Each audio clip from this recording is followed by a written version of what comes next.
Avalanche.com. Hey Edmonton, it's summertime in Alberta, which means it's time for patios, lake days, and long nights. No matter where you are in the province, Play Alberta is here to elevate your summer fun with casino, sports, and lottery experiences, all conveniently at your fingertips. Download the Play Alberta app and deposit $20 or more with the promo code OIL to claim a $50 casino bonus. That's promo code OIL for a $50 casino bonus on us, redeemable once per Play Alberta account. Remember, if you gamble, please use your game sense. This is Global News. It's 4:30. I'm Eileen Bell. The collision on the White Mud eastbound at 111th Street is causing slowdowns as far back as the Quesnel Bridge. Fox Drive also slow from the extra pressure put on it. Details coming up in traffic.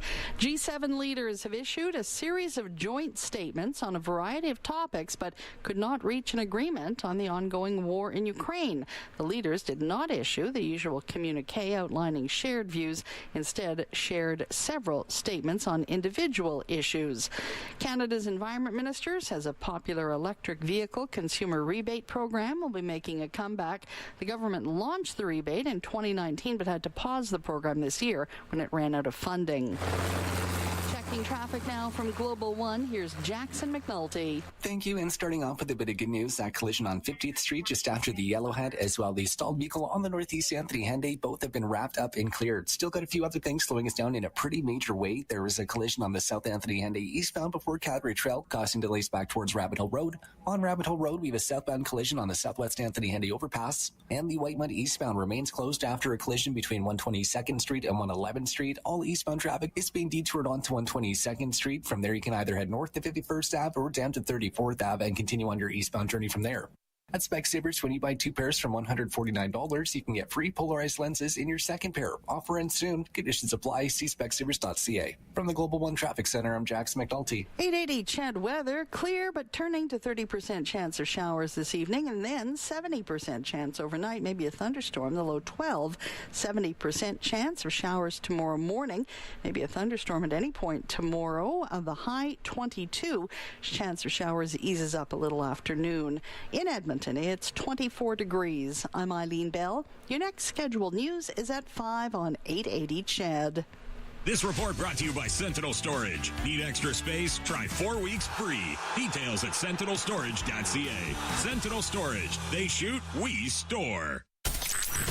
Oilers hockey is brought to you by the Butcher Shop at Friesen Brothers. This is the City Ford Face-Off Show on the voice of your Edmonton Oilers. 880 Chad.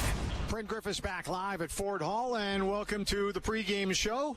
I'm just quickly taking a look down 104th Avenue, looking to the east, kind of where the CN Tower is. The crowd is wrapped right around the JW Marriott and already down towards the Stantec building. So enthusiasm is high. And I look over at the fan park to the north, and that crowd is wrapped around as well. And there's more and more people starting to wander in here. This is expected to be a sellout crowd here inside Rogers Place coming up in a little bit of time as we get ready for Game 6 between the Edmonton Oilers and the Florida Panthers. A guy who's joining us right now from Florida in Sunrise is Bob Stauffer. Hello, Bob. How you doing tonight? Well, I've officially defrosted. We did 2 straight hours up here, Bryn, and it was cold, so I went outside into the 90-degree heat and warmed up for about 8 minutes. I bumped into the greatest player in the history of the game, Wayne Gretzky. He was very charming and eloquent as always, and yes, had an interesting conversation with him, and away we go. I mean, this is what you play for. It's right there in front of the Edmonton Oilers. I think we all recognize Florida has probably been the better team in 7 of the last 9 periods. The opening 2 games, I think Edmonton probably in the balance of those 2 games were the better team, and it ended up Florida got the split. Florida had real good second periods in both games, but the last 3 games, the Oilers have been undone by the first periods, and they got to survive the first night, and they need some stops from Stuart Skinner. It's a huge start for him. Both teams don't really have a problem playing on the road. And every time people start to write off the Edmonton Oilers, hey, listen, they bounce back. This team, there's no quit in this team, Bob. Well, in the McDavid-Draisaitl era, the Edmonton Oilers are 8-1. 8-1 in Game 6s in the playoffs. Yeah. The only Game 6 that they lost was at home against the Vegas Golden Knights in a game in which they outshot Vegas 40-22 back in 23. So think about it. In go all the way back to 16-17. They beat San Jose in Game 6 in San Jose to wrap up the series, and they beat Anaheim in Game 6 7-1 to extend that series to 7 games after they blew the 3-0 lead in Game 5 in the final 5 minutes of that game. Lost in overtime. Corey Perry, by the way, with the overtime winner that night in 2017 for Anaheim. So that's 2017, 2-0 at that point. And then we fast forward all the way to 2022, Game 6 in L.A. Tyson Barrie scores a huge one. Edmonton wins, extends the series, and beats the ends up beating the Kings in 7. So 3-0 by the time we get to the 22 playoffs. 23 playoffs, the Oilers win in Game 6 and take out the LA Kings. That makes it 4-0. Then they lost to Vegas in round 2 in the 23 playoffs to drop to 4-1. Then we get to, they took out L.A. in 5 games in 24, but they beat Vancouver in Game 6 to go to 5-1. They beat Dallas in Game 6 to go to 6-1, and they beat Florida in Game 6 to go 7-1, and they beat L.A. this year to go 8-1 in the McDavid Draisaitl era in Game 6s. So, and it's part and parcel with this team being able to elevate. Of course, they're 19-3 under Chris Knobloch in Games 4 through 7. And 5-1 is Stuart Skinner, in elimination games last year. So there are some numbers that say Edmonton seems to be able to, elevate. The problem is, I'm going to assert to you right now, this is the best team they've faced. Oh, yeah. This Florida Panthers team, Jack and me were talking about it the other night. Jack took the time to reach out to the stat source for the league. And I'm like, I can't recall another time that we've ever seen a team have 9 players with 15 or more points in the playoffs. Obviously, it would have been hard to have done before, say, 1985, only because you didn't need to win 16 games to win the Stanley Cup back then. But the reality is, the New York Islanders were the last team to have 9 players with 15 or more points. 7 of them were forwards. This Florida team, their top 9's really good, and their third line has swung not just this series, but they swung the Carolina series. It's funny. I watched the Leafs, lose to Florida, and I thought, well, Toronto's defense can't move the puck. They can't beat the Florida forecheck. And then Carolina's defense got injured. They had a couple injuries on the back end, and they got smoked in that series. In both those series, Florida missed a chance to close the series out at home. Game 6 at home against Toronto after they bombed the Leafs. I can't remember if that was the 6-0 or the 6-1 game in Game 5, but they lost Game 6 at home here 2-0, and then went back to Toronto and beat them again, like 6-1 or whatever it was. And then Game 4 against Carolina, after winning the first 3 games of the series, they lost Game 4 at home to Carolina, and then went into Carolina and win Game 5. They're only 5-4 in the road themselves, or at home themselves, Florida. But they got to be tasting it. I'm sure they don't want to go back and make the massive trek. This is the greatest separation between 2 cities in the NHL to ever play in a Stanley Cup final. It's the 2nd year in a row. For the Oilers, they just got to bring their best game. They do have some numbers that suggest there's been some success there over the last 2 or 3 years. And we'll see, the Oilers have the ultimate wild card, and that's Connor McDavid and Leon Draisaitl. Totally.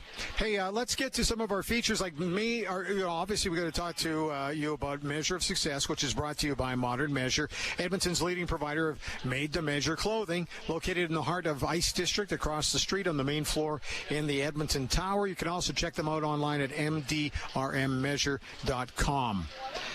And the guys would love to see you. Just drop by anytime. And don't forget about them in the summer time as well. Just because we may not be around for a couple of months, they will be. Yeah, they do a great job at Modern Measure, and the Oilers are looking to measure up against the Florida Panthers, and they got to measure up in the first period. And Brent, if you had told me before the series started that the Edmonton Oilers would have given up 2 goals or more in each of the first periods of the first 5 games, I would tell you that the series is going to be over in 5. So maybe Edmonton's lucky to be in this position, but they got to do a better job early. They need some stops from Stuart Skinner. That's a given. Now, he did give them 10 stops before they scored in game number 4 here, and they got 3 more the rest of the period. Oilers just have to simply play way better. That's all there is to it in front of the goaltender, and that's what Leon Draisaitl said today in his availability. So to me, it's simple. match Florida in the first period, and let's not see a scenario where they're behind, 2-0 again. They've been outscored 7-0 in the first periods of the last three games. Yeah. And I mean, they had a really good first period at home in game one, but got outscored 2-1, ended up winning that game in overtime. And they had a great first period in game two, but blew a couple of assignments and were up 3-2. And since then, it's been all Florida in the first period, and it's made Edmonton chasing the game, and that's hard to do against a team of this caliber. Bob, special teams got to get going here. They've got 2 games to get it done. Yeah. It's been ugly, and it was such an area of strength for the Oilers last year where they're at 94% in the penalty kill. And all you need to know to further illustrate the challenges they've had, Edmonton has given up. Florida scored 7 power play. Florida's 7 for 23 in the power play in this series. They had 1 power play goal last year against the Oilers. Yeah. The Oilers only gave up 4 goals against when they were shorthanded in last year's playoffs. And they scored a couple shorties. In fact, I think they scored 3. So this has been an issue. Now, there is a possibility, Bryn, that you see Connor McDavid get pulled off of the PK. Okay. Unless Edmonton's chasing the game, you may see him get pulled off the PK to play more 5-on-5. I think you're going to see a lot of McDavid and Draisaitl at times during this game tonight. And but the penalty killing has been an unmitigated disaster for Edmonton, and then you factor in a couple other aspects of the team's game. The power play, they're creating chances, but they're not scoring. And I know that there's some additional numbers that have been run on Connor McDavid, and he's been really unlucky not to have created some more goals so far. Yep. Injury update brought to you by Leading Edge Physiotherapy. Visit any of their Edmonton or Calgary clinics, and you also could check them out online as well at leadingedgephysio.com. Well, we obviously know Hyman's out for the season. What's the latest on Ryan Nugent-Hopkins? He's going to be playing. He'll be in. Okay. All right. There you go.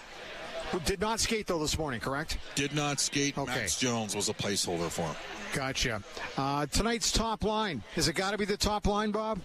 Well, I think, I think Nugent-Hopkins will start with McDavid and Perry. We'll see how long that stays. Okay. I wonder whether or not you have to that's what I mean. We might see Connor and Leon play 25 minutes in this game each, and a lot of it 5-on-5. Now, Leon does not kill penalties, and that's why I'm wondering whether or not we won't see Connor killing penalties here. When I'm talking about the top line, by the way, it's brought to you by Cupboards Express, quick custom cupboards made in Alberta since 1958.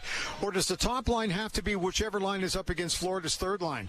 That's a great point. Brent, I have to step out here momentarily. So okay. I'll let you roll. Thanks a lot. Okay, thanks, Bob. We'll let you. It's a crazy place at Sunrise, Florida, I got to tell you. So we're going to take a timeout. When we come back, Ben Scrivens is going to join us. Looking forward to that. Oiler alumni. He's ready to step up, and we'll move him in here as fast as we can, but we'll take a timeout. The crowd is starting to pick up inside the building here at Rogers Place. This is a sellout crowd, by the way, in here, and then looking outside, it looks like it's going to be a very pleasant evening in the city of Edmonton, so people are going to want to be outside. We'll take a break and come back with more. This is the City Ford Face-Off Show on 880 Chad. Hey, Oil Country. The boys in orange and blue are charging into Stanley Cup Finals, and Rogers Place is buzzing with playoff energy. Whether you're watching live downtown, catching the game at home, or listening in, there's another way to keep Alberta winning off the ice. Don't forget those empty beverage containers, cartons, juice boxes, pouches, and bimetal cans. Bring them to your local bottle depot. Get your deposit back and help keep Alberta clean. Every container counts, just like every goal. Learn more at abcrc.com. Are you an elite athlete or weekend warrior and you just want to enjoy playing the sport you love with less or even no pain? Have you tried every exercise and stretch imaginable, hoping the next one might do the trick? Well, you tried analog. At Leading Edge Physiotherapy, we believe healing can move along better and sometimes even faster with evidence-based technology techniques and the people who know how and when to apply it. StimPod, zero-gravity treadmills, radial shockwave, and so much more at your fingertips when you click to find us at leadingedgephysio.com.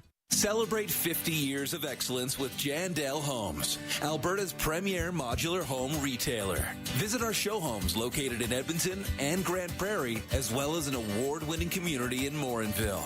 Come see the difference yourself at our sales and decor centers. Tour a large selection of show homes and start building your dream home with us today.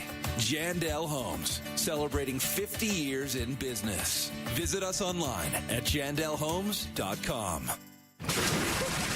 SML Entertainment is your destination for comfort, connection, and now your new home for Bullfrog Spas in Edmonton.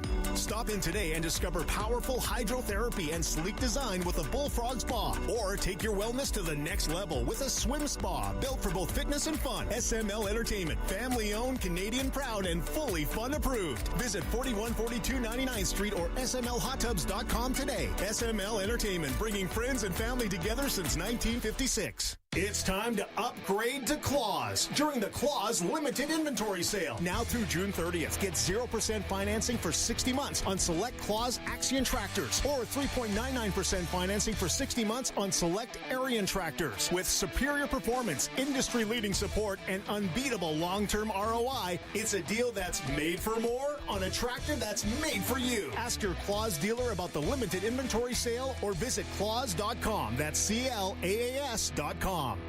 The power is in your hands and in your campsite with some help from the team at Riverside Honda and Skidoo. Until June 30th, save $500 on the reliability that is the Honda EU 3200 inverter generator, featuring fuel injection and Bluetooth integration for convenience and set it and forget it maintenance. Riverside Honda and Skidoo, in store at 15 Englewood Drive and always online at riversidehonda.com. It's your dream. Ride it at Riverside. Shop local, shop Canadian. Oilers hockey is brought to you by the Butcher Shop at Friesen Brothers. This is the City Ford Face-Off Show on the voice of your Edmonton Oilers. 880 Chad.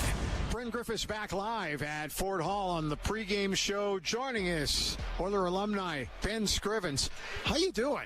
I'm doing well. Excellent. I'm doing well. It was a rush to get down here, but we're here, and Ford Hall's starting to fill up a little bit. So, well, have you seen the crowds outside? It's amazing. It's wrapping around this building, wrapping around the one fan park. It's everybody is so young down there. I know. Thanks for pointing that out, Ben. We're old in this together. Yeah, we are. It hurts my back just watching them stand that long. Hey, tell everybody what you're doing now, because it's a fascinating gig. It sounds like, anyway. Yeah, I work for the NHL Alumni Association now. I'm part of the health and wellness team. Obviously, I try to do as much as I could as far as outreach and advocacy for mental health and mental awareness. When I played, I had my mask kind of initiative here. Yep. That was a great success. It's one of the things I was really proud of, among others, obviously, but during my playing career was to kind of leverage that platform. I've been super fortunate to have landed with the alumni and keep giving back to the game that gave me so much. When did you start that program, by the way? The mask program? Yeah. It was a 1-year thing. Okay. So I got traded here halfway through the season before, and then I had my year as the starter, and then we drafted Connor McDavid immediately afterwards. Not that I take any credit for that. You weren't involved in the ping pong ball thing? No. The drill? But yeah, it was during that year. So I think it was 14-15 was the year that it went on. You talk about mental health and working with the league and that type of thing. It's been overdue, right? Every mental health is everywhere. You got to be really concerned about it. So, was it tough to get the league to want to do something, or they just needed the spark to get it going? Yeah, you know what? And so I work for the NHL Alumni Association, which is a separate entity from the NHL, which is a separate entity from the NHL Players Association. So Players Association is the current players. We're obviously all the former players. So there's a natural fit with everybody who's in this bucket is eventually going to end up in that bucket. And the NHL is we all benefit collectively when we work together. And Glenn Healy is our president, and he is well versed and really involved with the Players Association when he was a player and in retirement. So he's an absolute bulldog for us and for the former players, and does some fantastic work. And we've got some great initiatives and great programming that's coming down the pipe. Obviously, I can't speak to it until it's ink's on paper. Yep. But we're obviously really excited for some of the developments that are coming to benefit not just the players, but the spouses of players and the children of players as well. So we really want to support everybody who needs it. Love it. It's a great idea. One of the fun parts for me through this entire playoff run is being able to catch up to alumni guys. And every guy, even including Chris Pronger, who was only here for a year, says that there's a real feeling here. You've played on some other NHL teams. Tell me a little bit about your association with the alumni and how much it means to you. Yeah, it's great. It obviously keeps me involved with the game. I think one of the interesting things with the work that I do now and my lived experience is that most guys need a break when they're finished. There's something, it's so tied into our identities and who we are that it takes a little bit to kind of separate yourself back out. And most guys, and myself included, I needed a couple years where I can't watch a game. I can't, I don't want to be at the rink. I don't want to do this.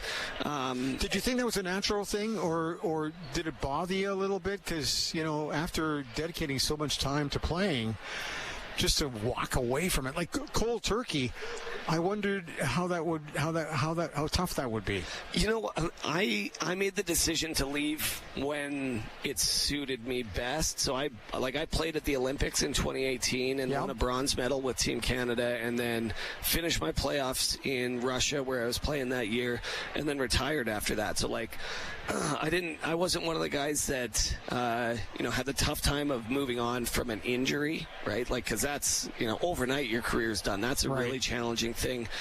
There's also kind of a group of guys who I need one more year, and eventually that one more year just doesn't come, right? And so that can be tough, a bit of a shattering thing for not only the ego but for the identity as well. So I'm in that different category of walking away when I chose to, when I wanted to. And even that, I still needed a little bit of time. So I went back to school right away. I had some stuff set up, but it wasn't until I was reached out to by Patty G here, Pat Garland. Great guy, does a great job. He's amazing. He was our team ops guy when I was here with the Oilers and transitioned into the alumni role. And he invited me out to, I think it was to play in the Alzheimer's tournament, or maybe it was a Hockey Helps the Homeless tournament that Ronnie Lowe and Ron and Linda Lowe are chairs of, one of those two. And that was my first inroad back. And since then, the Oilers Alumni Association does such a great job of including anybody who wants to be included. Again, there's a group of guys who just don't want it or don't need it anymore, and that's that's okay. More than fine. Yeah, everybody's got their own path going forward. But yeah, for me, it's fun to be involved. I get to bring the kids down to the rink and playing some shinnies and kind of stay engaged with not just the team but with the Oilers fandom and all of the great people that we see again here lining up in Ford Hall. So, a fantastic organization and alumni group to be involved with. And yeah, I just continually enjoy my time doing these things. So. I was looking back at games that you played when you were here, and the one game that stands out to me is January 29th, 2014. You were a busy guy.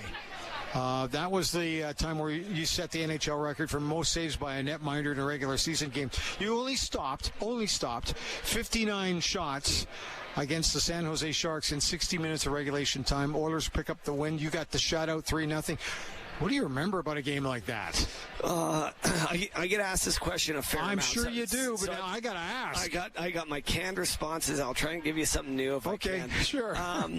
Yeah, it's worst warm-up I had in my whole pro career. Really? It was brutal. I think I stopped 3 shots in the warm-up. I came into the dressing room going man, I hope I make it out of the first. It was again, we didn't have we had a lottery team at that year. We were going for a high draft pick, and so, there weren't a lot of easy nights at that point, which, I'm sure I was involved in creating some work for myself too, so it's not a negation of accountability on my end. But yeah, that warm-up was one of the worst that I've had in my pro career. And so to go back to your previous question, I just made a save early, and then one was a little bit uncomfortable and awkward, but I still made it, and you're like, okay, I'm keeping myself in the game, and then next thing you know, you're just, I kind of got on a roll.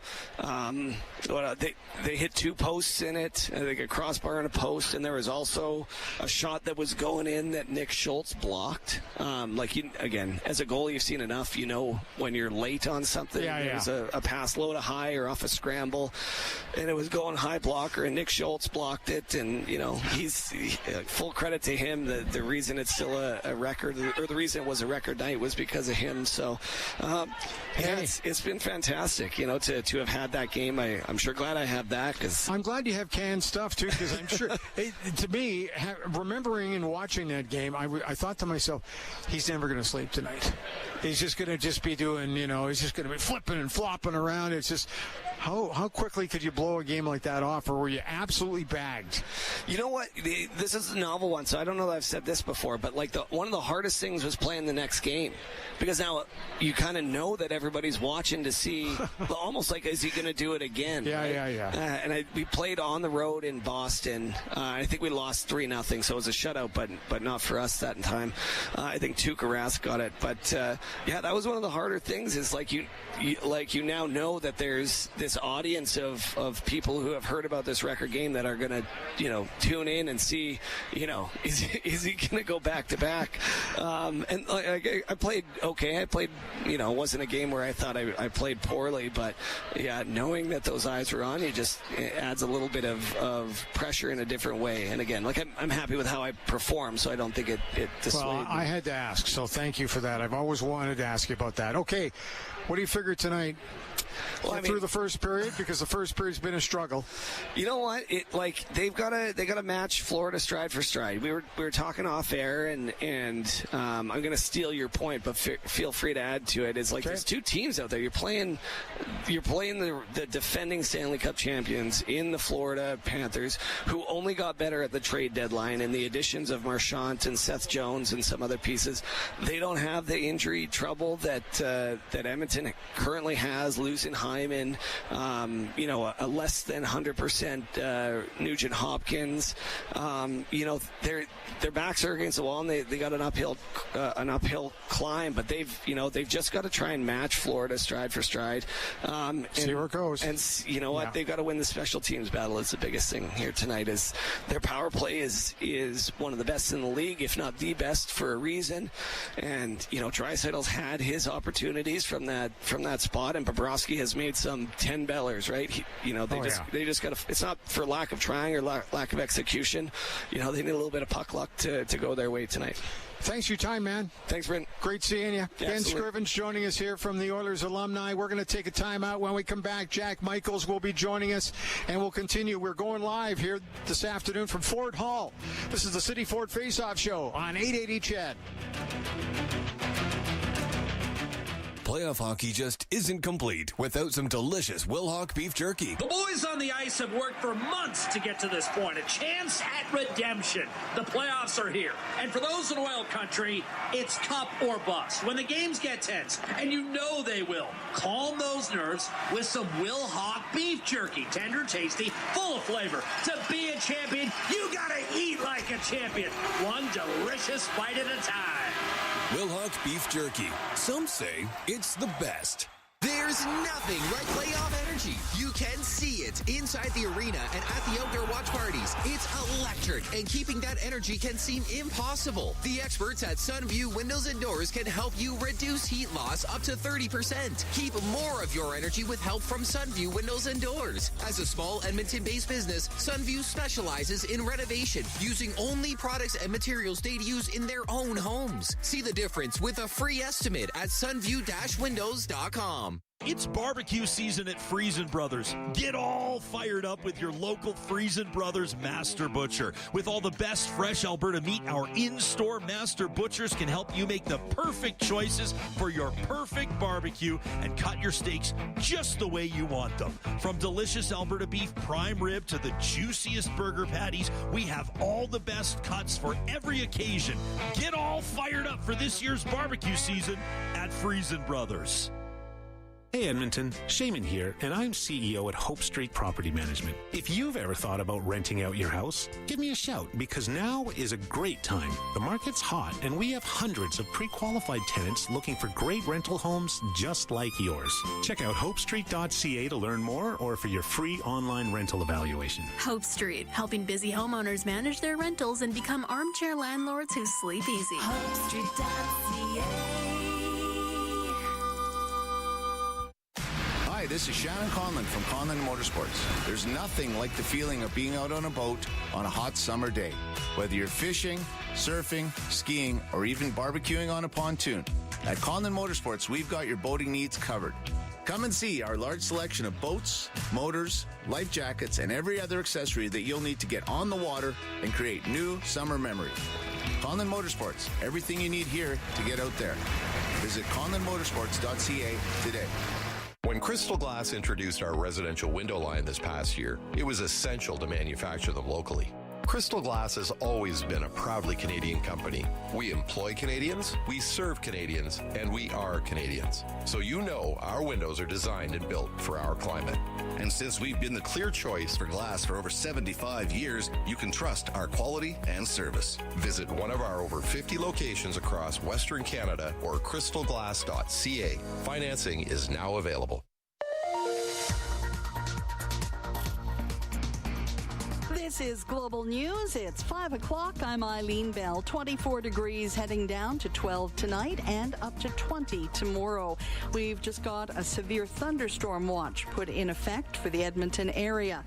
And there's a few big trouble spots in traffic. Jackson will have details on crashes on the White Mud eastbound at 111th Street and on the south leg of the Henday eastbound under the Calgary Trail overpass.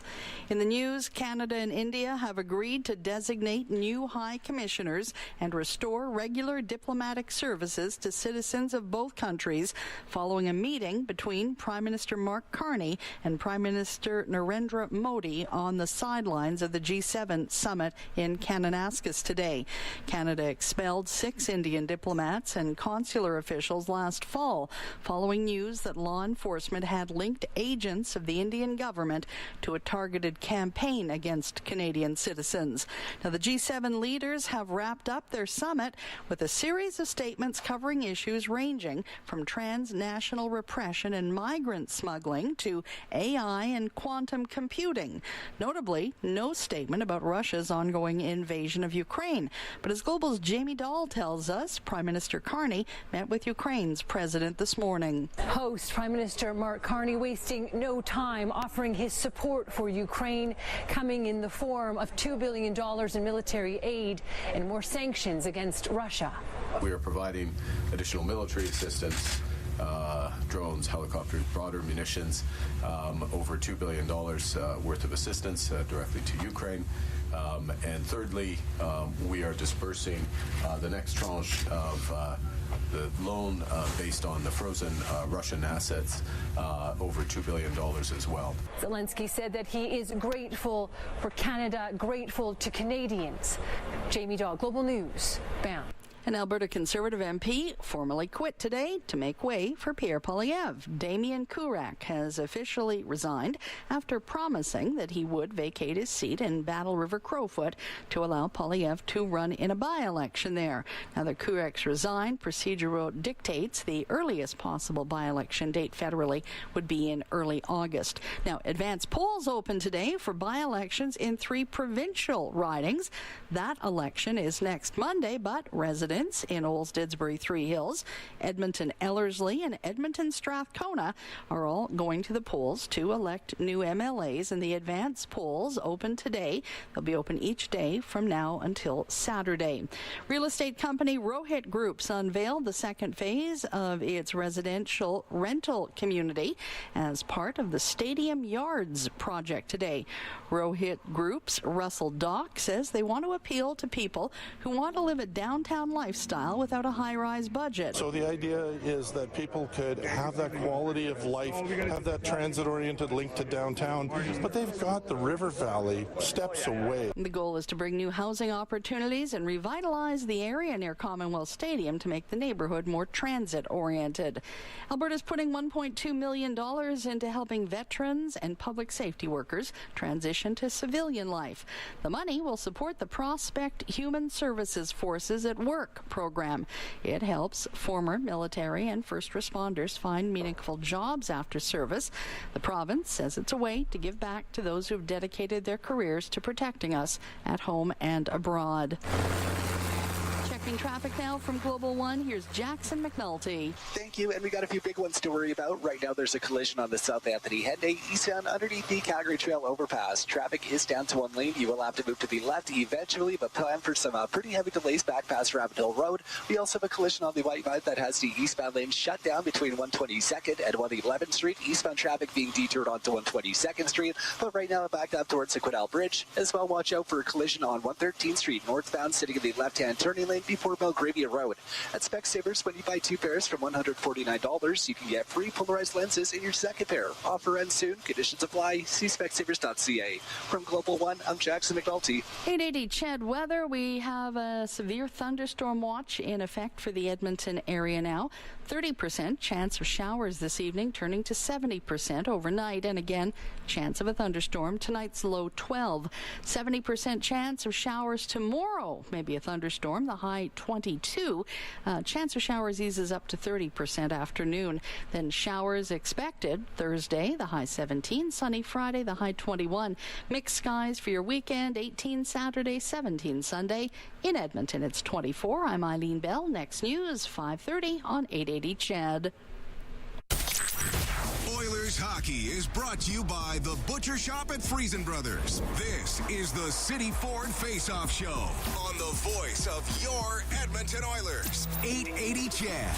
I think our first shift and the last couple games have actually been really good. It's just that the couple shifts after that, I think we just kind of let off a little bit, and then it's just the fact that maybe play with a lead sometimes, right? Like when you're constantly chasing the game, at some point there comes a time in the game where you have to take chances. That's just the way it is. Your top guys take chances, and then you're leaking a little bit the other way. So I think playing with a lead and just getting off to a better start in general, not being down 2-0 after the first period, will go a long way. There's Leon Draisaitl talking about getting off to a good start, and we'll get to that with Jack Michaels coming up in a moment. But good afternoon, everybody. We're coming to you live from Ford Hall. It's a beautiful afternoon, but as Eileen Bell said, if you're coming down here and you're going to be outside, yeah, we are going to be keeping an eye out for some stormy weather, but we'll keep you up to speed on that. Joining us from Sunrise, Florida, is the play-by-play voice of the Edmonton Oilers, Jack Michaels. Hello, Jack. How are you? How are you, Bren? Doing great. Are you freezing out there? Bob said he had to thaw out after doing Oilers Now, or is Bob just kind of playing that a little to the hilt? Bob's a little bit more volatile when it comes to body temperature than I am. I'm fairly consistent. Once I'm cold, I'm cold. Once I'm hot. Bob tends to fluctuate a little bit more.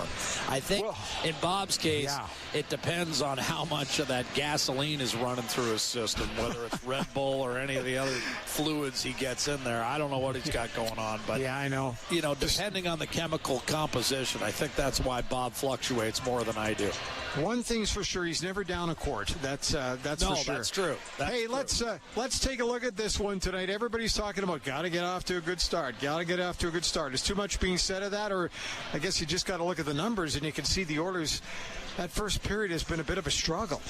Well, it has. I mean, but the Oilers have also won, one of those games where they've been outscored 7-0 over the last three first periods. I think what Draisaitl, and you can almost hear it in his voice, is referring to as just the mental fatigue of constantly being down in games and series and, things of that nature. And it really was a welcome reset when Edmonton kind of cruised through Vegas and Dallas and never really was in trouble in that series, in either series. And I know they spotted Dallas the first game, but ultimately the Oilers dominated that game for 40 minutes and then handed it over with some penalty trouble. But really outside of that, it was a departure from what we've seen from Edmonton over the course of this, playoff run. I mean, they were, again, down 3-2 against LA in 22. They were down 2-1 and 3-0 in Game 4 in LA in 23. And then in 24, they never led the Vancouver series until Game 7, which they won 3-2 and obviously then got down 3-0 in the final. So, and they were down 2-1 and 2-0 in Game 4 against Dallas. I mean, they have put themselves in a predicament more often than not and dug their way out of it. Now, did that have an effect? Did that catch up with them in Game 7, last year when Edmonton outshot Florida, but it was kind of a low event, low energy type of game between two teams that were just gassed on June the 24th? I think you can make that argument. So I think to Draisaitl's point, what he'd like to do most of all is just see how Florida reacts in an adverse situation. And, the Panthers did lose Game 1. They came right back and, weathered a late game time goal from Corey Perry in Game 2. And since then, the Panthers have had control of this series. Now, they let their foot off the gas here in Game 4, and they've had trouble closing out series. I mean, in the last 4 playoff rounds, they have 5 losses when having an opportunity to close a team out. You heard Bob talk about 8-1 in Game 6, and that includes 4-1 in Game 6 when facing elimination. So that's, during the McDavid, Draisaitl, Nugent Hopkins, Nurse era. So, the numbers would suggest that we're going to have a Game 7 on Friday night, except for the fact that, Florida's a damn good team, and I'm not going to define the Panthers by numbers. I mean, they've been much better on the road than at home. I mean, everything suggests the Oilers, are going to force a Game 7. But the one thing is, you've got a defending champion that has an opportunity to put a team away on its home ice and knows the gravity of what will be facing them on Friday night if they don't get it done tonight. They do have the security of how good they've been on the road, but you wonder how long that can hold up. So there's so many things about this game that are intriguing and so many different storylines, from Skinner to Edmonton trying to saw off the third line. For me, it's not about getting off to a good start only from the standpoint of this, Bryn. I don't care what the score is at the end of the first period, but if I'm the Oilers, I want this to be a 5-on-5 game. I want all 4 of my lines engaged, and I have to have, if there's one thing that I think Edmonton has to have tonight, that is an even rating against the line of Lundell, Luostarinen, and Marchand. If they dominate this game, Edmonton's going to be shaking hands. But if they don't, we're going to have a Game 7 Friday night. If you'd have asked me at the start of this series and we'd be talking about Florida's third line, I would have thought you were crazy. But man, they have played so well, and the Oilers just haven't had too many answers for them. Were you surprised by that? To me, you weren't listening to me. I know that you did. You did mention it. You did mention it. I really felt the key to this series would be how big a margin it would be between Florida's third line and the Edmonton matchup, and how big a margin it would be between McDavid and Draisaitl against, let's say, Barkov and Reinhart. Right. And right now, McDavid and Draisaitl are winning that matchup against Barkov and Reinhart in terms of scoring chances and some of the advanced metrics, but it's not tangible on the scoreboard.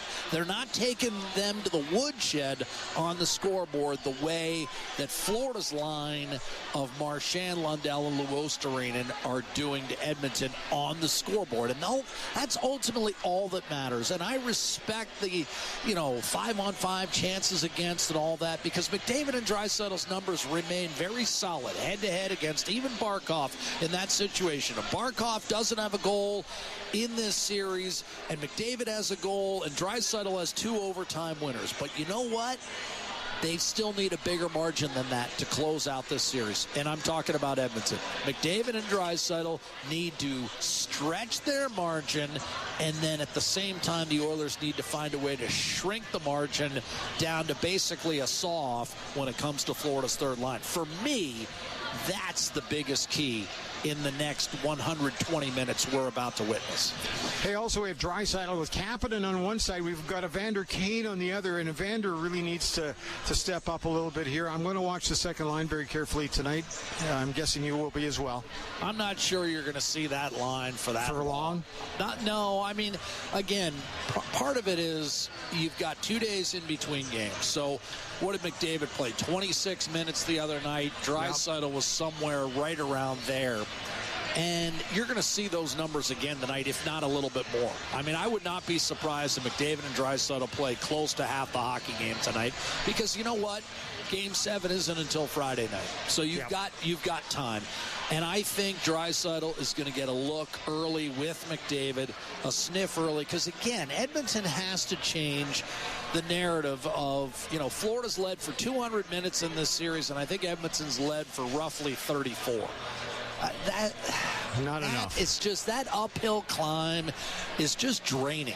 And I think if McDavid and Draisaitl get a sniff early, and they've had looks throughout this series. McDavid, had a couple of great looks right off the hop in Game 5, and had some good chances early in Game 3. Put one right off Bobrovsky's mask about 12 seconds into the hockey game, and yet the Panthers have been able to withstand it for the most part, and McDavid's only goal this series kind of came in a situation where it looked like Florida was going to win, and they did. So I think ultimately, Bryn, you'll see deployment from Chris Knoblauch that doesn't necessarily mesh with how they start the game, and he'll continue to tinker. He's not going to leave any stone unturned tonight. This is everything for Edmonton. Florida, we know what they're going to do. Whether they lose tonight in lopsided fashion or not, they're going to dress the same lineup Game 7 in Edmonton, and they're going to play the same way. It's just a matter of whether or not they'll get to their game and Edmonton's top-end game doesn't arrive. Because if it does, I think the Oilers' best is better than Florida's best. The problem is Florida has replicated its best more often than Edmonton in this series, and that's why it's 3-2 Panthers. Excellent stuff, Jack. Thanks. Have a good broadcast tonight. You bet, pal. There you go. Jack Michaels joining us live from Sunrise, Florida. We're going to take a break. When we come back, we're going to be joined by Rob Brown and John Shannon. We're coming to you live this afternoon from Ford Hall. I'm Bryn Griffiths. This is the City Ford Face-Off Show on 880 CHED. Playoff hockey just isn't complete without some delicious Wilhauk beef jerky. The boys on the ice have worked for months to get to this point. A chance at redemption. The playoffs are here. And for those in oil country, it's cup or bust. When the games get tense, and you know they will, calm those nerves with some Wilhauk beef jerky. Tender, tasty, full of flavor. To be a champion, you gotta eat like a champion. One delicious bite at a time. Wilhauk beef jerky. Some say it's the best. Canadians rely on technology to connect, educate, and protect us. The ability to power innovation will underpin global prosperity. We must seize this opportunity and build large-scale data centers that power world-changing innovation driven by AI. Data centers create jobs, attract global investment, and ensure we control our digital security, keeping us Canada strong. Our success is backed by our nation's energy resources and expertise. We need to boldly tap into Alberta's energy advantage. Learn more at capitalpower.com. Hi, I'm Scott Reeve of Cupboards Express. Some think because of our name that our options are small. In fact, we have the largest selection of door styles and storage options anywhere. Some think because of our name that we don't do custom work. Truth is, if you dream it, we can make it right here in our factory. And some think because of our name that our prices are good and our delivery fast. Well, that's true. Our prices are fair and we have the quickest lead times in North America. It's all in our name. Cupboards Express. Your basement is leaking, probably a cracked foundation. What happens now? Shield Foundation Repair understands and are your make-it-go-away foundation repair experts. They can assess your problem, provide a solution, and give you a plan to make it like it never happened. Don't delay. Financing is available with a transferable lifetime warranty. For safe and effective foundation repairs, call 780-760-4900 or go to shieldfoundationrepair.ca. Shield Foundation Repair. Jake Adam here. When it comes to my truck, I trust Heartland Ford in Fort Saskatchewan. It's not just where I got it, but it's where I take it for all my service. I recommend Heartland Ford to my family and friends because they treat you like family and friends. Whether you're buying a new vehicle or getting routine maintenance, you should go to Heartland Ford too. With great prices and service you can absolutely count on, why go anywhere else? Head to Heartland Ford in Fort Saskatchewan today. Small town feel, big city pricing. Selling your home? Sentinel Storage has a location near you with secure and affordable storage solutions so you can upsize, downsize, or whatever you need size. Make it easy on yourself. Buy Canadian, store Canadian. Try 4 weeks free at sentinelstorage.ca. Oilers hockey is brought to you by the Butcher Shop at Friesen Brothers. This is the City Ford Face-Off Show on the voice of your Edmonton Oilers. 880 CHED. Brent Griffiths coming to you live from Ford Hall as we get ready for this matchup between the Florida Panthers and the Edmonton Oilers. Hey, let's get to our first Oilers Goal of the Game contest, which is brought to you by the Great Outdoors Comedy Festival, which is coming up this summer at Kinsman Park, the 18th of July, right through to the 20th. You can check out their lineup at greatoutdoorscomedyfestival.com. Hey, text us right now at 780-451-8800. And just for guessing, if we select your name, you've won a pair of tickets to see the Trailer Park Boys at the Great Outdoors Comedy Festival. This show is on Saturday, the 19th of July. There'll be a lot of laughs. You know that.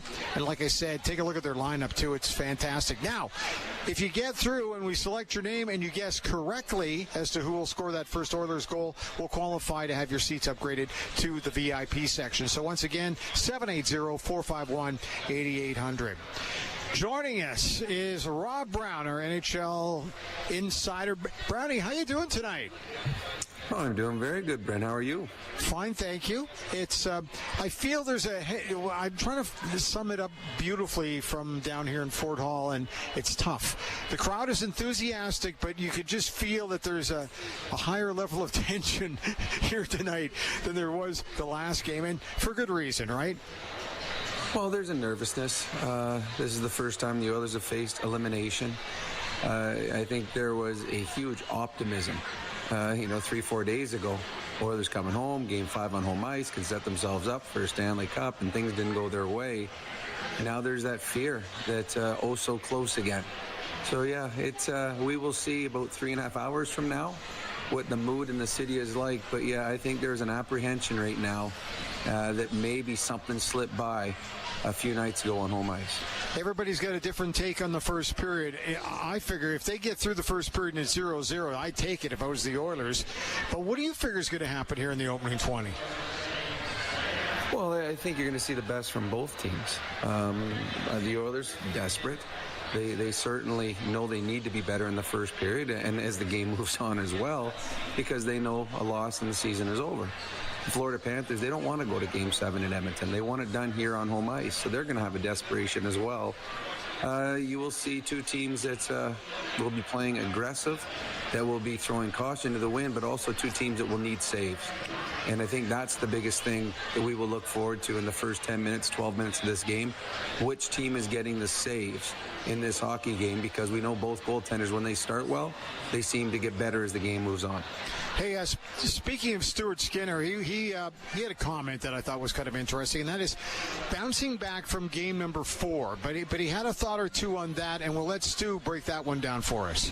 Might sound weird. I felt like I played well, but sometimes that happens. It's just life, especially as a goalie. It can be hard sometimes. But I mean, the process after that is try to shake it off as quickly as I am able to. I wasn't able to for a little bit. I was a little bit frustrated, but it kind of took me a day, and it's just back to work. And there's not much time in this league, especially in the finals, to soak on it and feel bad for yourself. So you just got to go back on the ice the next day and start working on your game again.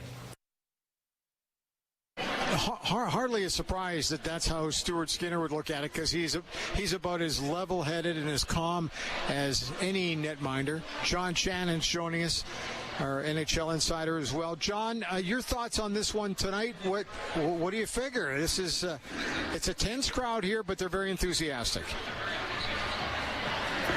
Well, we've been through this before, and we shouldn't be surprised. These two teams are that close. We like the resilience of the Edmonton Oilers. We saw it all through the season. We saw it in the Stanley Cup final last year. Yep. Their proverbial backs against the wall at 3-0, 3-1, 3-2. There's enough experience to know what they have to do. And quite frankly, tonight's a night where the superstars have to be the superstars. Leon has to be great. Connor has to be great. Bouchard has to be great. Ekholm has to play better. This is a night where you can measure the success of the hockey club based not on the bottom six that we've talked about a lot, but the top six guys, particularly 97 and 29. Hey, Rob, I want to ask you this one. There's a million things that we, could talk about what the Oilers have to do, but somewhere on that list, somebody's got to keep that third line of Florida's under control, because they're really killing them here. Well, I don't think Florida has a third line. I think Florida has three number one lines. I think that is the biggest difference. There's no drop off. You got on the supposed first line, you have two guys that were up for the Selke and one won it. On your second line, you got Bennett, who leads the National Hockey League in playoff goals, and Tkachuk, who is a 100-point guy in this league with 40 goals. And then your third line has been the best line in hockey in the playoffs. So they don't have a third line. They have three number ones, and that's why it's so hard playing against them to get matchups. The Oilers' depth players were really good in the first three rounds, but they ran into a team that's got better depth up front.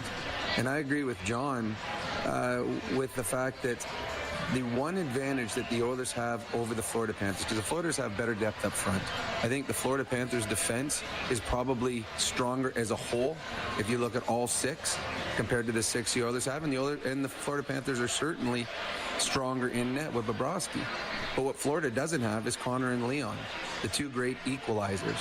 And I believe if the Oilers are going to come back and win the Stanley Cup, and I've said all along, I feel the Oilers will win in 7. If they are to do that, it has to be on the back of Connor, and it has to be on the back of Leon.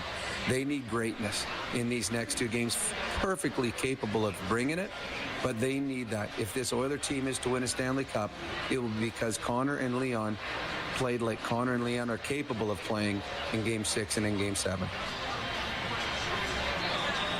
John, your thoughts? Yeah, I mean, Rob's bang on about the two guys. I mean, that's the expectation. That's why the old cliche. That's why they make the big bucks. Yeah. At the same time, really, Florida is a three-line team. They're not a four-line team. They're a three-line team, and then they insert that those three Tasmanian Devils on the fourth line with Greer, Nosek, and Gadjevich when Paul Maurice sees fit to upset the apple cart. They're 8 to 9 minute guys because they have no qualms about splitting the ice time for those other three lines evenly. I mean, you're not going to see a Florida forward at 23 minutes. You're not. And so they're fresher. That's the one advantage I think the three lines have right now for the Panthers. But at the same time, there are things that the Edmonton Oilers can do, and there has to be expectation on a few other people to contribute. I mean, Corey Perry, I don't think that Corey Perry can do anything more than he's done. He's done yeoman's service for this hockey club, and it is great to see for a guy 40 years old contributing as much as he has. But you know what? Evander Kane needs to deliver more. Trent Frederick needs to deliver more. Connor Brown needs to deliver more. And it's not for lack of trying. I'm not suggesting that for anything, but they have to be more effective. And that becomes the real challenge when you're facing those three lines that really are so balanced and so good on the night.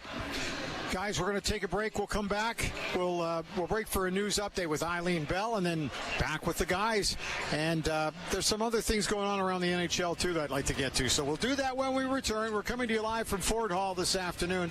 Spring Griffiths with you, and this is the City Ford Face-Off Show on 880 CHED.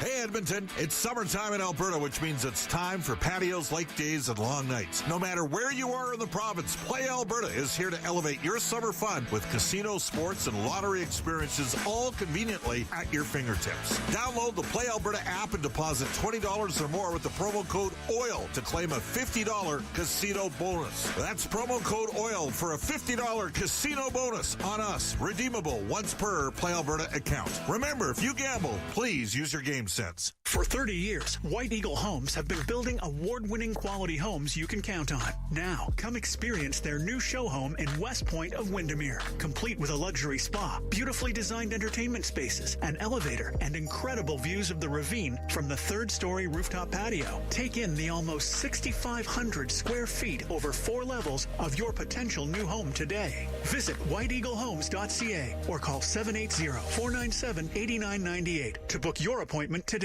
At Leading Edge Physiotherapy, we believe that life shouldn't hurt. Now, that doesn't mean that we don't know that sometimes it really hurts. I mean, we've seen people at their worst moments in life, when they feel they have nowhere to turn, or at a time when they felt like their problem just wouldn't ever go away. We've also seen people who thought to themselves, it'll just go away on its own, or this is no big deal. I don't want to bother anyone about this. Don't know where to turn to, or think it's no big deal? Either way, we have the technology, techniques, and skills to help you get back to it, whatever your it may be. Life shouldn't hurt. LeadingEdgePhysio.com. Get ready for a great barbecue season with Friesen Brothers. We believe that really great food matters, and we have everything you need for your perfect barbecue. From the best fresh Alberta meat cut by our in-store master butchers to traditionally baked sourdough, a great range of Alberta-grown vegetables, and all the tasty sides to complement your every meal. Get all fired up for this year's barbecue season at your local Friesen Brothers. Japanese Village Edmonton Restaurants, home to championship flavor, would like to celebrate Edmonton's success so far this year.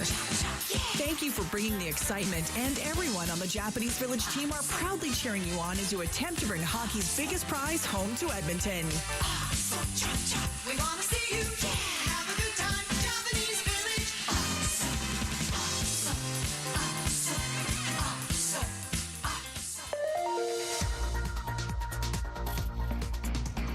This is Global News. It's 5:30. I'm Eileen Bell. Edmonton City Councillors have taken the first steps to cut back the number of units allowed in some new housing builds.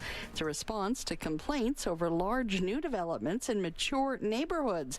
Instead of 8 suites, some new builds may only be allowed to have 6.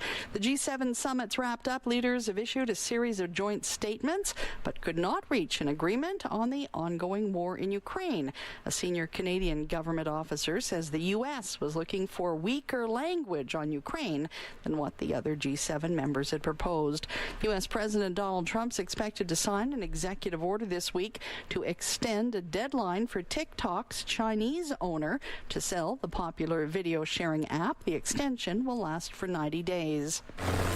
Checking traffic now from Global One, here's Jackson McNulty. Thank you. And on the white mud, the eastbound lanes remain closed after a collision with eastbound traffic being detoured onto 122nd Street. Heavy delay still as we're backed up across the Quinnell Bridge. On the South Anthony Henday, we had an eastbound collision by the Calgary Trail overpass. That's all wrapped up and cleared, but still pretty busy down here as we start to recover from that issue. Watch out for collision on 113th Street northbound, sitting in the left-hand turning lane before Belgravie Road. We have a northbound collision on 127th Street at 140th Avenue, as well 82nd Street at 153rd Avenue, and a collision on the North Anthony Henday eastbound just after 82nd Street. Save on Foods knows a little extra savings means a lot. This week at Strawberries, #1 USA, 2 pounds, just $5.99 each at Save on Foods. From Global One, I'm Jackson McNulty. 880 CHED weather. We've got a severe thunderstorm watch in effect for the Edmonton area. Clear, turning to 30% chance of showers this evening, turning to 70% chance overnight. And again, chance of a thunderstorm this afternoon or this evening. Tonight's low 12, 70% chance of showers showers tomorrow. Again, maybe a thunderstorm.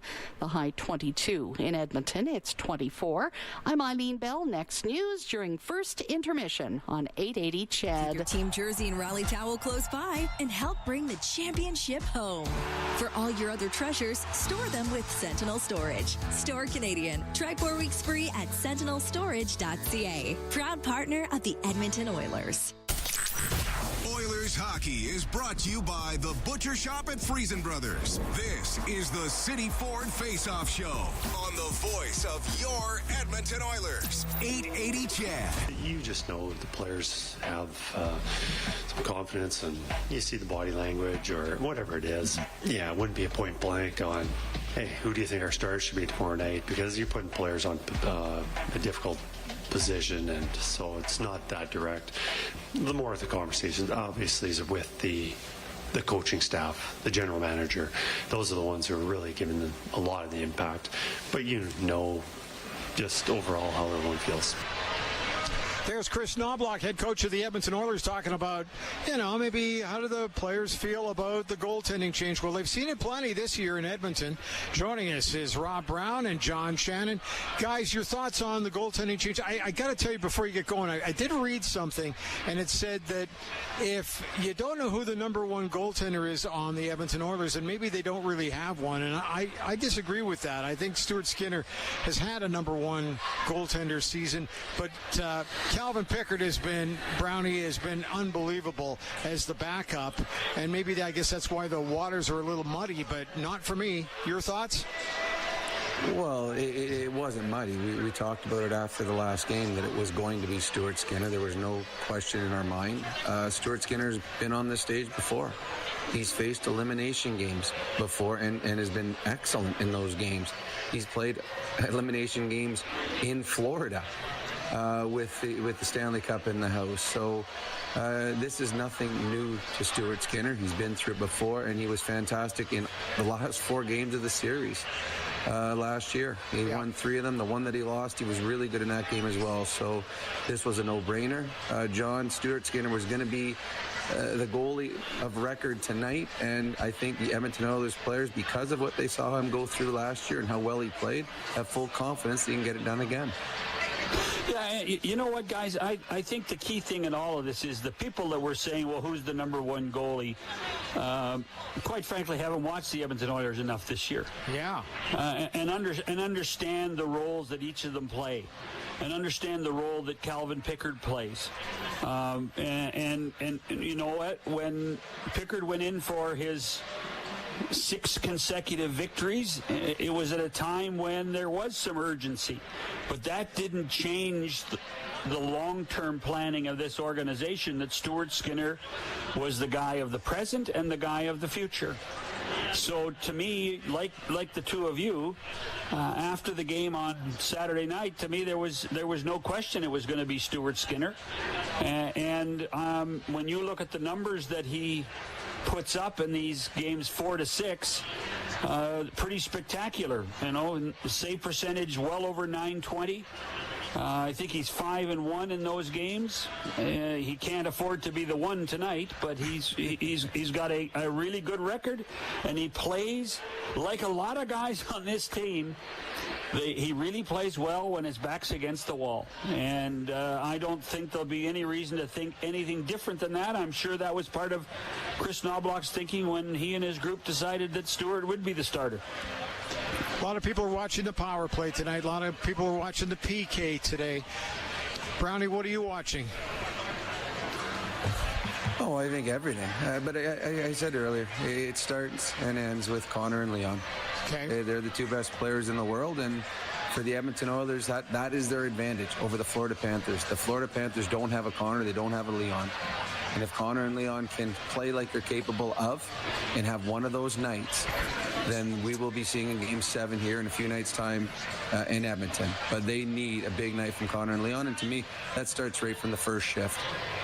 Connor started well last game. It wasn't rewarded for a couple grade A scoring chances he had. Maybe getting the monkey off his back with the first goal in the finals, even though it was garbage time last game. Maybe that will be the springboard of a lot more here in the final 2 games from Connor McDavid. John? I tell you what, the one thing I would say is I know the morning skates try to indicate who's playing with whom. I just have a gut feeling I would not be surprised to see McDavid and Draisaitl play a lot together tonight. It's not necessarily what I would always prescribe, but something tells me if you're gonna win this game, you're gonna put your eggs in the one big basket. And Connor and Leon are going to play a lot of minutes, and I would not be surprised to see them play together a lot tonight. Jack Michael suggested that both guys could be up around 30 minutes tonight, conceivably. Rob, we've often talked about, we always say they're going nuclear by throwing the two guys out there. You can't wait for Friday night. You got to make it happen tonight first, right? Well, to me, and I said it last night, we had a podcast, I said I'd start with Connor and Leon on the same line. That is your best line.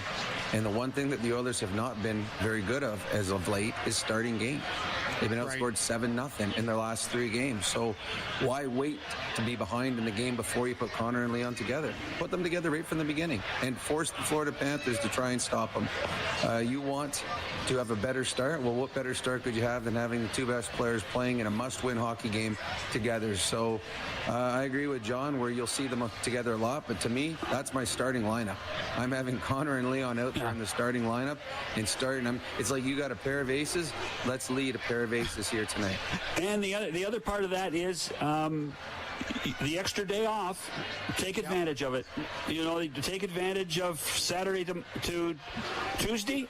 Take advantage of Tuesday to Friday, and you can therefore allow your two best guys go full bore all night long. The other thing, too, and we were chuckling about it earlier on the pregame show talking, we've mentioned all these reasons why Florida wouldn't want to come back here. Nobody mentioned a 5-hour and 45-minute flight back to Edmonton. But, Brownie, at this time of year, guys don't look at it. I don't think that concerns guys at all. They just want to play. They just want to win. Well, I don't think the Florida Panthers are looking at the flight as a reason why they want to win tonight's hockey game. There's stuff to do. There is a big silver trophy that is in the building tonight. So I don't think that the Florida Panthers say, we do not want to get on that airplane. They want to celebrate in Florida with their family and friends. Nobody wants to be in an elimination game simply because there's things you can't control. You could play the best game. You could be the best team on the ice. It does not mean you win the hockey game. So that's why you want to stay away from elimination games. The Florida Panthers, I would imagine, they will have their best game of the series tonight. And I believe the Edmonton Oilers will too. And at the end of the night, we'll see which one of them was just a bit better than the other.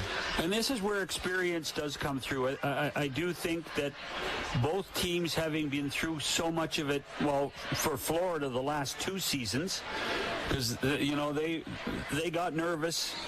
And they were pretty banged up when they lost to Vegas, but the Cup was in the building one night against them.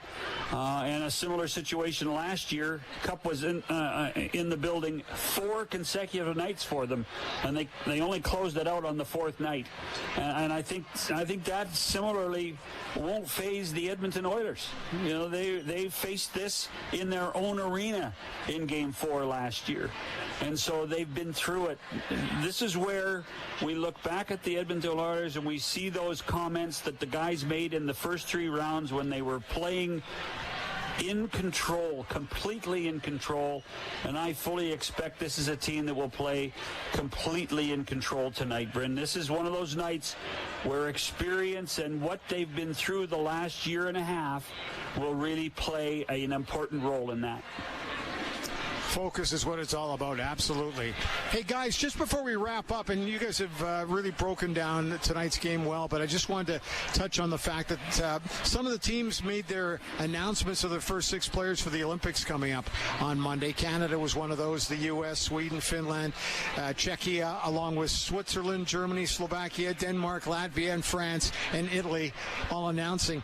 Did anything stand out like Canada? How can you complain with this? Sidney Crosby, Nathan McKinnon, Connor McDavid, you got Braden Point, Sam Reinhart, and Cale Makar. That is one great-looking lineup, Rob. It is. The one thing that surprised me, it's funny because it has nothing to do with those teams. It was the France team.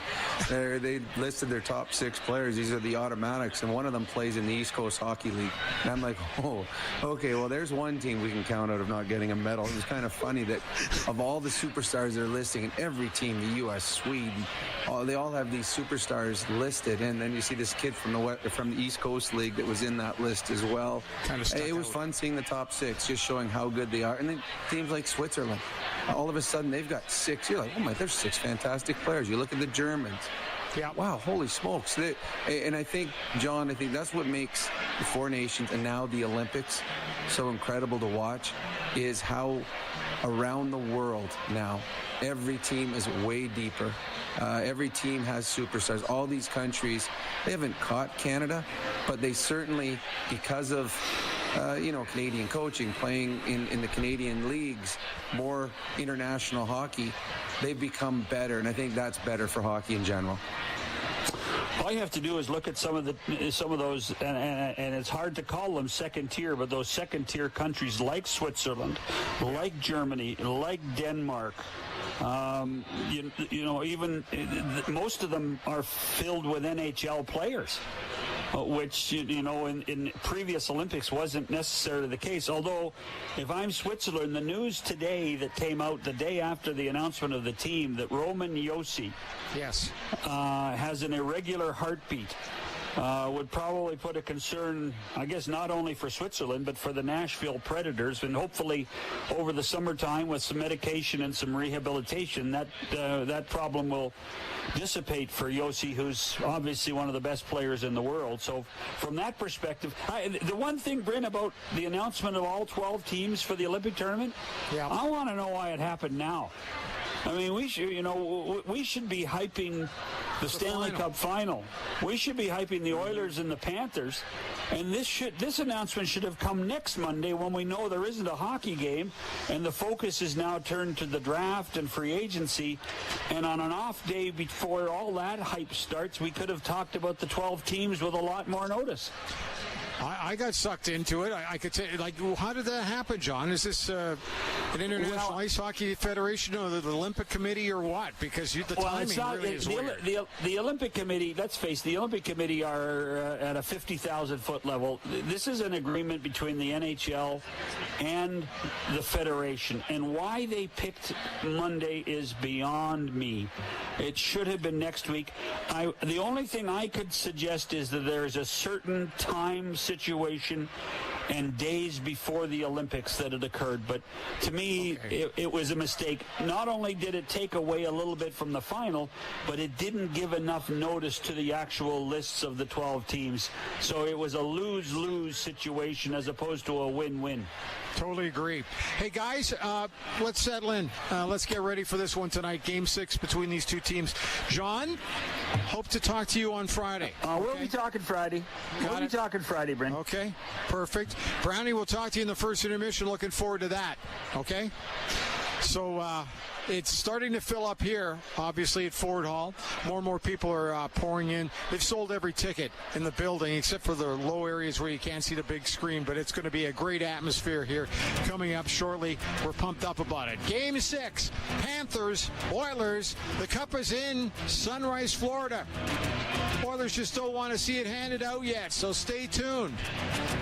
Up next is your Ford Dealers Oilers Radio Network. Jack and Bob with the call. Get ready for that. They're going to be on fire. You know that. You've been listening to the City Ford Face-Off Show live from Ford Hall here at Rogers Place. I'm Bryn Griffiths. This is 880 Chat.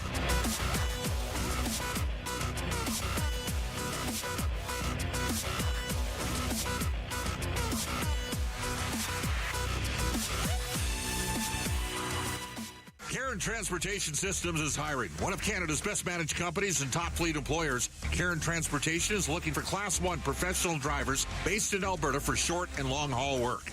Drivers enjoy competitive pay, assigned units, well-maintained equipment, and benefits in RRSP match from day one. If you're an experienced Class 1 driver with a clean safety record and scheduling flexibility, we want you on the Cairn team. Apply today at CairnTransport.ca/careers. That's CairnTransport.ca/careers. Now more than ever, it's time to shop Canadian. Support your local businesses that create jobs and invest in our communities. Brought to you by Proudly Canadian 880 Chad. Ain't it beautiful? The Discover Days sales event is on right now at Volvo Cars Edmonton. Discover the best deals of the season on XC40, XC60, and deals on the XC90 with lease rates as low as 2.49%, OAC, $5,000 in savings. Discover these incredible deals and discover an outstanding experience at Canada's #1 volume Volvo dealership, Volvo Cars Edmonton. Volvo of Edmonton. Bring your friends, bring your family, and experience the roar of the track.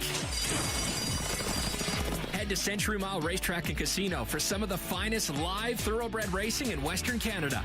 Catch all the heart-pounding action, the thrill of the finish line, and the excitement of live racing every Friday and Saturday. Horse Racing Alberta can't wait to see you down at the track. For more information and to stay up to date, head to thehorses.com. Is your old and cramped bathroom a little too last century?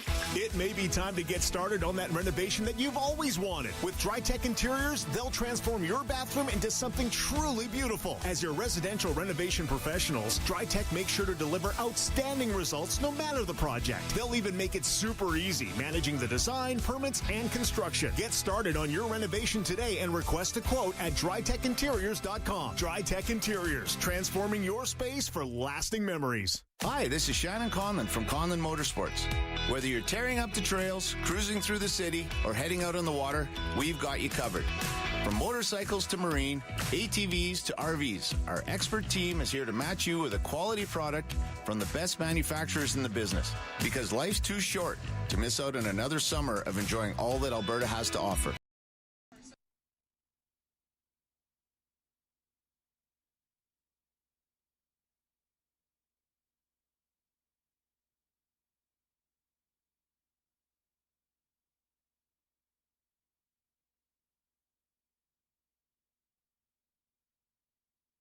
We are live. Who's ready for the live stream for the game? Get some W's in the chat. Who's ready for the Game 6 of the Stanley Cup Final? Get in the chat. Let's go. I'm so excited to show you guys the stream. Definitely going to be showing highlights throughout the night as well. So keep an eye on the highlights. It's going to be a really good time. Let's get some W's going to the chat. Let's go. Let's go.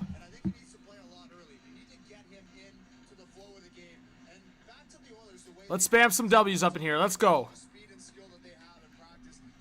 So we got the game right here. We're going to flip, as always. We got 282 in the chat. Let's go. Ginny, I'll be showing highlights. Let's get some W's going. W's. We got almost 300 people in here. Are you guys ready for the game? Let's go. The game's puck drop's not going to be starting for another 25 minutes. So until then, I just want to talk with you guys just about the game, just predictions. So if you guys are down for that, we still have 25 minutes left of the game, right? All that you'll be able to see is this.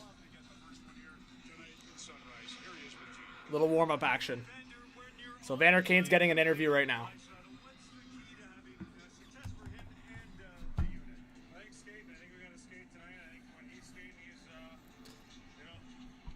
What's up, Blue? What's up, Landy? Make sure you guys, if you haven't yet, please hit that subscribe button. We're almost getting closer and closer to 60,000, but we're almost at 56,000. We're about 130 away. Cup on the line. We could be seeing the Stanley Cup awarded tonight. We could see the Stanley Cup awarded tonight, that's for sure. Let's go. All right, guys, let's get, while we have 300 people in here, let us know if you're a new subscriber. Your name will pop up on the screen if you subscribe. Give me a 1 in the chat if you think the Oilers are going to win tonight. 2 in the chat for the Panthers. Let's see what people think.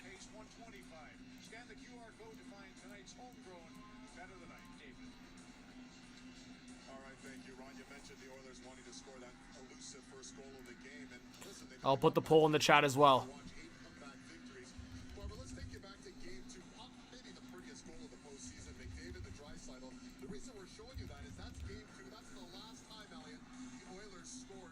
What's up, Christopher? What's up, Barbs? What's up, Noah? What's up, Mike? Thanks for being here. Kyriakos says 1 for Oilers.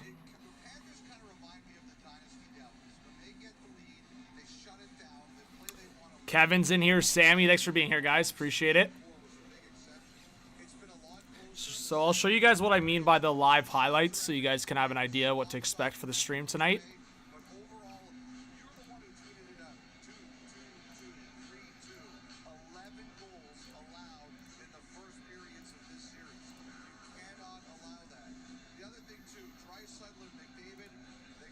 All right, I'll show it in a second.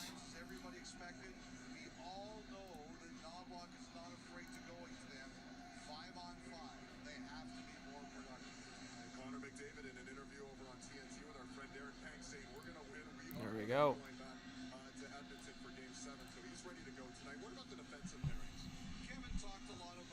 Amanda says, let's go Oilers. There you go.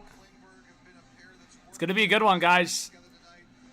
So, Oilers defense, Ekholm, Bouchard, Nurse, Kulak, Wallman, Klingberg. Klingberg in, man. That's high risk.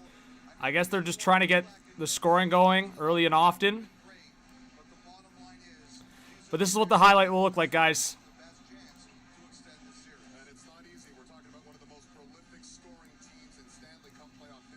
So 27 minutes to puck drop. W's in the chat for the live highlights. Let's go. Yes, I will be showing, as I said. Robert says, don't ever count the Oilers out when it comes to hockey. Oh, yeah, definitely not. If you're counting out McDavid and Draisaitl at this point, you haven't been watching. I'll put it this way. Last year, in McDavid and Draisaitl's first Stanley Cup final, and Draisaitl wasn't even healthy. What happened? They were down 3-0, I recall, and they came all the way back. Of course, they didn't win, but I think that's the context that needs to be remembered here, is they're only down 3-2 in the series here. I just look at that compared to what they were facing last year.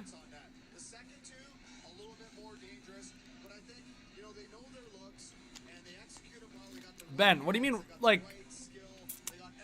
do you mean, why is Klingberg risky? I'll put it this way. Why is Klingberg risky? Well, defensively, he's not the most well-positioned. He gets caught puck watching very often. Also, the reason he got pulled out of the lineup to begin with was because he was a -3. He had the worst game when they got blown out in game, 3? So, I just look at the context of that, why Klingberg came out of the lineup, his track record. He does have experience in deep runs, but obviously it's a different Klingberg than what he was years ago. So definitely risky, but we'll see what happens. Hopefully that answers your question.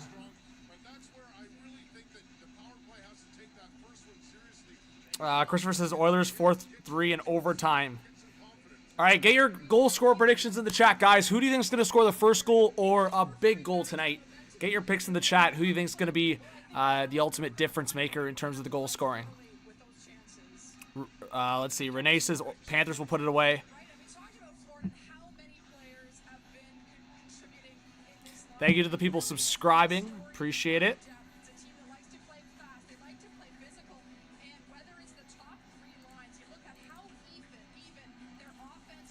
All right.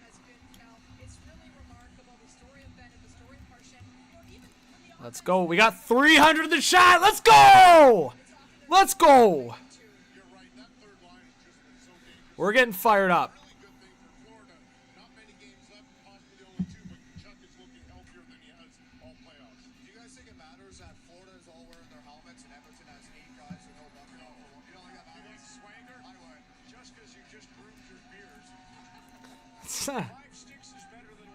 That's pretty funny.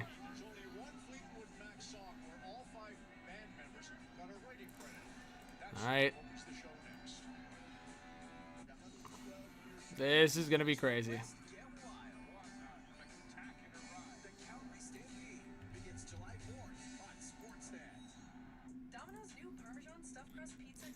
Hey, Barb with the 2. First donation of the night. Big shout out to Barb. Let's go, Barb. Let's go. We already got over 300 in the live chat. Everyone's ready for the game. Let's go. And look at our guy, Wayne. The great one. Getting a little pregame action going. Colleen, thank you so much for subscribing. Appreciate it. How's it going, Blair? BC says, Matt McDavid is scary. Let's go Oilers. I'm with you. I think McDavid's going to be on a different level tonight. I don't think he's going to go down easy. That's the easy way of putting it. But thank you so much, Colleen, and everyone else that's hitting that subscribe button. I really appreciate it. We are now 17 subscribers away from 55.9. Oh, Blair with the $14 dono. Says, John, you're a legend. Like and subscribe. Yes. Bomber, thanks for dropping the comment. We can see your comment. Bomber, get Blair hype in the chat going. Thank you so much, Blair. Let's go. Big donation to start the night. Appreciate it. BCJ says, first goal, Connor Brown. All right, I'm going to say first goal, Evander Kane. Get your first goal score predictions in the chat. I think it's going to be like a Draisaitl fake shot to Evander Kane. Boom. Snowy, big shout out to you. Hopefully you hit that subscribe button. Of course I'm going to give you a shout out. Thanks for being here. Let's go.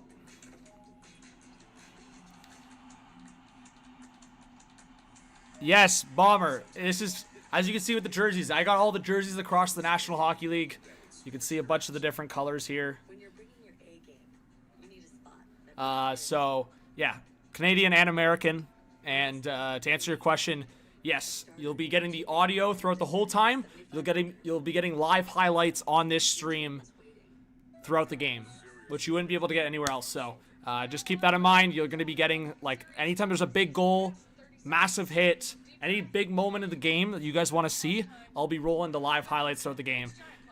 Guys, look who it is. It's Chucky. Yo, let's go. The Cats fans are ready to rock. 22 minutes left to puck drop. We're loading up the stream, guys. Let's go. We got 320 people in here. J-Dub, what's up? Thanks for being here. It's his first goal for Hagee. Hey, Stoey, it's up to you, man. If you want to subscribe, appreciate it. Renee, how's it going? Hey, Brandon, thank you so much. But hey, Brandon, for me, this is not, like, if the playoffs ends tonight, this is not close to the end of me on this channel for the summer because the NHL draft is next Friday. So, guys, depending on what happens tonight, I might drop my NHL mock draft as soon as tomorrow. So that's going to be my final mock draft for the 2025 NHL draft.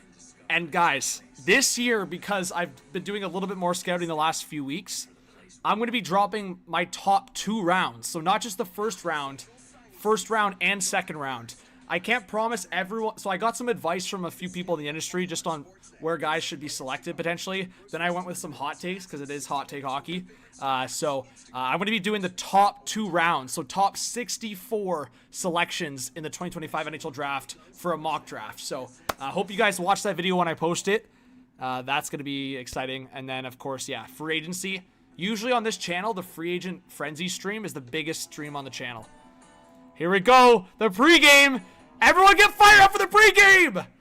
Let's go. W's in the chat. Let's go. The pregame. Let's go. How's it going, Andrew? Yeah, Bauer, we'll have the game going. We got 360 in the chat. Let's go.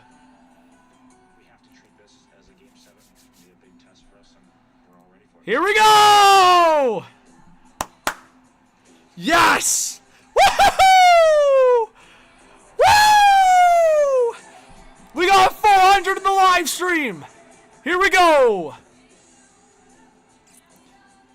Tony said it's over tonight. I'm very confident. Wow. Tony in the live chat thinks it's over. Here we go. Brad Marchand scores.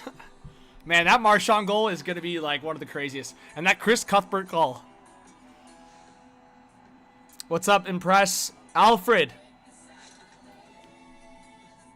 Alfred going to be showing the live.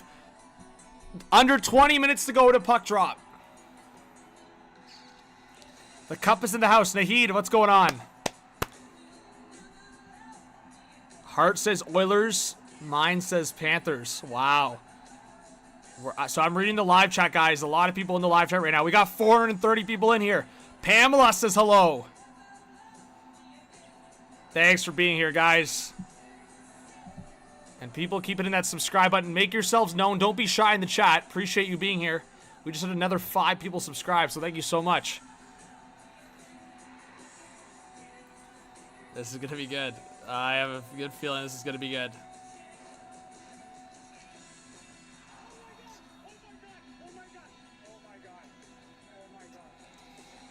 Matthew Kachuk saying, oh my god, after the Brad Marchand goal. So funny. Woo-hoo-hoo-hoo!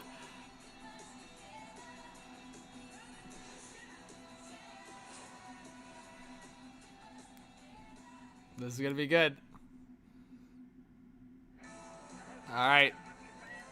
Again, guys, we've been doing it throughout the whole pregame. Give me your first goal score predictions and vote on the poll who you think is going to win the game. Leafs are out. Stars are out. All the other teams that we predicted to go far are out. It's 2 teams left. Oilers, give it a 1 in the chat. 2, Panthers.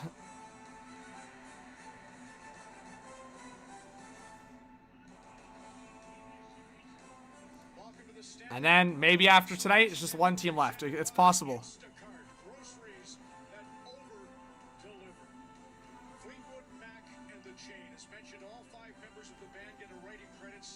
All right. 475 in the chat. Yeah, Bomber, I will be giving you the audio, the play-by-play, live highlights. I will be giving you all of that. So I got a little bit of both. I got both the TNT and the Sportsnet broadcast. So whether you're Canadian, American, it doesn't matter. I've got both broadcasts rolling for you guys. That's the great part about it.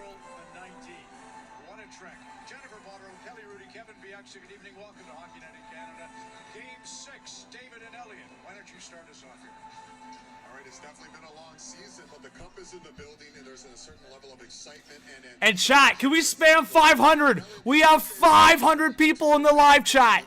Here we go. Look at Biz. Oh, bro.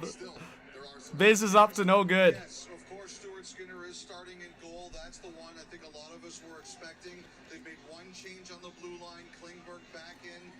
What's up, No Name?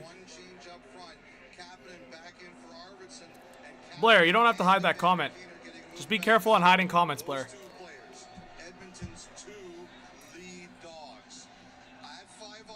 Man, McDavid looks angry, guys. Connor McDavid looks angry.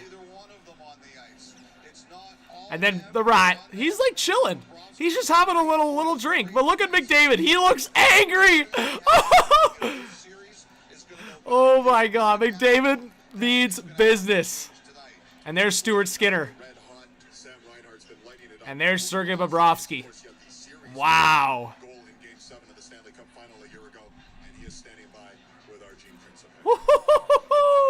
Sam, a chance to win the Stanley Cup tonight. What kind of thoughts go through your mind with that opportunity ahead? We've been here before. We know what's at stake. Oh, J-Dub, it's going to be crazy. Thank you to everyone that's hitting that subscribe. Make sure you guys hit the like button, the thumbs up, and subscribe. It's free to do so. You don't got to pay a dime. Never expect money from anyone here. Just expect a good time. That's it. That's all I'm hoping for you guys to get out of tonight and any other night that I live stream on here and post videos. It's going to be fun. I'm going to be going crazy. I hope you guys have a good time. But, yeah, Panthers-Oilers Game 6. We're either going to see the Cup awarded tonight or we're going to see a Game 7 Friday night. Oh, my goodness, chat. We just gained like 9 subscribers. We are 3 subscribers away from 55.9K. Thank you so much to everyone that's joined the chat right now.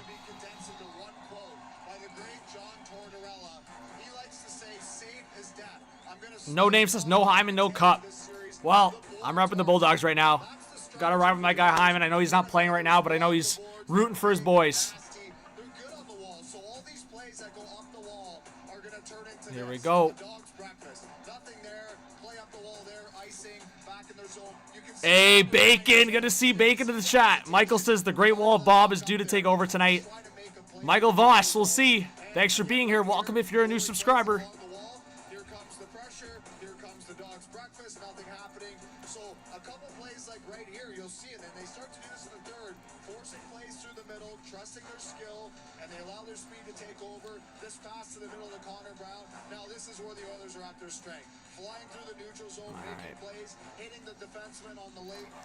Bacon, do you still have access to the Discord? Are you still in it? If you can you please share the link to the stream in the Discord? I know I haven't used it in a while, but I just feel like it might be the last game of the playoffs and the year, so figured if anyone else wants to join from the community, they should be able to, or they should be made aware that it's happening tonight.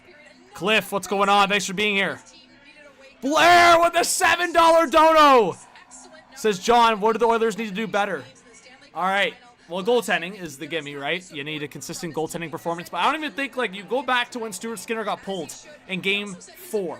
I don't even think that was his fault. Like, he stood on his head in that first period. Sorry. Of course, the Oilers' lack of discipline was the major issue. So that leads to my second thing that the Oilers need to get better at is discipline. You cannot, I swear, man, the Oilers cannot take a first period penalty tonight. If they do, they're going to get into that bad rhythm. The refs are going to be on them. It's so simple. It's playoff hockey. You could ride the line a little bit. High sticks are going to get called every time to the face, for the most part. Sometimes they don't.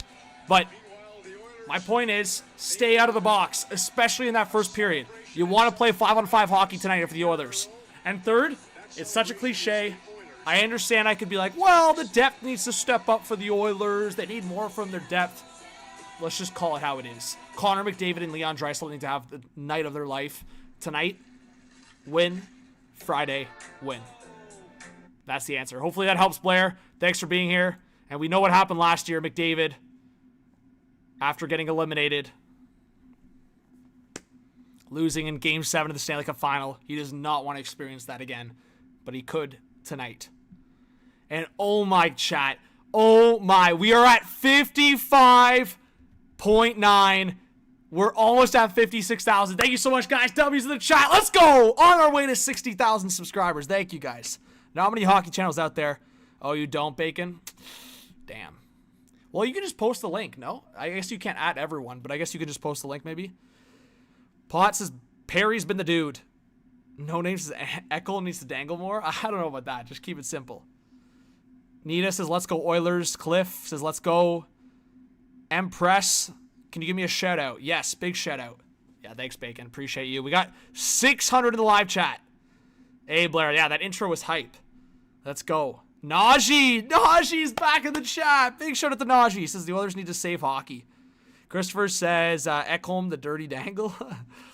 Happy Golfer says, guess Florida is gonna... What? Alpaca? Cliff. Big shout out to Cliff. Here we go! Here we go! Here we go! Who's ready for puck drop? Puck drop's going to be in about 10 minutes. But the pregame hype and the players are about to step onto the ice. Woo-hoo-hoo! CC, shorthanded, yes. Nishan says, as a Bruins fan, can't wait to see Marchand lift his second cup. All right, Nishan, let's see it. Could happen tonight. Crazy says it's going to be goated. Rise says the cup is. Scott says can't beat the Oilers. We'll see. Alan says Edmonton all the way. Philip says let's go Oilers. All right. A lot of great viewers in the chat. Thank you so much, guys. Justin, thank you so much for subscribing. Really appreciate it. See, guys, if you subscribe, your name pops up on the screen. I try to shout you out, but if not, you'll definitely get your name up there. Let's go. Let's go. Game didn't start yet? No, game hasn't started yet. You'll know if the game started. Trust me. But McDavid is ready to rock. That was him in warm-ups. We got 600 in the live stream.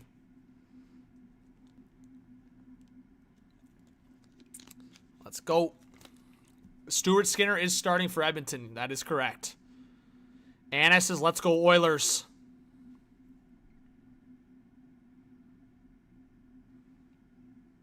Yep. Bowen says, where do I put my parlay? I don't know. It could be a little mix. My thing is like, I think this was always going to 7. I mean, I could be wrong. Panthers are at home, and Panthers are a great team. So, like, I would not be shocked if the Panthers won tonight. But at the same time, like, I think most of us expected this to go to 7. Anna, thank you so much for subscribing. Skit says, let's go Oilers. Z4 says Skinner going to sell. We'll see. Postcards from the edge. The two cities here, Florida and Bruins fan, what's going on? I said Oilers in 7 before the series started, but of course, the Panthers very well could finish this off tonight. But Stuart Skinner, as you can see, he's pretty good when facing elimination. 9-10 save percentage, 211 goals against average, 5-2 record. Not bad. Not bad from Stuart Skinner. So as you just saw on the screen, not bad at all. Yeah, Bacon, I feel like that's the vibe from Stuart Skinner, right? There's no in between. It's either like the best game of his life or not so much. We got almost 700 people in the live stream, guys. Hit that subscribe button. Hit the like button. The players are about to hit the ice. Thank you, Anna, for subscribing. I really appreciate it. arguably the most consistent team in the NHL in the last 20 years. Bobrovsky's going to be amazing. The way the Oilers win this game is by outskilling and outspeeding. Man, it's crazy how Marchand's been in this Stanley Cup final.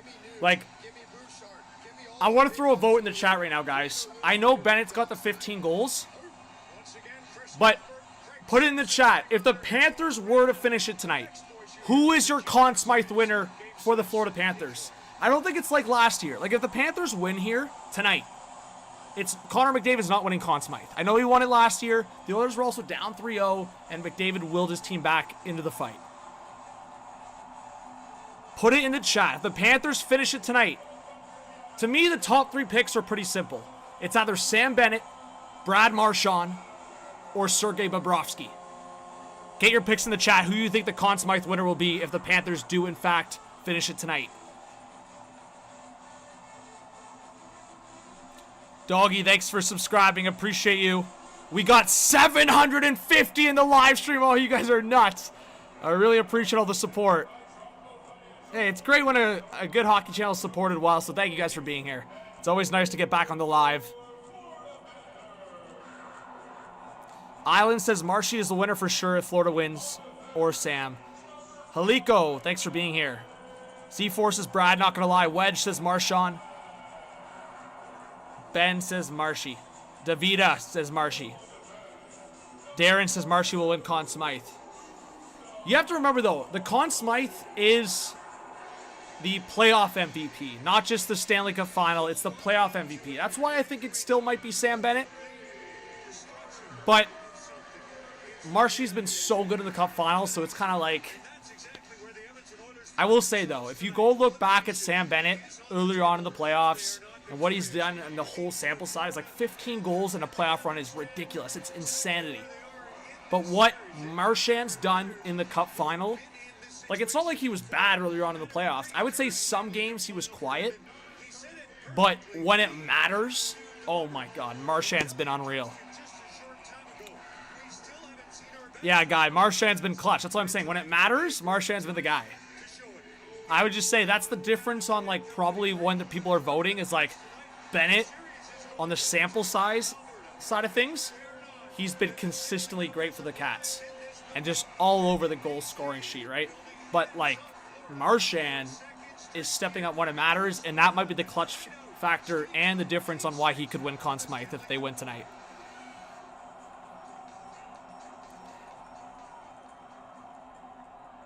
Is Taylor Swift in the house? Philip Brown says, what's going on? What's up, Philip Brown? Here we go.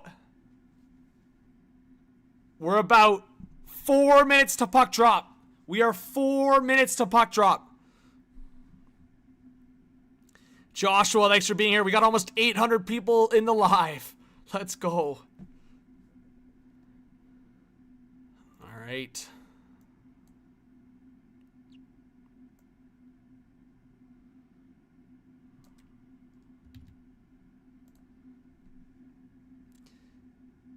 What's up, Happy? Says Marchand's clutch, but then again, he got clowned by the announcers when he hit the puck in his shootout. Didn't get the shot off. I mean, we're talking about old news. Potch, what's going on? It is game 6. Florida leads the series 3-2. Here we go. Last chance to vote in the poll, guys. Give me a 1 in the chat if you think the Oilers are going to win. 2 in the chat for the Panthers. Ethan, what's going on? Zach, how's it going? We got 800 people. Spam 800. We got 800 live viewers and the game hasn't even started yet. Let's go, chat. Let's go.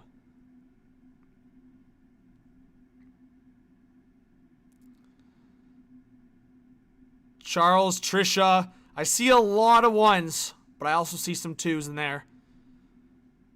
Derek says, let's go Oilers. Ace, yes, 800 people in the chat. Let's go. Let's go. Alrighty. We're 65 subscribers away from 56,000 already. That's insane, chat. Carlos says, let's go McDavid. First goal of the game for 10K. Whoa! Carlos throwing some serious money down, chat. Ram, the game is going to be starting in, I think, 3 minutes now. 3 minutes. I think it's usually 8:20 Eastern time, so less than 3 minutes away. Larry N, thanks for being here. We got almost 900 in the chat. Andre says, what's up, John? Best YouTube channel in the world. Keep it up, brother. Thank you so much, Andre. That's really kind. I really appreciate it. Yeah, guys, if you could share the stream, hit that like button, subscribe. All of that is free to do so, and I really appreciate it.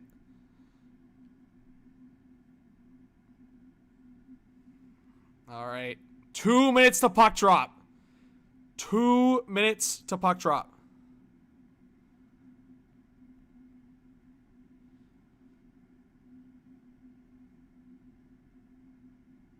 All right.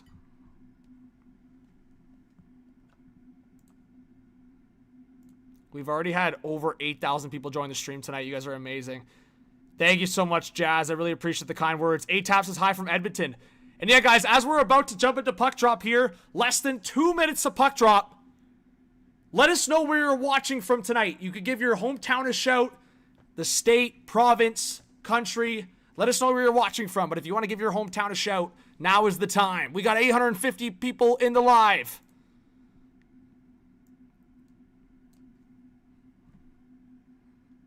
Oh, this is going to be exciting.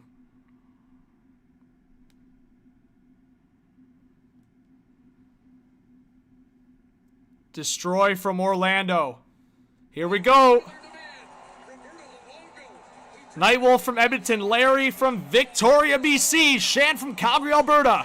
Ram from Alberta, but originally from the U.S. Ethan from Alberta. Happy golfer. Empress, thank you so much for being here. Donna from Cuba.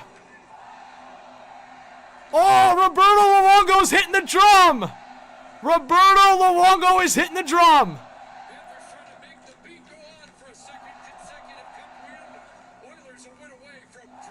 The game is always delayed. It's playoffs. We got over 900 people in the live chat. Last chance to get your predictions going. Here we go. Less than 30 seconds to puck drop.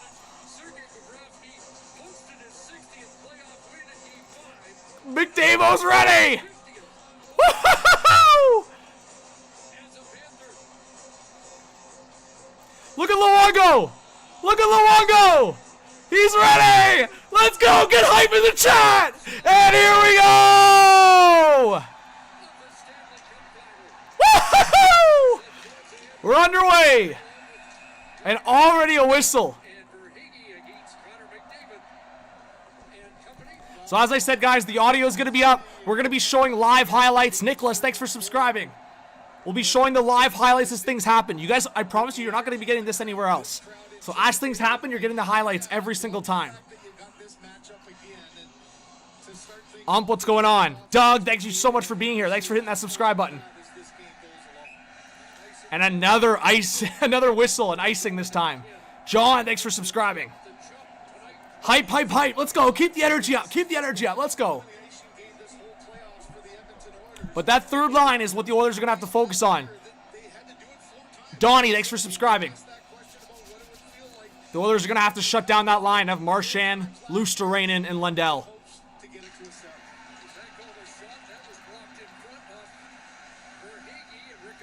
Couple whistles already to start, guys. Couple whistles already to start. All right. Puck in the Panther zone. The Panthers trying to get the puck out. Here come the Panthers through the neutral zone. Stretch pass. That goes around the Oilers net. Now the Oilers on a breakout. Puck sent into the neutral zone. Panthers with the reset. We got almost 1,000 people in the live stream. You guys are amazing. Keep it in that like. Keep it in that subscribe. Oilers now trying to get the puck out. They will.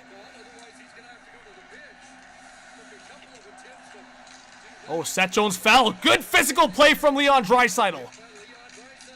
Draisaitl trying to get the puck in the corner here. Now puck in the high slot shot. Evander Kane. Stopped by Bobrovsky. Rebound. Oh, it's loose. Oh, wow. A big chance for Evander Kane in the slot. Stopped by Bobrovsky. We'll show that highlight here in a second. Hey, Jeff, I can't show it consistently, man. But I can show the highlights. I'll show the highlights to you. And I'll give you the play-by-play. You can hear the audio.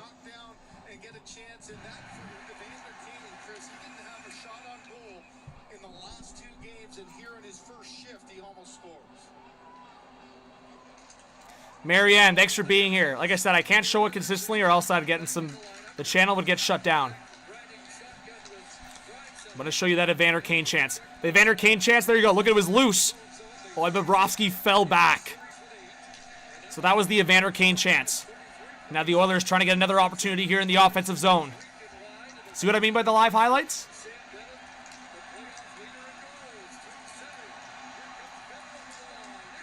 Long one over the net. I love how I talk to people and they're still asking the same question in the chat. Kind of weird, eh? Kind of weird.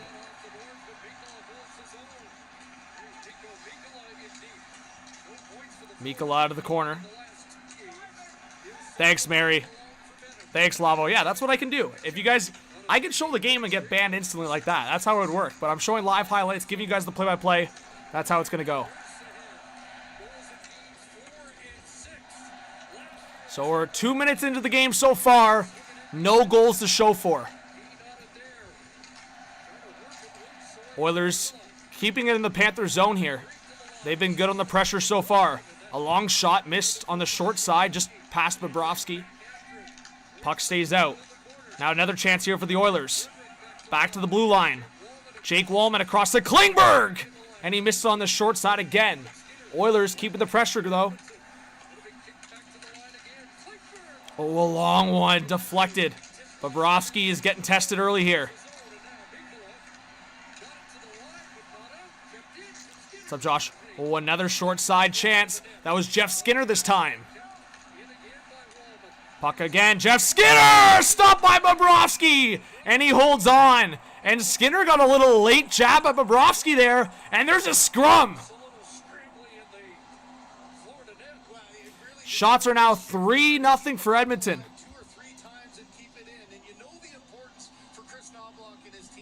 Happy Golfer 20. Appreciate you. Thanks for being here. Yeah, you're always welcome here. If you want to keep the stream open and just mute, then you can come back during commercial breaks, intermissions, things like that. Yeah, Edmonton has to score first. I mean, that's a big part of it for sure.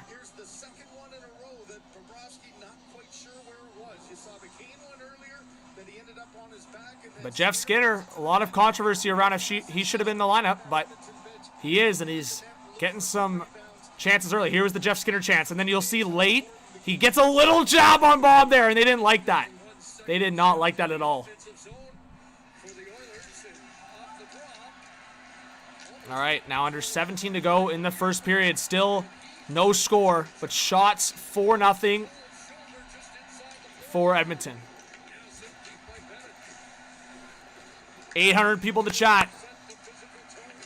Ram, like I said, I'm going to keep showing when I can the live highlights, give you the commentary. I already explained that I cannot show the game consistently or else I'd get banned. The channel would get shut down. There's no other way to explain that. All right. Panthers keeping the pressure. We're about 3.5 minutes into the first period. A long shot deflected. Stuart Skinner made a right pad save. So it was this time the Edmonton goalie making a big save. Now puck in the neutral zone. Oilers will get a reset. Both teams will go for a change. Hey, thank you, Caitlin, for the kind words. I really appreciate it. All right, stretch pass forward. See, they're looking for McDavid, but broken up right away. Delayed offside against the Oilers, and now Sam Reinhart will get it in for the Panthers. Reinhart now behind the net. Ooh, it could have been a trip. It's Barkov waiting, looking for Verhaeghe. Ekholm with the pressure. Now Evan Bouchard. There's some reports that Evan Bouchard is going to get a big payday this offseason, that depending on what happens here, he could get over $10 million per year. That's what the reports are suggesting with Evan Bouchard right now. He's had a great playoff run. But a bad giveaway here. Sam Reinhart scores! A brutal mistake from Matthias Ekholm and Evan Bouchard. And the Panthers are up 1-0. Wow! Oh my goodness. What a bad mistake.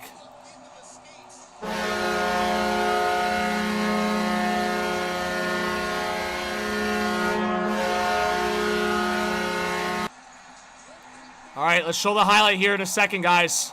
But this is what a battle from Reinhart, man. I literally was gonna throw Reinhart for a goal tonight. I went safe and did a point, but we got over 900 people in the chat. What a goal by Reinhart, man. That's an individual effort. And like, look, he's falling and he gets the goal. Unbelievable. Like, look at the two guys on him here. And he can get the goal pass. Wow, unbelievable.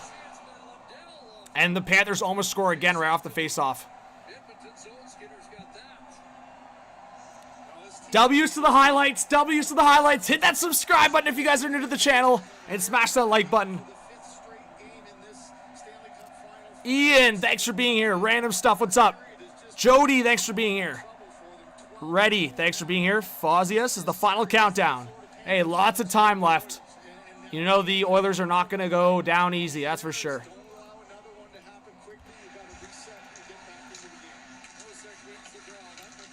Also, chat, the goal horn came in through. The goal horn sounded all right. We got almost 1,000 in the live chat. Another angle of the goal. All right, under 15 to go in this first period. Can the Oilers respond is the big question. It's a stretch pass here for Greer. AJ Greer for the Panthers. Shots are now 5-2 for the Oilers. 950 in the live stream. Oh, a bad giveaway. It's Kapanen looking for Klingberg. He'll give it away. Here come the Panthers. And they couldn't connect on that pass.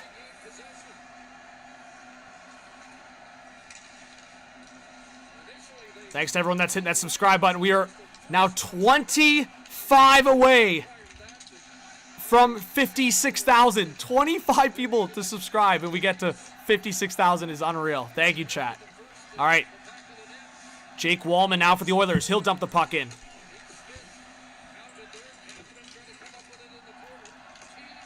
Jello, what's going on? I am. We're going to be showing highlights throughout. Here comes Sam Reinhart. Reinhart. He'll get hit there in the corner by Wallman.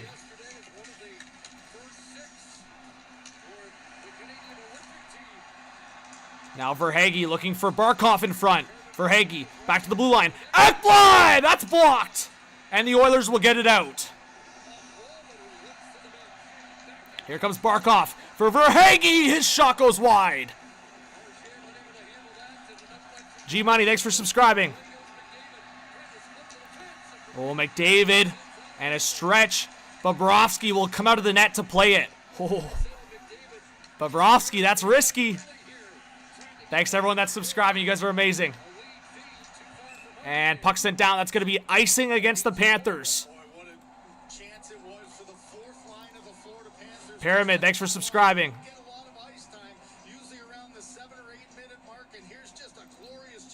Wow, what a chance. Oh my. Chat, we're 5 subscribers away from 56,000. That is nuts. We just started. Wow. Thanks, Michael. Michael Scissorhands in the chat. Thank you for the kind words. Under 13 to go in this first period. The only goal so far, Sam Reinhart.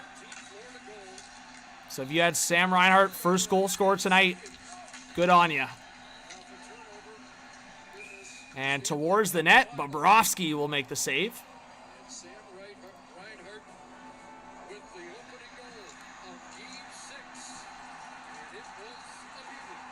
Oh, wow. We have 980 in the chat, almost 1,000. Commercial break, chat, commercial break. Get your takes in the chat right now. Give me one word on this game so far. One word. More to spend. More places to go. And just when you think there couldn't possibly be any more. We are on a commercial break.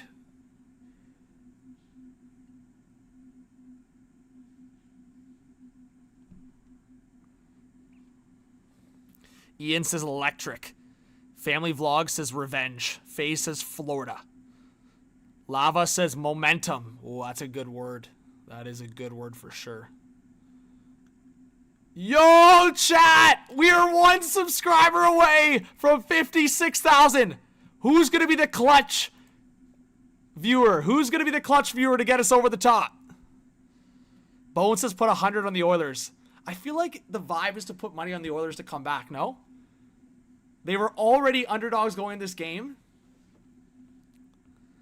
I feel like wait a little bit, though. I think maybe wait, because you want to see how the Oilers do the rest of the first period. Renee is hyping up Larry. Bethany says, I subscribed and they didn't say my name. Well, Bethany, big subscribe, shout out. Let's go, Bethany. Let's go. Boom.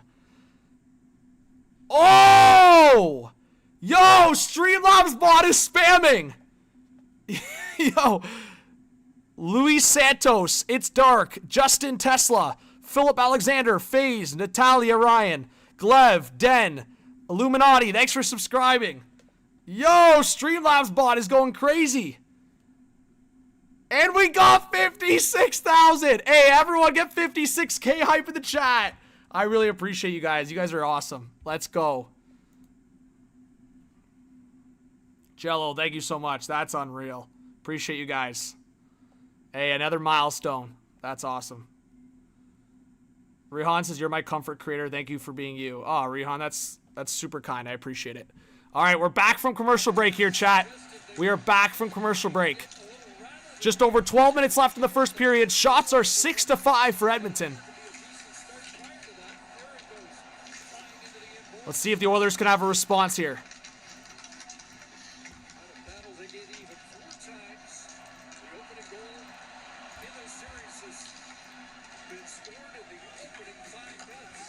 All right, Stuart Skinner behind the net. Bouchard, Draisaitl. That's given away. Verhaeghe behind the net. Up top for Seth Jones. Seth Jones, a shot! That's deflected wide.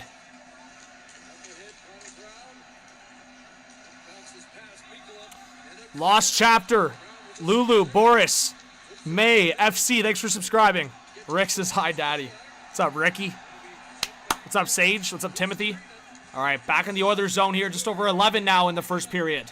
1-0 Florida Panthers lead. Goal was Sam Reinhart. Bobrovsky behind the net to play it. Oh, his follow through. Looked like it hit Draisaitl in the face. Or actually, sorry, that was Podkolzin in the face. Podkolzin now on the forecheck. Janmark waiting. looking for a blue line pass. That's broken up. And finally, the Panthers will get it out.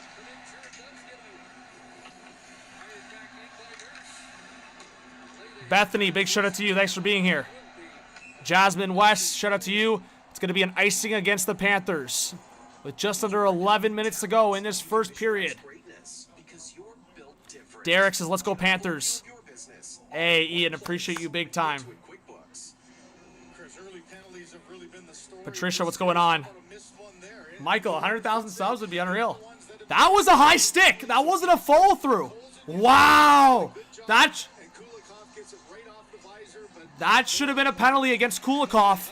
Even if it hit the visor, that still should have been a penalty against Kulikov. I think it hit a bit of him under the visor. 4 likes to 200. Hey, 4 people, hit that like button. Let's go. Bryn Lee. All right, puck around the boards here. About 10.5 left in the first period. Oilers putting on some good pressure in the offensive zone. Back to the blue line for John Klingberg for the Oilers. Wallman, a long shot. That missed. And off the end boards, Bobrovsky will freeze up. And Evander Kane is in the chaos. Paul Maurice is like, hey, what's going on out there? Kapanen and Matthew Tkachuk are talking to each other. Early in this series, first game especially, there wasn't much of this, but the second and third, there might be a fight. We'll see. Yeah, all it takes is just one. Wow, a lot of people are subscribing. Thank you so much, guys. You guys are amazing. It's getting scrappy. Evander Kane was given a little bit of a face wash to Sam Bennett. There's going to be a penalty each. So it looks like it's going to be Sam Bennett and Evander Kane to the box. And this was the scrum. Seidel waiting. Bouchard! Big save by Bobrovsky! Oh, wow! A huge right pad save from Bobrovsky to keep this a 1-goal lead for the Panthers. Now Leon Draisaitl back in the offensive zone. Draisaitl waiting. Up top. And a long shot. That's another save by Bobrovsky. This time by Brett Kulak.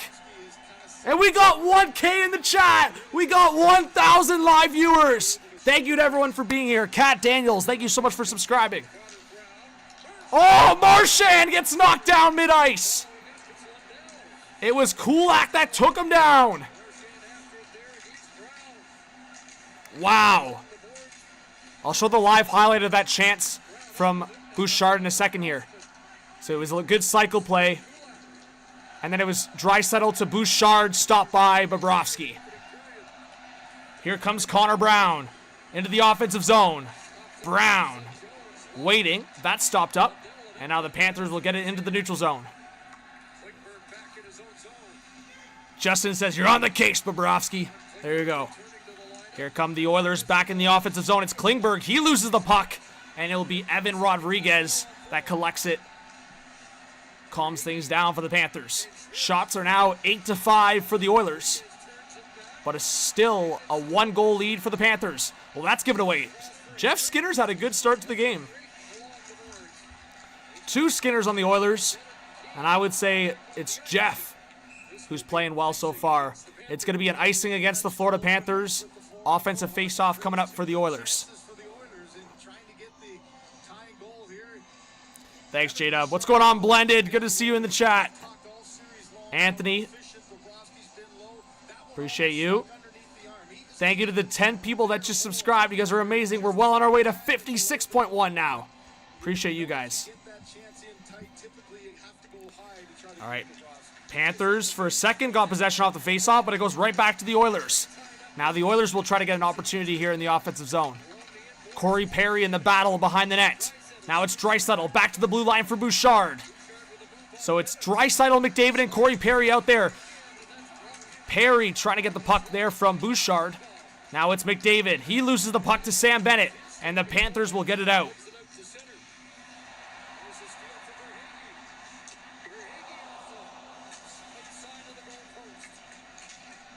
$1,000 in the chat. What's going on, Bethany? Emma, thanks for being here. Cybershade What's going on? Cyber, it's been a while. Here we go, McDavid! Oh, big stick there by Bobrovsky. Oh, wow. What a save, another one. This time with the paddle out. Bobrovsky keeps McDavid out of the score sheet. Rosaria, thanks for subscribing. Bugsy, thanks for subscribing. We got 7 minutes left in this first period. Bugsy, thanks for subscribing. Panthers in the offensive zone. A long shot that gets deflected out of play.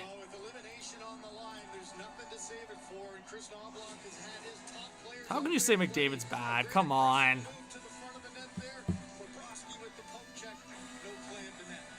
Edmonton should tank for McKenna. Whoa, Cyber Shade. Relax, relax. All right, so we're on a commercial break, as you guys can hear. Femi, thanks for being here. Najee, I wouldn't say pathetic, but you definitely were expecting better from the Oilers overall. I do think we're going to get more here the rest of the game.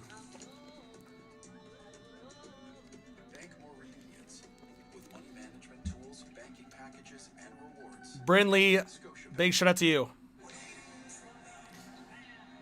Let's see. I mean, yeah, McDavid's got to break through. It's as simple as that. Connor McDavid has to break through. You are correct. I get that, Najee. I get that. I get that. It is the Florida Panthers. We knew what we were going to expect here.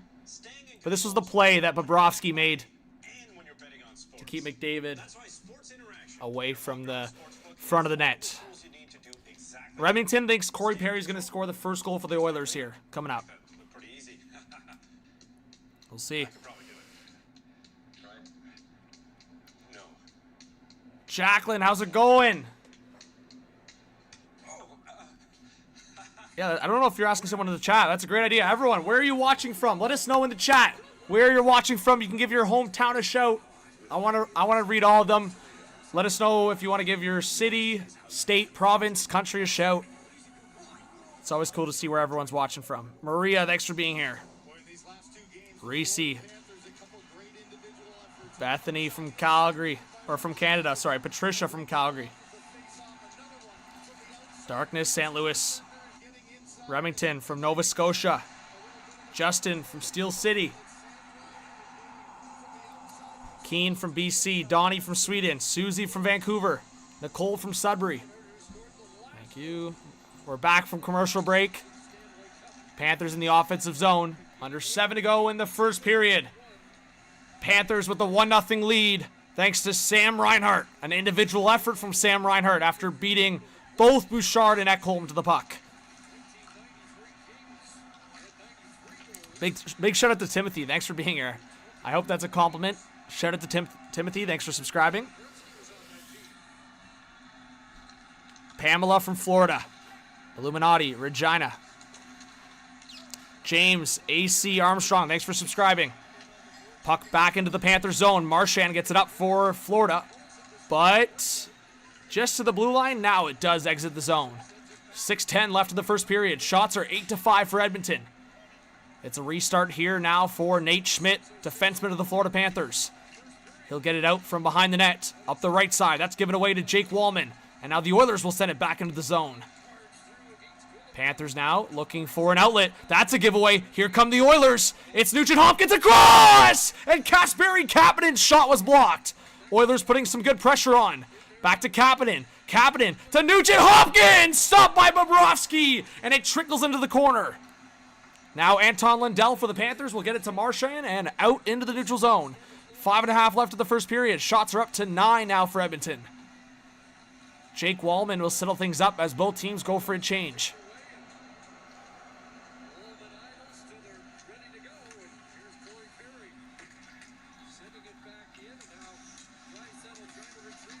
All right, Panthers trying to get the puck out, but now Corey Perry down low for Draisaitl. Bouchard across. Ekholm now behind the net for McDavid. McDavid looking for Draisaitl. That's given away, but the Panthers can't get it out. Now it's McDavid looking for Draisaitl. And finally the Panthers will get it out. But this was the big chance for Nugent Hopkins on the screen, as you guys can see, and Bobrovsky made the save. Hey, John Burns, really appreciate you. Thanks for being here. Oh, a bad giveaway! And the Panthers, another chance! Stuart Skinner makes the save. It's Stuart Skinner between the pipes, making a stop for Edmonton. And another chance! This time it's blocked. Wow. Now the Oilers on a counterattack. A drop pass. Parry a shot! Stopped by Bobrovsky. End-to-end action. Still a 1-0 lead for the Panthers. Now it's Kulak across. Now a one-timer. Rebound in front. And Henrique couldn't get there in time. Now the puck will go into the bench. We're going to get a whistle. Wow, end-to-end action. Bobrovsky and Stuart Skinner both pulling their weight right now. It was a right toe save from Stuart Skinner. And then on the other side of things, wow. Robert from Windsor, Ontario. Well, Ian, I did post a video about Marner a couple days ago. I don't know if you just missed it, but I did post one about Marner. Let's see. Sean, thanks for being here. Keen says 3-2 Oilers final. What's up, Joshua? Seth Bernier, thank you so much for subscribing. Appreciate you. Wow, chat. We are 20 away from 56.1 already. That is nuts. Thanks to everyone that's subscribing and supported the channel. It is free to do so. Please keep hitting that thumbs up and like. Can't speak English, that's tough. But yeah, keep hitting that like button, guys. Appreciate it. Blair says, with a $14 dono. Thank you so much, Blair says, John, I love your videos, you legend. I like how some people say that Florida has such a good team. Half the players on Florida are Canadians. Woo! Blair is calling him out in the chat. Thank you so much, Blair, for the donation. I appreciate it. Molly, thank you so much for subscribing to the channel. Appreciate it. Jeffrey, thank you for the kind words. I really appreciate that. Jeffrey, let me know where you're watching from. Thanks for the kind words. Paul C says Canadian players are better. Florida taxers are also better. Fair enough. We're on commercial break right now, but going to be coming back shortly. Happy Golfer, appreciate the kind words. Tammy, thanks for being here. What did you miss? You missed the Sam Reinhart goal. Sam Reinhart scored the goal to put the Panthers up 1-0. Brady Tkachuk and the rest of the Tkachuk family watching.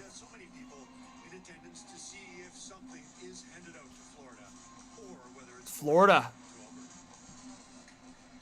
They must like the weather down there. Oh! Florida Trail Rider is snapping back at Blair. Shots are 10-6 for the Oilers, and we are back to the action from the commercial break. We got over 1,000 people in the live stream. Thank you guys so much. I'm very, very grateful for you guys being here. Thanks for hanging out and watching the game with me here.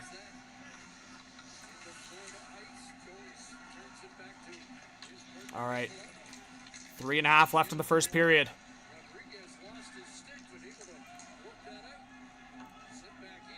Puck sent in, no icing.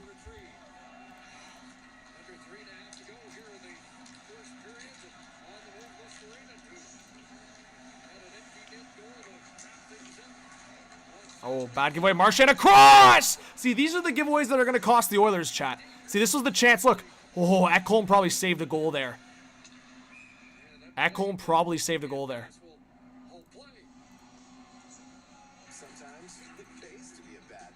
3 minutes left in the first period.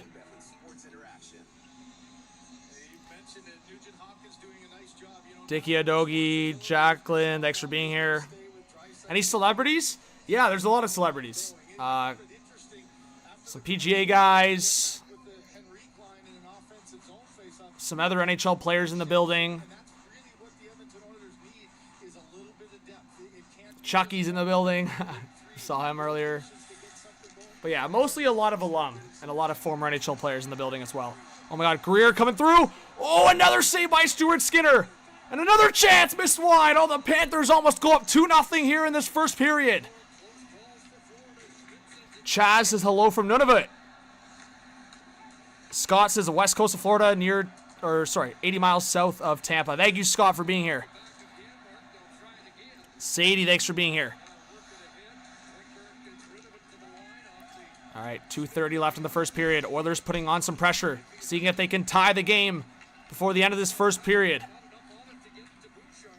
And puck is now sent all the way around the boards. It's going to be an icing against the Florida Panthers. So the Oilers will get a big offensive face-off coming up here with just over 2 minutes left in the first frame.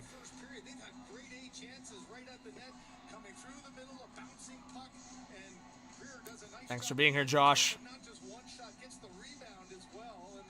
Kulikov. If he was a little more offensively gifted, I think we would have seen a shot on net there.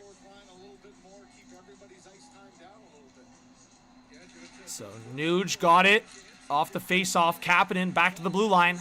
See if the Oilers can create something off this face-off. Make the Panthers pay for that icing. It's Kapanen and Evander Kane in the corner here with a battle. Nuge and Hopkins trying to support. Now the Panthers will get the puck. It's Reinhart putting it forward. A bouncing puck, and finally, it's Barkov who will get it forward for the Panthers. Under 2 to go in this first period. Sam Reinhart with the goal. Panthers still up 1-0. We've had our fair share of shots. Both goalies have been up to the task. Outside of that Reinhart goal, which I'm not putting on Reinhart. I'm putting on Bouchard and Ekholm for that one, that's for sure. Puck back into the Oilers zone. Slot pass. That missed Barkov. Now Mikkola with a long shot. Stuart Skinner gets a piece of it. Now back out of the corner. Verhaeghe back to the blue line. Seth Jones. Jones waiting. Up to the blue line. Now Marchand looking across. And sorry, that was from Barkov to Marchand. Now Marchand will leave it for Lundell. Lundell coming in with a shot. He missed. Just missed. So good play from Marchand to get it to Lundell. And again, this third line for Florida continues to be a threat to the Oilers. Now Bouchard, another giveaway from Evan Bouchard. And this guy wants $11 million per year. To the high slot. Tkachuk scores! Matthew Tkachuk! Another brutal giveaway from Evan Bouchard! Bouchard, what are you doing?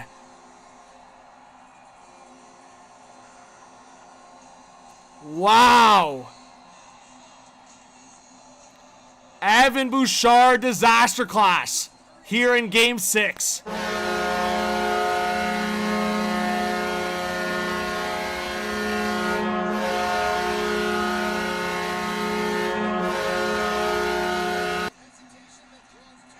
Wow.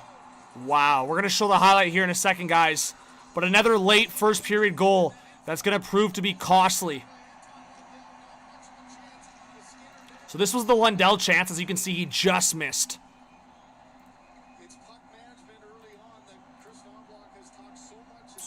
And here we go. Watch, Bouchard. This is Bouchard, the giveaway! Bouchard, what are you doing? Oh my goodness, and Matthew Tkachuk scores.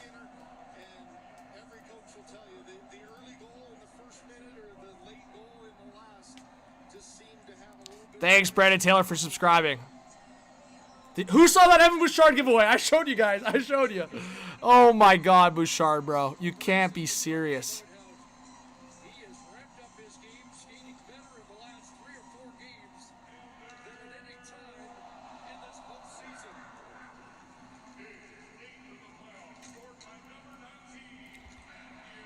Evan Bouchard. 2 major mistakes on both Panthers goals.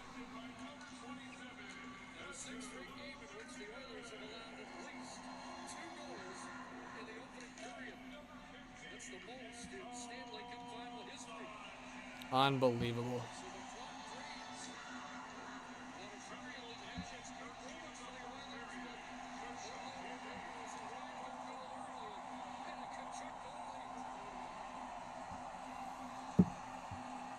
Victor Adams says, oh, that feels so good. Woohoo. Hey, this game is far from over. Just want to let you guys know, this game is far from over. Let me remind myself. Didn't the Oilers come back from down 3-0? People are forgetting that all of a sudden? I'm telling you guys, this game's not over. We're going to the second period. We know the Oilers have been the worst first period team by far in this Stanley Cup final. But they always do this, for the most part. I think it would have been pretty all right if it was only a 1-goal deficit. But unfortunately for the Oilers, they're going to have to come back from down 2. But hey, guys, we are on intermission. Let us know your thoughts. We got a couple donos that flew in. Kilo, thank you so much for the 2. Says NHL players practice in Antarctica. Give me your sources on that one. That is nuts. Thomas with the 2 says, I want Oilers to lose so Leafs can break the Canada curse. Wow, Thomas. But don't you want, in that case, wouldn't you want the Oilers to win so the Canada curse is broken and it opens up the possibility for Canadian teams to win, you know? Yeah, Cat Daniels, that's what I'm saying. There's 2 periods left. You're telling me if the Panthers can score 2 goals in a period, the Oilers can't score 3 goals in 2? Lots of time, chat. Lots of time.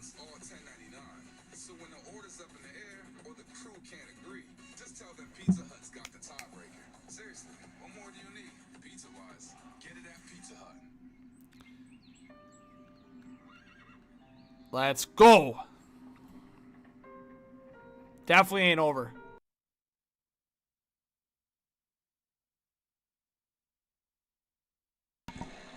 All right. Darkness says it's not that it's Edmonton. They can't slow down Florida's offense. Maybe. All right. Just to show you guys, lots of time left. We're throwing a little live on the Oilers here. Lots of time left.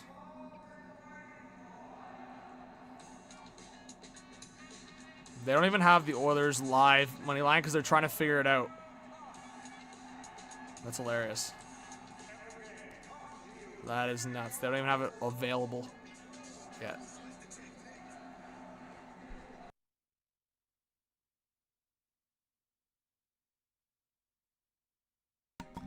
Hey, another dono! Jacket says, did you see that Cristiano Ronaldo is in the game? Is at the game in Florida? Is this bait? Oh my. Ronaldo! If that was actually true, that'd be nuts, but I know it's not. But that'd be nuts. Thank you so much for the dono. Really appreciate it. But once the money line gets available for the Oilers, I'm throwing that down.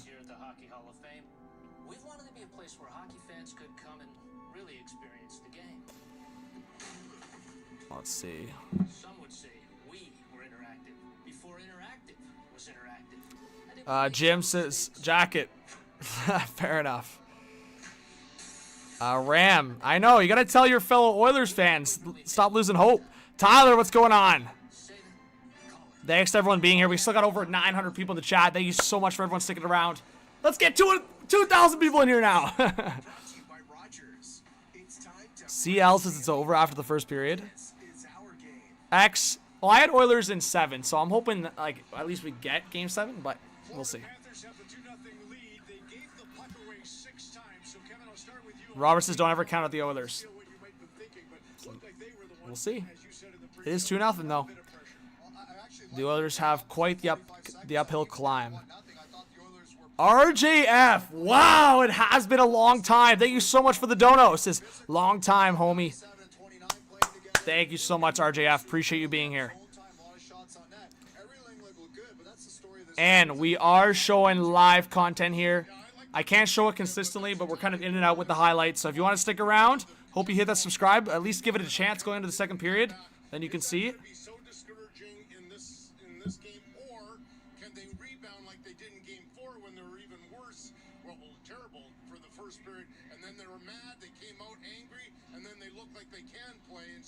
we'll see what happens in the second. Right, well, I mean, this is a team that's shown they can do multi-goal comebacks, but to me, it was all about the Florida Panthers just capitalizing, because if you go through the Edmonton Oilers lineup, all four lines actually did a lot of great things, created pressure, had some offensive zone pressure, but they just weren't able to finish on the chances that they had. For sure, Florida did not look great. So the 2-0 goal, though, is a key goal. Why don't you walk us through that? Kachuk goal, Kelly. All right, 870 in the chat. Edmonton's money line's now up to plus 500. Yeah, I think I just put a few bucks down on plus 520.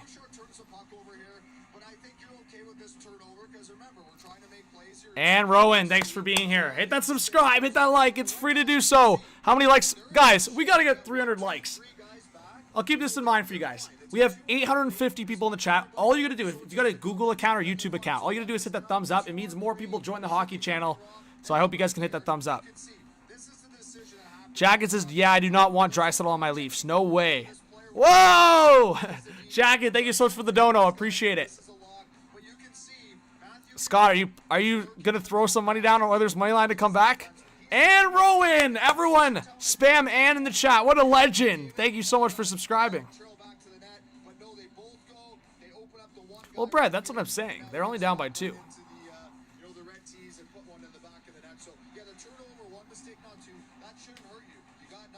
What's up, Kareen? McDiesel, lots of time left. Lots of time.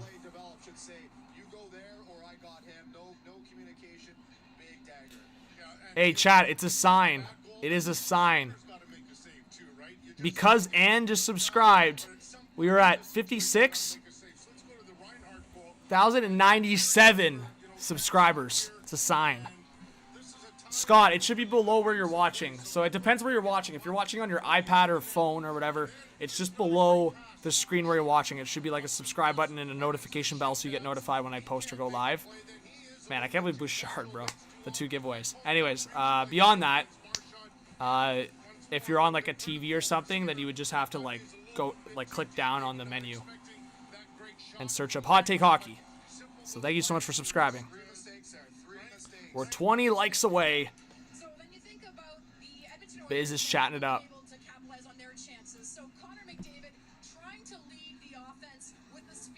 Julia, thank you so much for subscribing. I really appreciate it. Pepe says, seeing former Flames kick the Oilers is fun. Yeah, I guess that's crazy when you think about it. Yeah, there are a couple Flames that have haunted the Oilers here in the past, but more specifically, obviously, Matthew Tkachuk.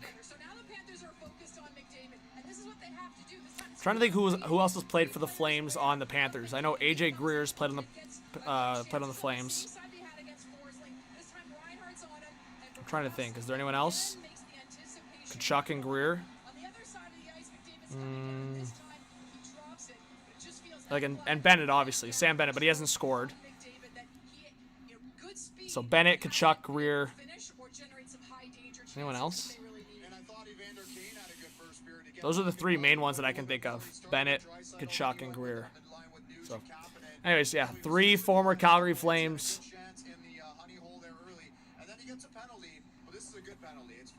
Maria says like and subscribe. Knight, thank you so much for subscribing.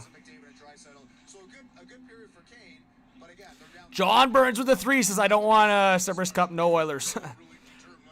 John, thank you so much for the 3. Appreciate it. What's going on, Bond? Thanks for being here. Appreciate you.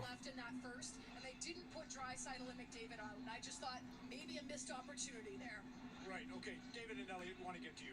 Go ahead, DJ. Yeah, well, listen, Florida, they're so entrenched in their identity, right? They brought back 14. Hey, thank you to the 2 people that just subscribed. We are 1 subscriber away from 56.1 now. Let's go. B Smooth says Oilers are straight chips. Ashley says, let's go Panthers. Happy golfer. Thanks for subscribing. Appreciate you. Dylan says, let's go Oilers. Soap says, Panthers, Canada's team. Wheel, Joe, Soap, Jamal. Thanks for being here, guys. Panthers' first period goals in the Stanley Cup final. That's crazy. Oh, I missed. But they've scored 2 and 3 in almost every first period. Crazy.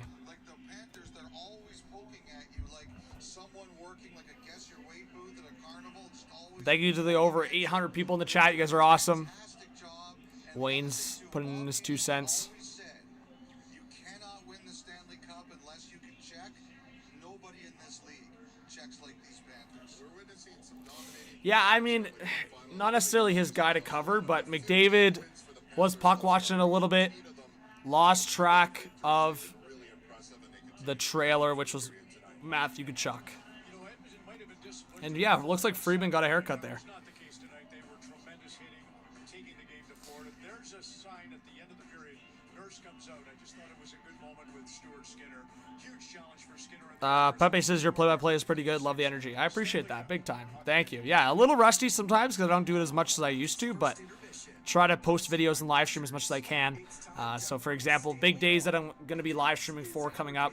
I'll be live draft night, so I hope everyone that's here, if you're a big hockey fan, I'll be live on NHL draft night. Definitely going to be live probably during the day for some of the draft. I think I'm free that day. And then beyond that, I'm going to be live for free agency as well. So free agent frenzy day, I'll be live and then be posting videos. I'll be posting my mock draft this week, my final one at least. Sammy says, let's go Oilers. Top Rock, you put some money on the Oilers to come back? Steez, what's going on? Yeah, Darkness, I wouldn't be surprised either. I would not be surprised if the Blues traded back and got an additional pick. We'll see, though. We'll see how they... I mean, it depends on how they feel about the draft, right? Like, for me, how the draft is looking, like, I feel like the spot that the Blues are in, they could probably get a guy that's as good in the late part of the first round or even early second round. So I wonder. Sparky, thank you so much for subscribing. Anthony says HCH Edmonton is not really designed to be a team that can play from behind consistently. I don't. Yeah, I get it, Anthony, but they did it already in this. Like, to me, it's like, have you done it before? Have you done it recently? They have. So, again, it was down by 3. This one's down by 2. To me, next goal wins. I'm with you with a bit of a caveat. Like, I just think if they go down 3-0 again, they're not going to come back against this Panthers team. Like, they did it, sure, but they're not going to do 3-0 again. I think 2-0 is realistic for the Oilers. I think next goal wins. I think if the Oilers score the next goal, they're going to feel that momentum and they're going to come back in this game. But if the Panthers score the next goal, I think it's going to be right off to the sunset. Game over. Cup's going to be awarded tonight. Brody with the $10 dodo. Everyone spam Brody in the chat. Let's get some Brody hype in here. Let's go. Swift, you always watch the videos? I really appreciate that. Brody, Brody, Brody. Davida says, you're by far my favorite hockey channel. Give us more. All right, Davida, I will. I'll be posting a lot of videos. Like, I try to go live when I can. I also do a lot of other work. Like, sometimes people joke, like, don't quit your full-time job. Well, I mean, I got a lot of gigs that are outside of YouTube. So I got my full-time gig, and then I got other stuff going on. I'm live on Bleacher Report 3 times a week as well. So there's a lot of stuff going on outside of this channel, but obviously when I can, I try to go live, but I also post videos when I can as well. Anthony, look out for my mock draft. I've been hearing a lot of Frondell for Chicago, but I think Martone's going to be the interesting one. I think him and Hagens, I think Hagens has the benefit of being the center, which is the more valuable position to people drafting, but at the same time, Martone was like regarded top 3 for the most of the year, and then it seems like he's dropped a little bit. It depends. But I've heard Frondell a little bit more for Chicago, but I'm not surprised that Saravalli and other people have put out there that maybe Chicago trades that pick, but we'll see. Yo!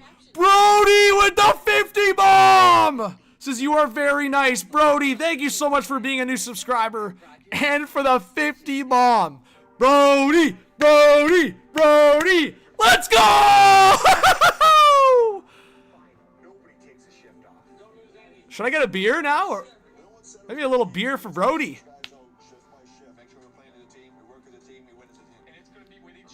Yeah, Davida, I can send the link through.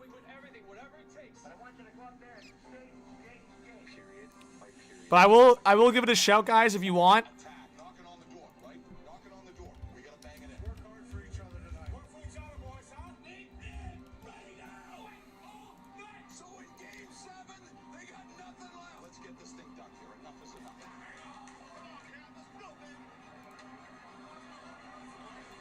Like, if you guys want to follow me on Instagram, I'll shout out my Instagram. But yeah, live on Bleacher Report.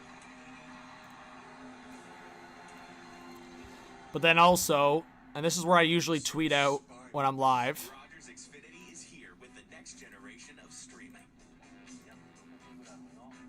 If you follow me here on X, I always tweet out the link when I'm going live on Bleacher Report. So if you guys want to check out the Bleacher Report show, there's Twitter, X, and then Instagram as well. Don't really shout those out much, but if you guys want to give it a follow, I appreciate it. Owen says you rock, John. I appreciate you, Owen. Rachel says go Oilers. But thank you again, Brody. That's unreal. I appreciate it. So carry on, because when you sell your car to Clutch, we do all the heavy lifting. Get a firm cash offer in seconds. Just choose a time for Well, Anthony, the Isles are going to take Schaefer. I think from what I've heard, the Isles are not going to confuse things. But I have heard the Islanders might try to trade for the 3rd overall pick from Chicago, and maybe they take both Haggins and Schaefer. I wouldn't be shocked. Rain, what's going on? It says, John, how's it going? Looking like the Leafs were the hardest test for the Cats. I mean, if the Panthers win tonight, there's a good argument for that. I mean, it went to Game 7, right? We'll see. Oh! Brody with the 100 bomb! Oh! Oh! Oh! Oh! Yo! Yo! Brody! What a legend! Everyone's fan Brody. We definitely need to get a beer now. Oh my god. Yo! Get some Brody up in the chat. Paul says it's just $100, dude. Bro, Paul, are you great? $100 ain't nothing. I appreciate that big time. That is so generous. I appreciate it. Thank you.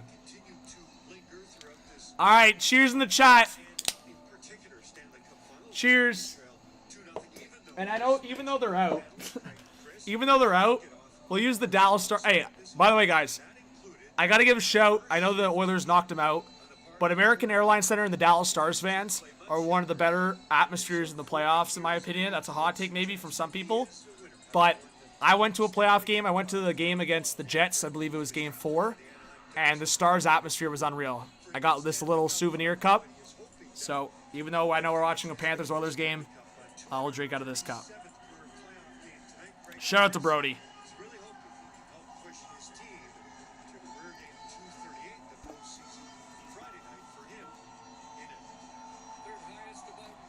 All right, here we go.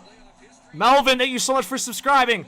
All right, chat, give me a 1 if you think the Oilers are going to come back. 2 in the chat if you think the Panthers are going to win. So the poll was so favored on the Oilers side, and then more people coming in are now picking the Panthers. Brody, thank you so much for the new $1 dono. I appreciate it, Brody. What a legend.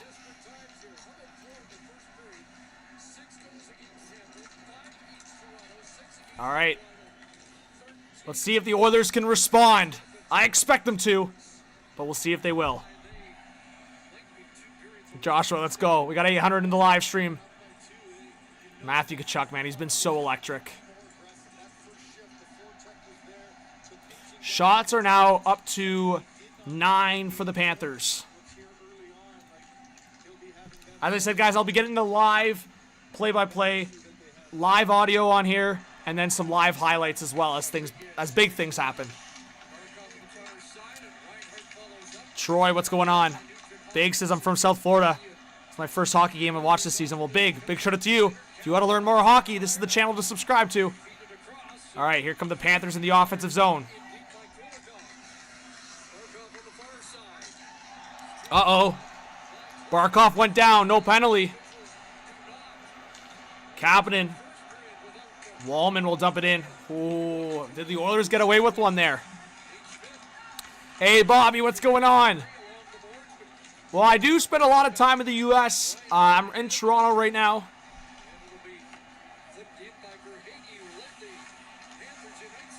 I'll be down south next week, so we'll see. Maybe a little celebration action. Big shout out to Bobby. Thanks for being here. Big shout out to Rick. All right, Oilers back in the offensive zone. Back to the blue line. It's Ekholm. Around the boards. Picked up here. Draisaitl. Almost lost it.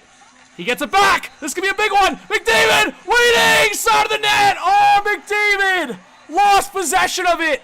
A massive chance for the Oilers. McDavid lost possession of it. That was the chance for McDavid, and he screwed it up. Wow. Wow, chat. We're going to have to take a look at this one. But that was definitely a missed opportunity by the Oilers. I'll show the highlight here.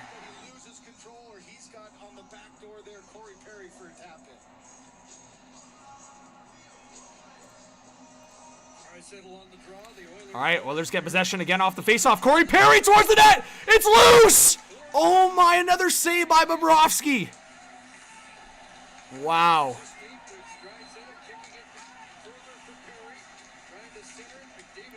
We got 800 in the live stream. Let us know if you're new to the channel. Appreciate you being here. Back into the neutral zone. 2-0 Florida lead. This was the chance for McDavid. Oh, in front. Perry. Oh, just missed wide.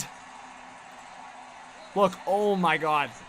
Unbelievable. Another big chance for the Oilers. It was McDavid and Perry, and it just goes wide. Corey Perry. Look, McDavid is like, how did that not go in? Oh my God, man. That's crazy, guys. That was a big chance for the Oilers once again.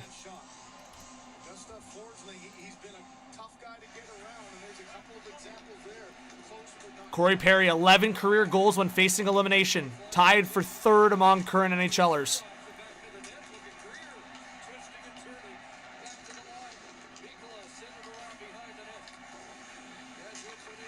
Just to show that highlight again, look. Oh my God, I can't believe Perry put that wide.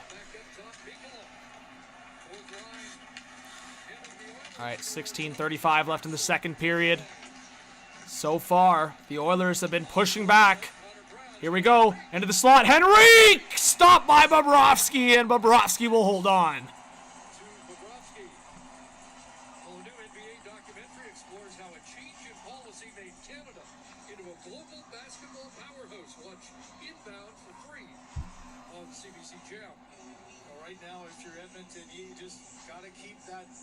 Hey, Alive, I appreciate the kind words. Joseph says the Perry curse lives another day. Hey, it ain't over yet. It ain't over. Oh, I feel bad for Corey. McDavid's frustrated on the bench. Corey Perry, that face. Oh my God. He's like, what is going on?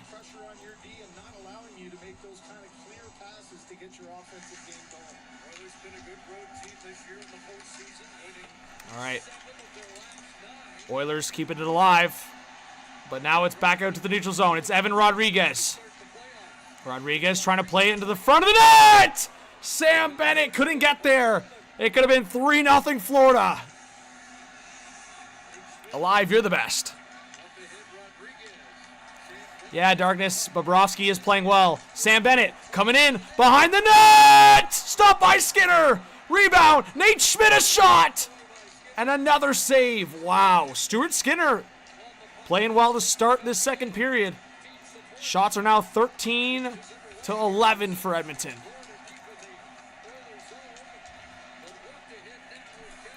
Here come the Oilers. Kasperi Kapanen. He'll get to the line and dump it in. Bobrovsky makes the save. Now Evander Kane. He lost the puck. Seth Jones behind the net. He'll swing it around the right side. Now it's Reinhart. Up through the neutral zone. Bouncing puck. Oilers will send it back through the neutral zone. Draisaitl trying to steal the puck. Still a battle. And finally the Oilers will reset in the neutral zone. Bouchard up the left side for Draisaitl. Draisaitl, reverse pass for Ekholm. Ekholm to Bouchard. Bouchard looking for Draisaitl. It's way in front of him. What is Evan Bouchard doing? Now Skinner was getting harassed there. No penalty. And then Draisaitl kind of committed a little bit of a stick infraction there. The refs are keeping the whistles out of their mouth. They do not want to be a negative impact on this game. 14:40 left in the second period. Here comes Zach Cole now at the line. He'll dump it in. Joshua, appreciate you. Hey, McFlurry, big shout out to you. What a name. Thanks to everyone that's subscribing. Big T, thanks for subscribing. Oh, a long shot! Oh, my! Bobrovsky makes the save. Another deflection. Bobrovsky is dialed. Sergei Bobrovsky adding to his potential Conn Smythe resume here. All right, chat. Updated answers in the chat. If the Florida Panthers do go ahead and win this game, is it Bobrovsky, Marchand, or Bennett for Conn Smythe? And that's going to be offside. Oilers couldn't keep it in. McFlurry, thank you so much for subscribing. Is it Bob? Is it Bennett? Is it Marchand? We got 850 in the chat. Thanks for being here, guys. And we are going to be going into a commercial break. Oh, thank you to everyone that hit that subscribe button. We are now, wow, at 56,122. You guys are amazing. Alive, thank you so much for subbing.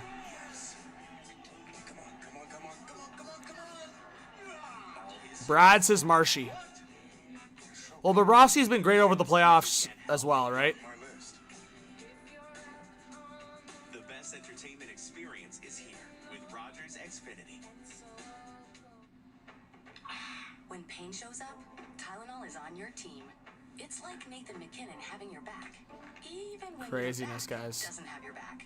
Tylenol Extra Strength, your pain relief MVP. Who is that? Hi, I'm Sonny. Ever seen a miracle?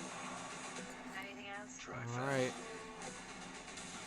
right. Biggest is if Bob gets the S word, I think that the title in Game 7 would, or Game 6 would solidify the Conn Smythe for him.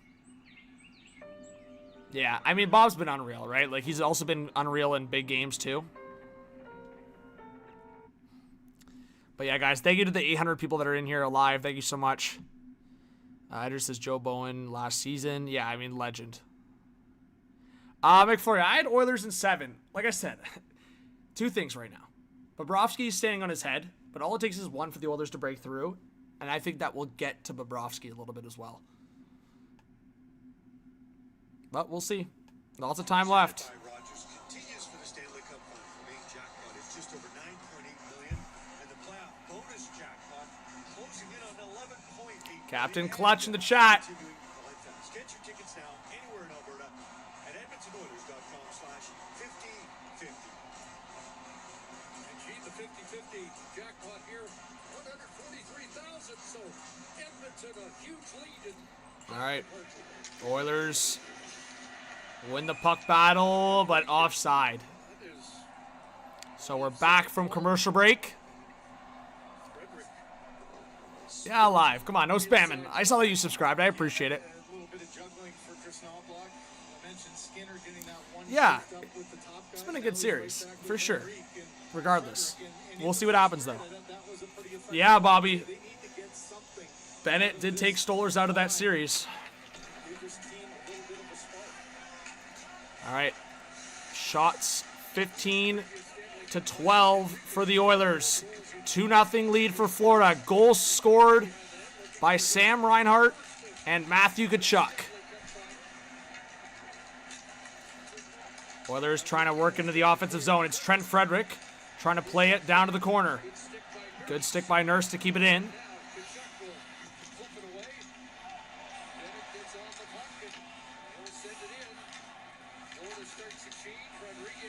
What's up, Top Rock? How many people in here buy stuff from commercials? And Sean goes, only the pizza commercials. We got some good dialogue going in the live chat. Let's go. Unreal. Paul Maurice is dialed.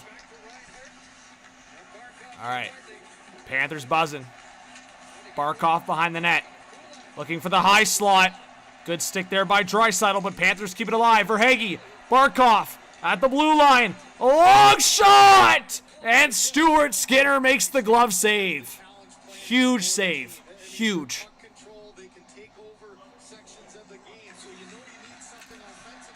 Thanks, Alive. Max's trade Bouchard in the summer. Whoa! Well, apparently the Oilers are already down to sign Bouchard to $11 million per year, which is kind of nuts. I'm not gonna lie. Having Nurse and Bouchard for $20 million is kind of nuts. Like, Bouchard's great offensively in the playoffs, but we just saw the risk.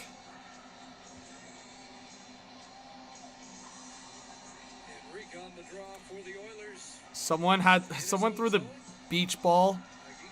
Oh my goodness, on the ice. Thank you to the 2 people that just subscribed. Yeah, Bobby, I mean, when you start thinking about that stuff, like thinking about what coulda, shoulda, it's going to make you go crazy. I try not to think about that stuff because it makes you crazy. But under 13 to go in this second period. No goals so far in this second period. Both were in the first, but could there be one here? Deflection in front! Skinner makes the stop. Wow. Third line on for the Panthers and a pass to the blue line. Panthers will have to go back to reset. Bruins fan. I'll make some Bruins trade videos coming up soon, but we'll keep an eye on a couple guys, including Elias Lindholm and Zadorov, who they ironically just signed last offseason. We'll see if maybe they move those guys. Oh, Bacon. Lustoranen's unreal in the playoffs. I kept saying it. Third lines are everything in the playoffs. And again, when they traded for Marchand, I couldn't predict how they were going to frame the lineup, but I got to give Paul Maurice his flowers and the height. Him adding Marchand to that third line was genius. Was absolutely genius. They were missing a bit more of that identity on that third line, and putting Marchand next to Lustoranen and Lindell, who already have so much chemistry, brilliant. Absolutely brilliant.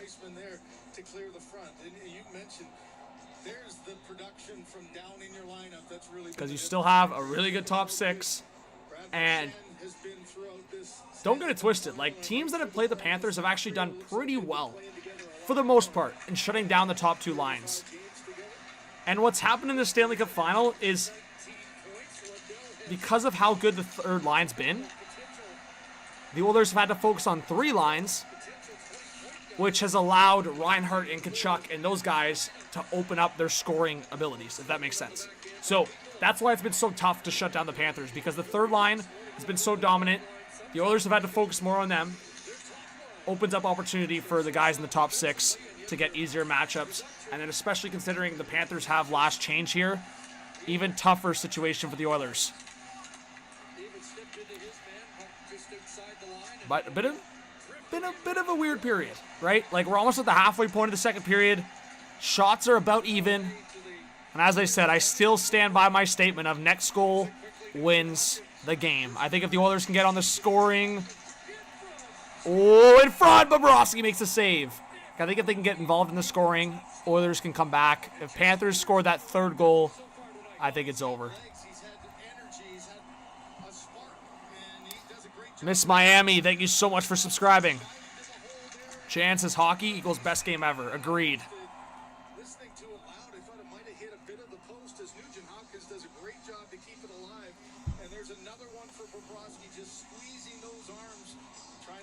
Yeah, Joe, I agree with you. Hockey is a niche sport.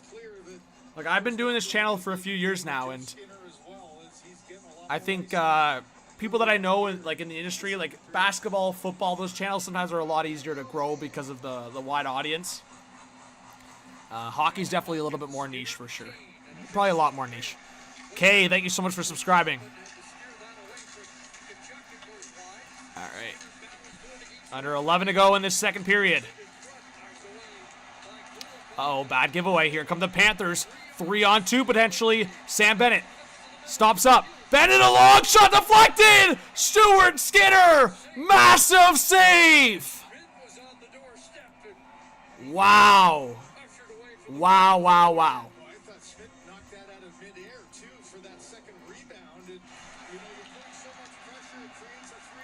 wow. Darkness. 2019. Or, sorry. Yeah, 2019 was my first full year. I think the Google account was created in like 2018. And then I was doing consistent content and streams as of 2019. Because I remember I wasn't really doing the playoffs when the Capitals won, but I remember doing the playoffs when the Blues won. And I remember getting that big noise complaint in the Stanley Cup final, Bruins Blues, Game 7. Had maybe like, I don't know, 5,000 subscribers, I think.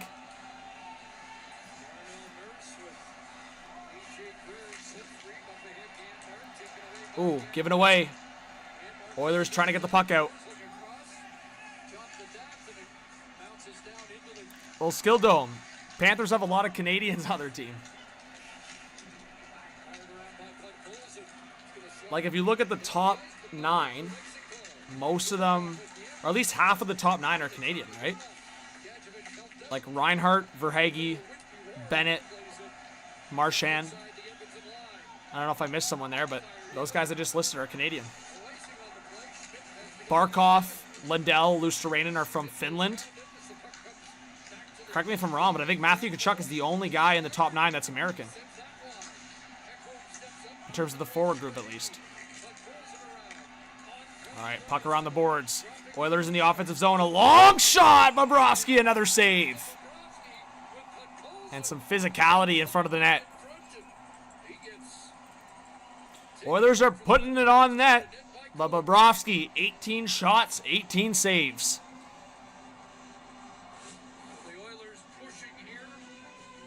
Yeah, Joe, that's what we were asking. The Conn Smythe is down to 3 guys, in my opinion, if the cup is awarded tonight. Marchand, Bennett, Bobrovsky. She left some requests for the wake. She loved hosting.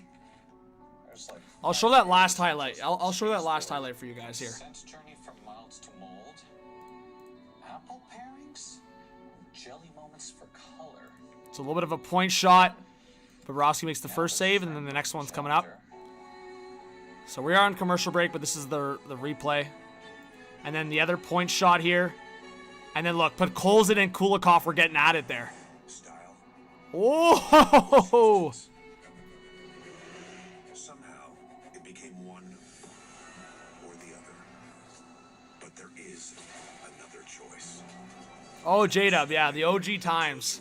Playing the intro, chair stream, W breaks, raids, noise complaints from neighbors. Oh, yeah. Get a cash purchase rebate of up to $12,000 on a 2025 GMC. Craziness. Ultimate today. Yeah, McFlurry, of course. Is it a Stanley Cup game without a noise complaint? Yeah, I mean, we'll see. I hope I don't get one tonight, but you never know.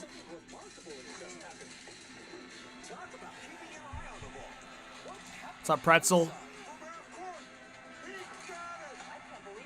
Let's go. Bruins fan says, if Oilers win, who will get MVP? Again, it's so hard to predict, right? Because, like, a lot will have to happen for the Oilers to even come back. But you'd have to imagine if the Oilers come back in this game and come back for a Game 7, you would think McDavid and Draisaitl will be heavily involved. Are my neighbors chill? We don't really interact with our neighbors too much, but once we've met, are pretty chill. I'd say only one neighbor that's got some kids that scream at night, but... Night Wolf, what's going on?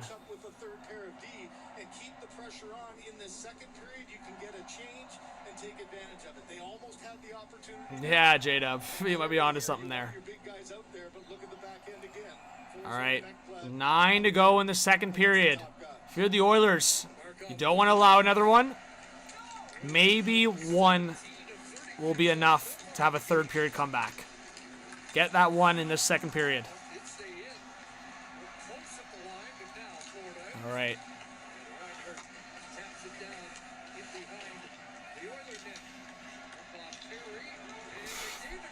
Oh, McDavid looking for an opportunity. Bobrovsky comes out of the net to play it.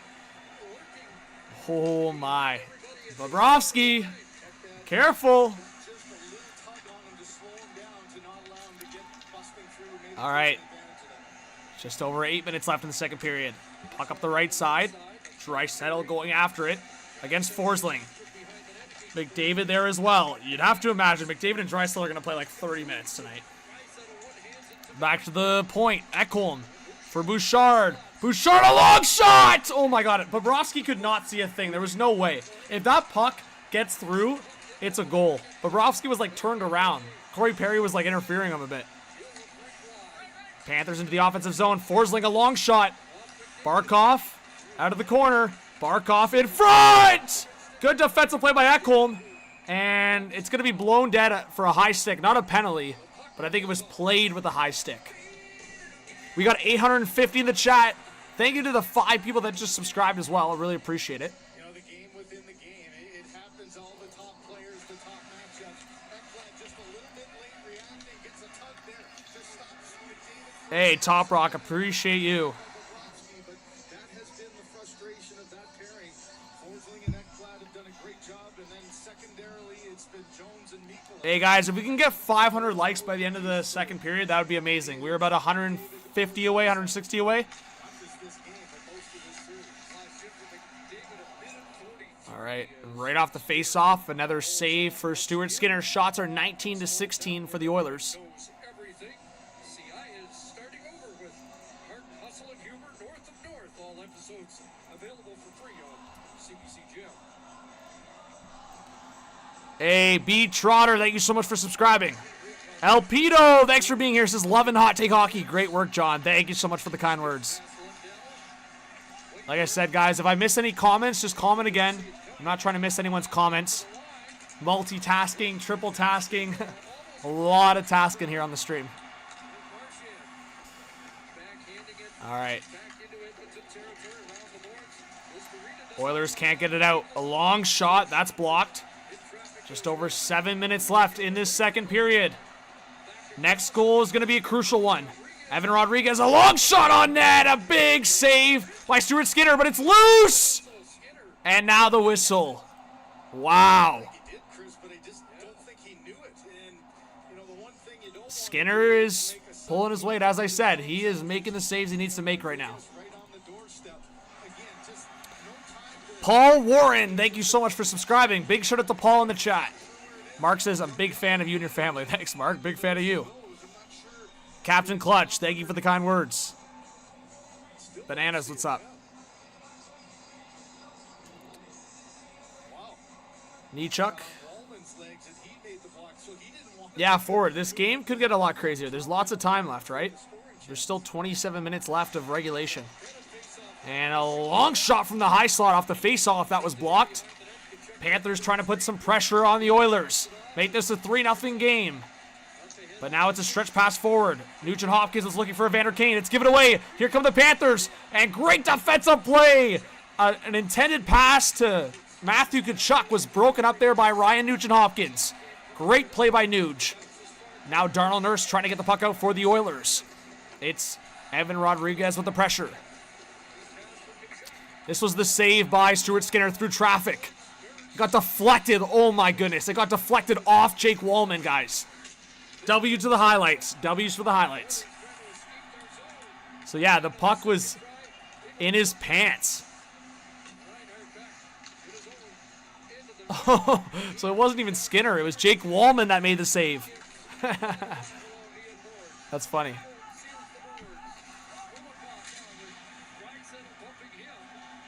All right, 6 minutes left in the second period. Oilers back to reset.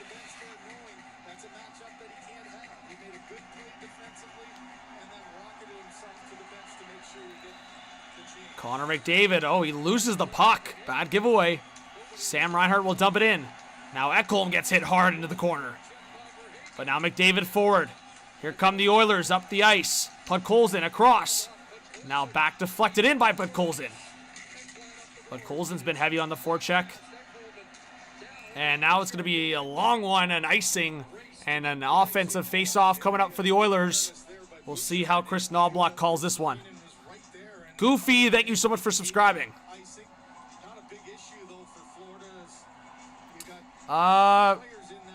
Hey, Brandon Taylor, what's going on? So, in these games,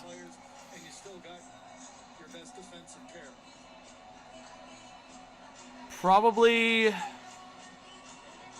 Florida, maybe Barkov, Edmonton, Like, you got to give the flowers to McDavid, but if I had to go a hot take for for Oilers, I would probably go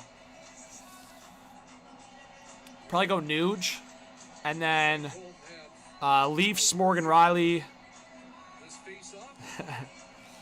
Hey, Bobby Lazan, appreciate you.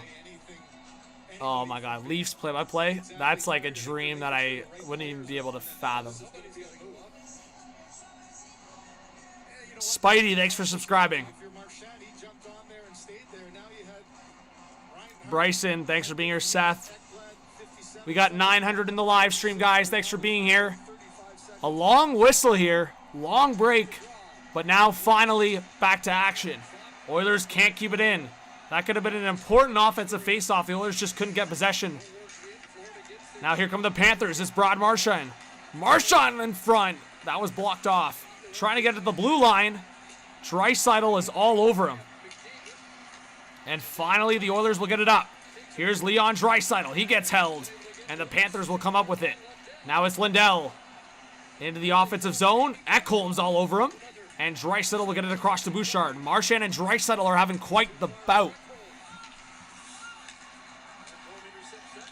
Jimmy, what's going on? Stevie Y's got to have a better Iser plan in Detroit. We got 900 in the live stream. Let us know if you're a new viewer. We got under 5 to go in the second period. Shots are 19-16 for Edmonton. Still 2-0 lead for Florida. No goals so far in the second period. Ooh, almost a giveaway. In front, across, Wallman! That's blocked. Another one in front. And the Oilers can't put it home. 2 big blocks from the Panthers. Matthew Tkachuk was sliding around there. By the way, guys, this is the last play from Draisaitl and Marchand. Look at the battle in the corner between those guys. Wow.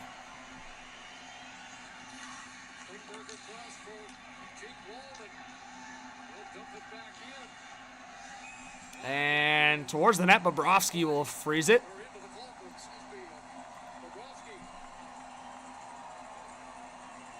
Tkachuk's burnt, injured, all of the above.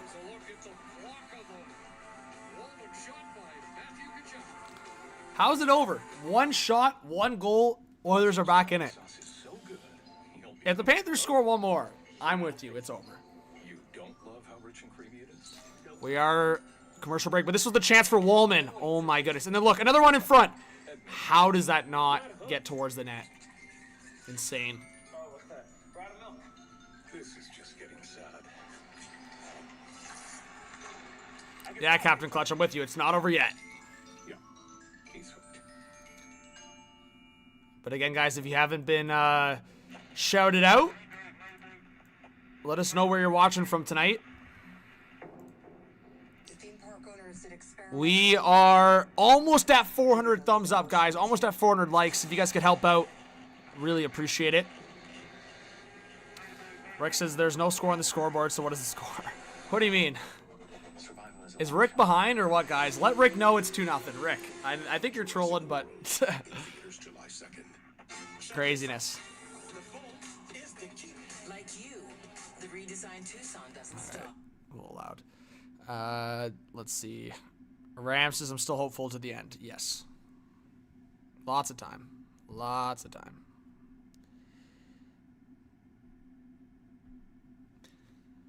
I get it. Like, everyone's got to cope in different ways. Some people like to have no expectations, so then they're not disappointed. I get that.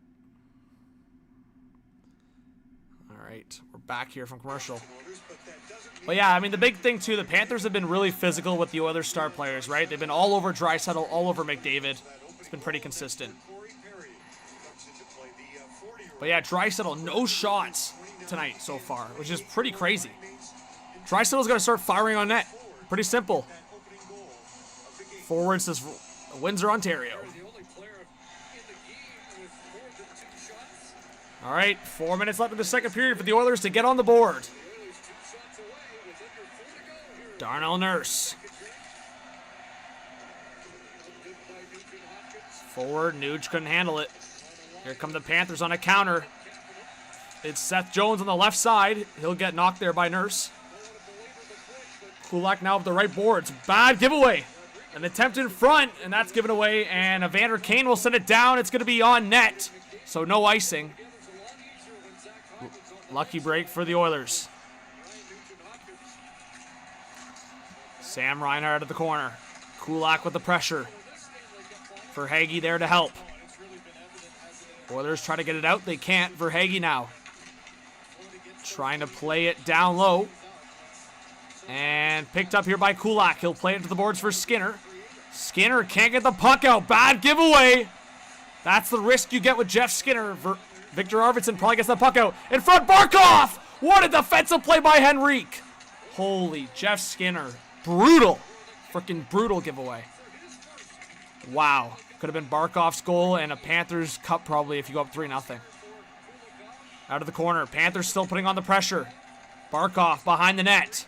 Out of the corner again. Carter Verhaeghe. Verhaeghe, a long shot. Easy save for Skinner, but he lets the rebound. In front, scores! 3-0 Panthers! And you're thinking that might be it.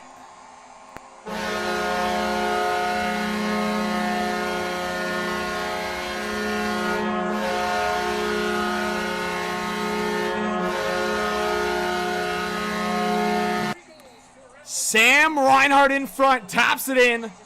Jeff Skinner, that's on you, buddy. Don't get that puck out, that's on you. Wow. And also, that's also brutal from Skinner. Like, what is Skinner doing? That is brutal from Skinner. Like, actually brutal. Both Skinners. Both. That's brutal from Jeff Skinner, brutal from Stuart Skinner.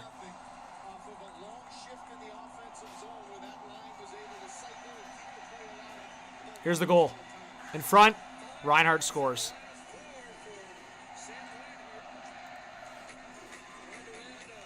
But my whole thing is, I'll show the highlight again, guys. Why is Stuart Skinner letting that kind of rebound? Like, if it's going towards your blocker, direct it to the corner.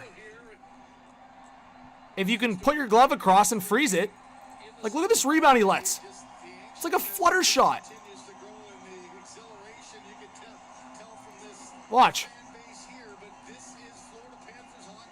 Like, what is that? What kind of rebound is that? The worst possible scenario. And that's the message that Paul Maurice has sent these Panthers. Just put it on net. Like, I'm watching Leon Draisaitl have 0 shots on net, and Carter Verhaeghe's like, hey, I'm going to throw it on net, see what happens. Scott, thanks for subscribing. Well, chat, I think it's just... Yeah, I just don't think the Oilers are coming back from this unless they get a goal here before the end of the second, but that's pretty, like, Bobrovsky's feeling himself right now. That's Sam Reinhart's 9th of the playoffs. Yeah.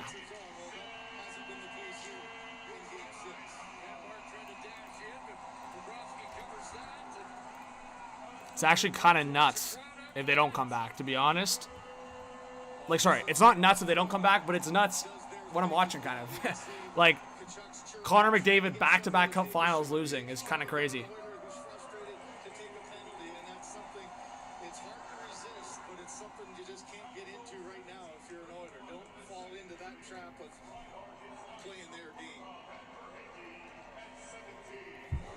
Wow. You know, you're frustrated, you're behind again. Brutal from Jeff Skinner, brutal. A shot at him, and that's exactly what he wants you to do. So you have to resist that temptation. A man that knows it might be GG's. But here's the thing. I'm saying it's going to be pretty tough, but it is the Oilers who came back from down 3-0 in this series already. You never know. You really never know, but I'm not going to lie. I feel it's done.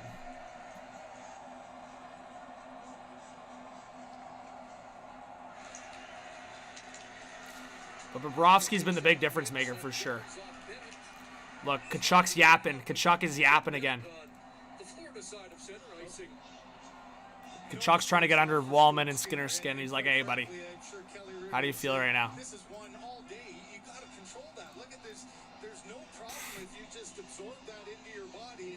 That's so bad from Stuart Skinner. I can't believe Jeff Skinner doesn't get that puck out.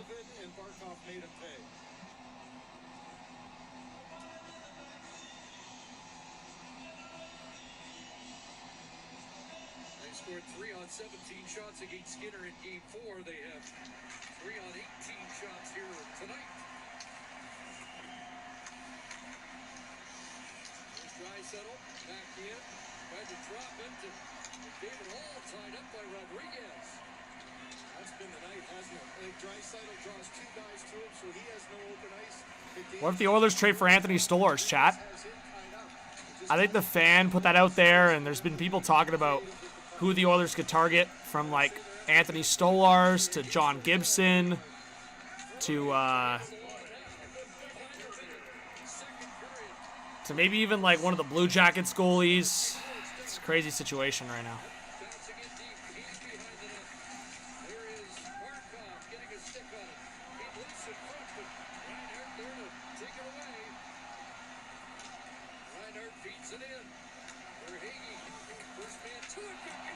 Holy, the Panthers almost got a 4th goal. This could get ugly soon. This could be getting ugly.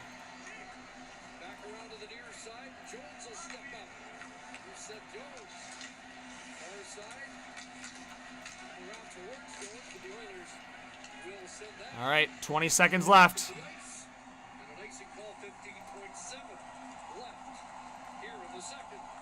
McDavid's leaning over the bench. He's exhausted, right? Like, they've been overplaying those guys, too. That's the crazy part.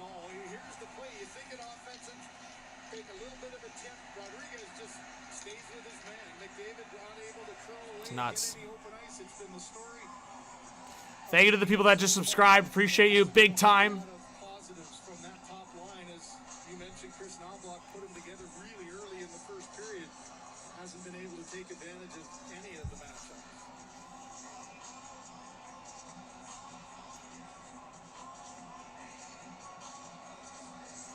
Evan says, hot take, I think McDavid is leaving after next season. Whoa. Let's hold on to that one.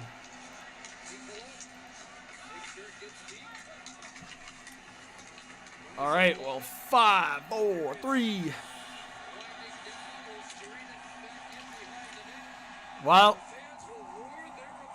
All right, chat, give me a 1 if you think the Oilers are going to come back. 2 for the Panthers comeback. Sorry, 2 for the Panthers Cup, I mean. 1 for the Oilers comeback, 2 for the Panthers Cup is what I meant.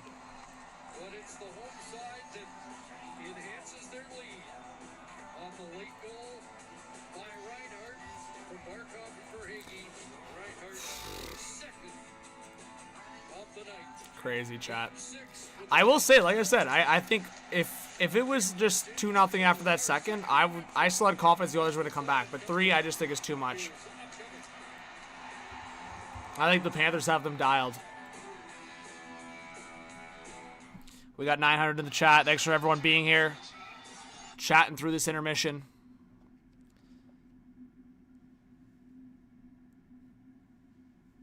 Potches, that's tough. I want to say 1, but feel like it's a 2.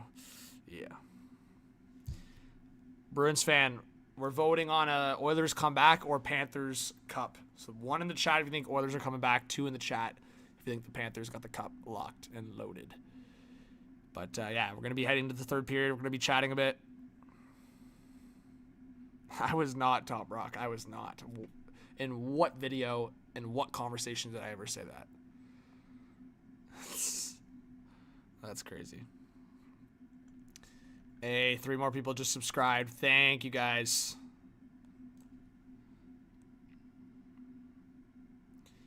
We are now... Oh, another couple. We're now 3 subscribers away from 56,150. Yeah, cool star. We'll see. I mean, I'm sure some guys in the Oilers are injured, just like some guys in the Panthers are injured. I mean, the reality of the situation is it's excuses, right? Like, you do what you can to win. Mars says Edmonton needs to get motivated in the locker room or something. That's all I can say. Yeah, I mean, excuses, but no Zach Hyman is tough, right? Like, I think that's going to be the conversation on why the Oilers can do it, is because, like, if you have Connor McDavid, Leon Draisaitl, great, but you need, like, secondary guys, and Zach Hyman was one of those main secondary guys. Like, you look at this cup final, too, like, Corey Perry, he's 40 years old. Like, he can only do so much.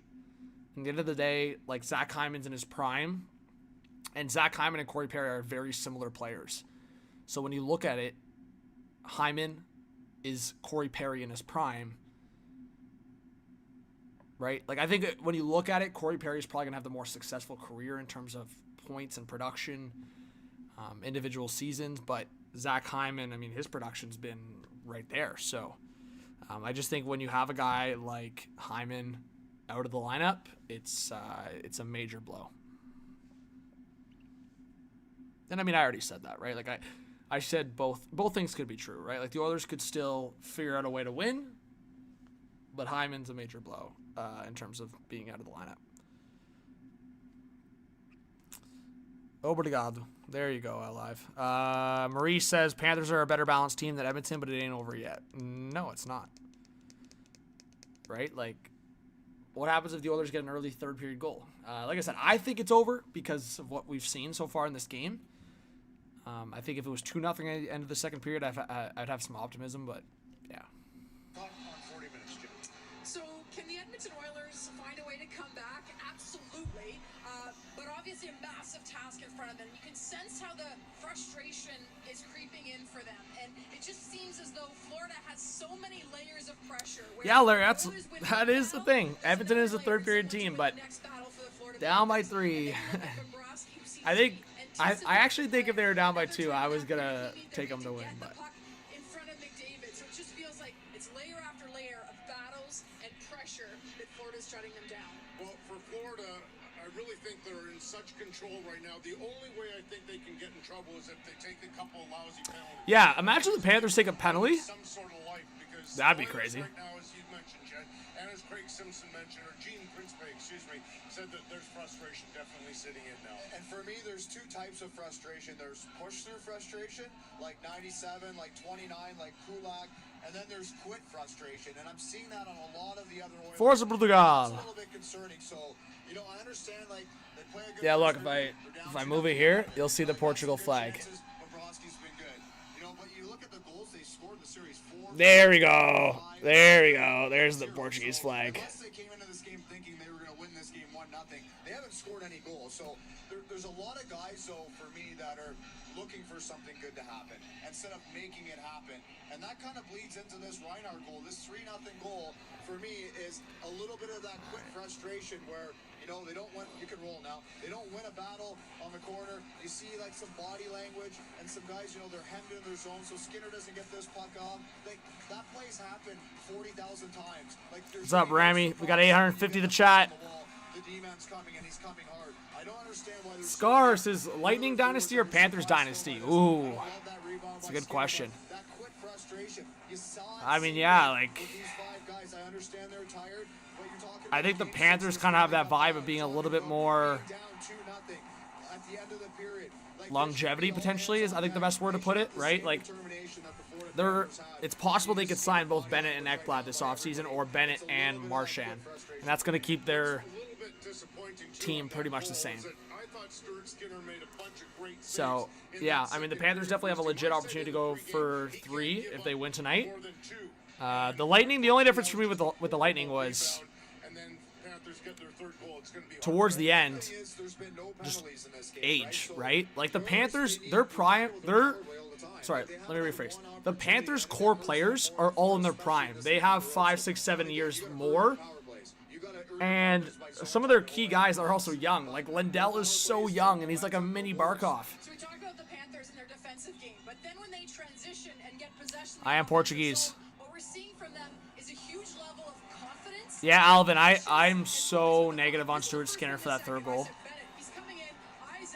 Yo, Brody with the $20 dono. Cheers to Brody. Big cheers. Thank you so much. Everyone, hype up Brody in the chat. Thank you so much, Brody. Let's go. Appreciate you. Big shot at the mark. Brandon, hyping up Brody. Yes, Brody, man of the hour again. Thank you so much, Brody. Really appreciate you. Never expecting donations. So when they do come through like that, I'm obviously super thankful. So thank you so much. I'm with you, Ram. Anything can happen. In the first intermission, I talked about Leon Draisaitl and just how Take a shot every time Brody donates. I saw lots of signs of it in the second period. Kev, you talked about fighting through the frustration, but Maybe a shot every. started to build a little bit more. Every Oilers goal? I don't know. I'm joking. Pickard in for the third? No, it's not happening. But I will say, last time they put Pickard in for Skinner, they did do a little comeback.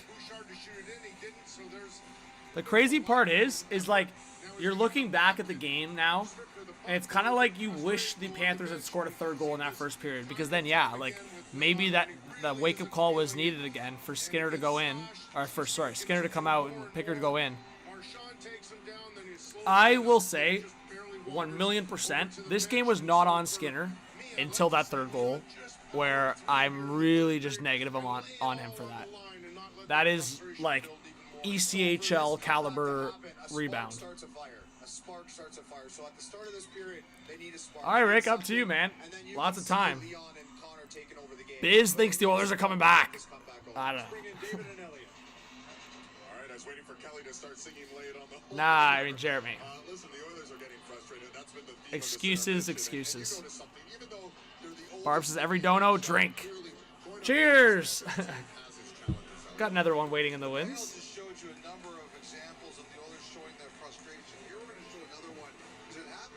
Jeff Skinner, bro. That's kind of a joke move. It was a previous shift, and Skinner was upset. And watch here, Barkov is all over him. Skinner can't get it out. He wants the call, he doesn't get the call. And then watch, he gets bumped here in center Let's ice. go. Eagles, what's up? Thank you to everyone that's been sticking around in the chat. You guys are amazing. I'm still looking forward to seeing what happens in the third period, guys, because here's the thing. A 3-0 final, it's kind of like we're just sitting here like, what the heck? But there's still 20 minutes left. And even if the Panthers win, I think we're still going to get a pushback from the Oilers and make things a little bit interesting. So, honestly, I'm not... I don't know. Like, the fact that McDavid and Draisaitl are at 16 minutes, like, I'm not shocked. Like, I think that's basically normal for those guys. But I honestly think they're going to play more. Like, I think they're definitely going to surpass 25 minutes. I think minimum they're going to play half this third period, you'd have to imagine. So,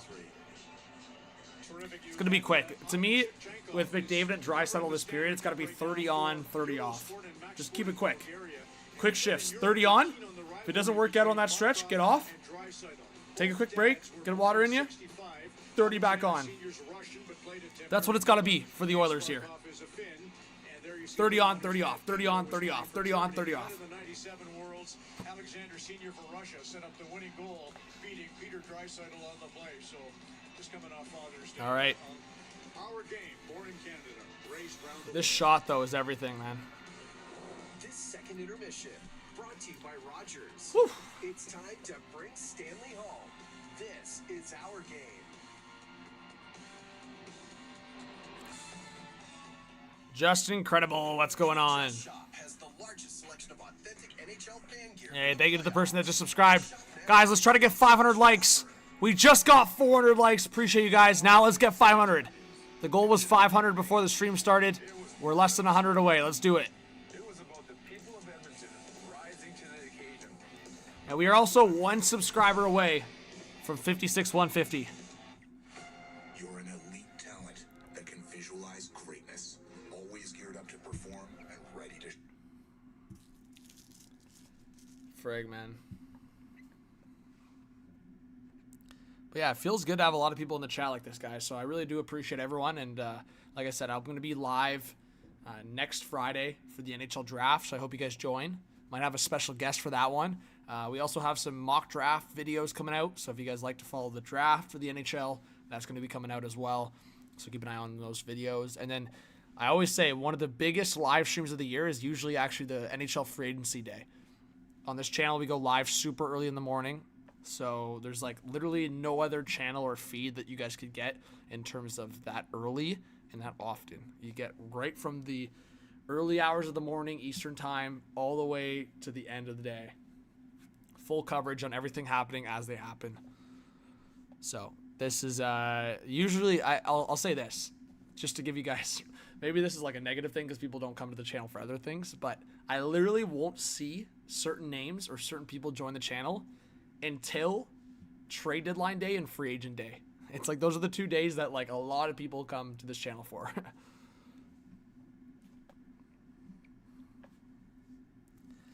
What's up, Bose? What's up, Blazer? Coach Rob, thanks for being here. What a legend. Yeah, I mean, private. I think a lot of people are going to be disappointed with the Oilers, the results, if they do end up losing tonight. But hey, still 20 minutes to go. Like I said, I think I would have a lot more confidence in McDavid and Draisaitl figuring it out if they're only down by 2. 3 is a really tough task, especially with how Bobrovsky's playing.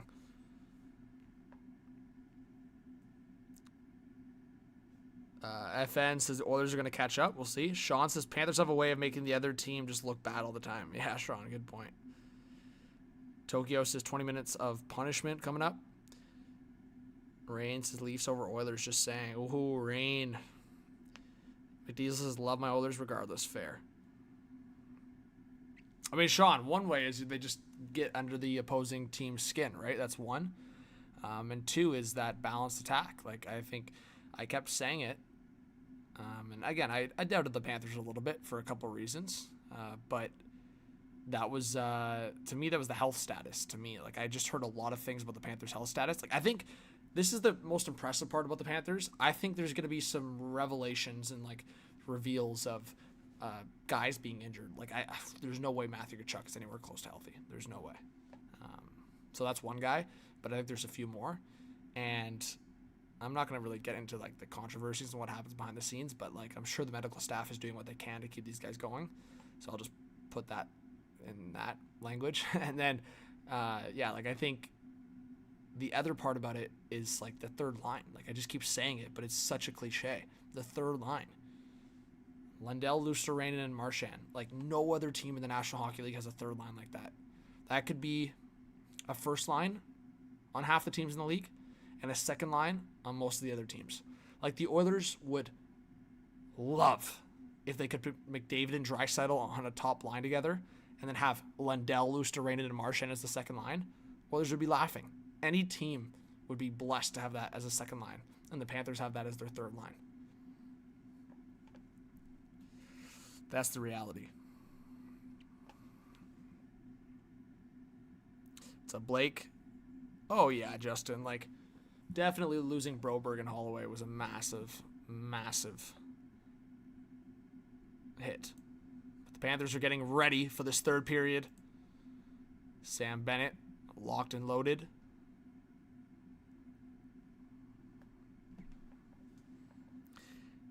Albert says Florida plays an NHL version of Kill the Carrier. Yeah, makes other players not want the puck. That's a fair point. Brian Connors, thank you so much for subscribing. Alive says, John, your channel deserves 1 million subscribers. Your commentary is the best. Love this channel. You're the best. Have a great day. Thanks, Alive. Pepe says Bennett is a legend. Private says Calder Cup final is starting. Let's go Checkers. All right, Private. Davida. Yeah, Davida. I think Albert had a good comment there. Yeah, Paul, I wouldn't be surprised. I think that's actually like a decent, like a high probability of happening. I think there's a good chance the Panthers will keep Marchand and Bennett, and then they'll probably like have to let Ekblad go. But yeah, Top Rock, thank you for being a subscriber. Yeah, I mean, any team would like love to have Sam Bennett in the playoffs. He's built for playoffs. It's simple. Some guys are built to get, like, I don't know who made this statement, but I've kind of been saying a variation of this, but someone said it in just like the perfect language and perfect way of putting it. Some guys get you to the playoffs, and some guys win you the playoffs. So like the perfect analogy, I'll make it a Toronto, Florida thing here. Mitch Marner is a kind of player that gets you to the playoffs. He's an unreal regular season player. If you have him on your team, you are in a good position to get to the playoffs. If you are in the playoffs and you have Sam Bennett, you are in a great position to win in the playoffs. And that's the best way to put it. And that's why I made jokes. I was like, hey, if the Panthers don't bring back some of their guys, having Marner and Bennett on the same line, it's kind of funny because it would probably work. And that's why, like, Marner and Tkachuk loved playing together on the London Knights, because they kind of brought a little bit of everything between the two of them. Zero Cools is Panthers fan here. I truly feel bad for Skinner. Hate when they blame Skinner. Oilers have no defense and didn't help him. Yeah, I think that's a bit of that, but I also think the Oilers have had their defensive moments. I also think that third goal, like, kind of eliminates the defense of Stuart Skinner in my eyes. Like, I'm with you for the most part, but that third goal is actually bad, man. Like, that's bad. You cannot be letting that kind of rebound. Like, it's a weak shot up in the air. You're an NHL goalie. I understand sometimes there's tough decisions to be made, but there was so many options to do with that shot, and the result was the worst one. Here we go. Third period. Last chance, guys. 1 in the chat if you think the Oilers are going to come back. 2 if you think the Panthers are going to be lifting Lord Stanley.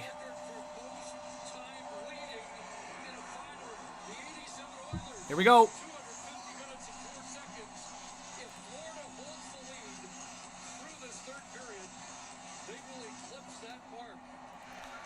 All right. See if the Oilers can get a quick one here. Right away, McDavid and Draisaitl are getting interfered with. All right, Verhaeghe in the offensive zone. Look, Panthers are already putting on the pressure. Up 3-0. They're like, we're not slowing down. We're going to keep playing our game. Here come the Oilers. Perry, a bouncer. Draisaitl looking for McDavid. It's Connor McDavid up top. Ekholm. The back check intercepts that play. And here come the Panthers. See, somebody's got to communicate that to Ekholm to be like, hey, don't wind up for that shot. Keep your stick on the ice and try to get a quick wrister. He was looking for the big howitzer. All right, Bouchard trying to get it up the right boards. Kapanen can't get it out. Kapanen to the opposite corner. Here comes Edmonton. Evander Kane through the neutral zone. Here comes Evander Kane. Kane, the right side. Blocked off there by Mikkola. Good pass by Kapanen. Wallman is shot. Big save by Bobrovsky. Now Wallman, another shot that's blocked. He'll dump it down low. Evander Kane got brought down. Oilers are looking for a penalty. The refs are not going to call unless it's an obvious one. Kapanen from behind the net. Kapanen still with it. Back to the blue line. And oh my goodness, Klingberg can't keep it in.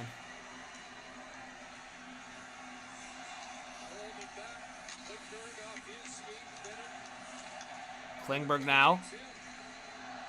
Oilers trying to get a reset. John Klingberg now to the left side. Here come the Oilers. It's a bouncer. Connor Brown in front! And that's broken up. Here's Matthew Tkachuk on the right side. It's a bouncing puck. Picked up by Bennett. Bennett, a long shot. That missed on the short side. Matthew Tkachuk. Bennett. Rodriguez. He couldn't get the shot off. And here come the Oilers with a counter. What's up, Paul? What's up, Ben? Ben thinks the Panthers are going to hold on here. Thank you to the people that just subscribed. Appreciate you. Keep hitting that thumbs up, subscribe. Let us know if you're new to the channel.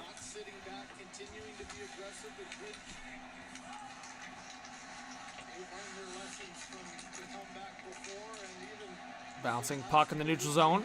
Oilers back to recover the puck. Shots 22 now for the Oilers. Still no goals. It's been the Bobrovsky show in this one.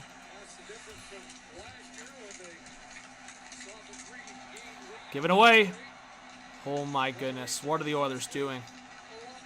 Forsling wasting some time at the blue line. Forsling, a long shot. That's blocked. Ekholm trying to get it out. He can't. Now a pass across. Good defensive play by Bouchard. Didn't think I was going to say that tonight. But here comes McDavid. It's Connor McDavid. McDavid still with it. Reverse for Draisaitl. Draisaitl still with it across to McDavid. McDavid behind the net. In front! Just behind Ekholm. Now Draisaitl to Bouchard. Across to McDavid. McDavid up to Ekholm. Bouchard! Big save by Bobrovsky again. Good fake by Bouchard. Bouchard for McDavid. McDavid, a shot deflected out of play. Bobrovsky is unreal right now.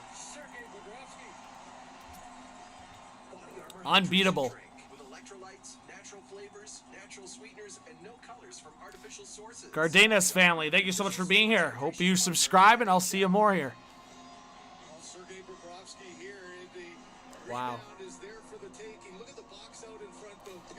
Jules, thanks for subscribing.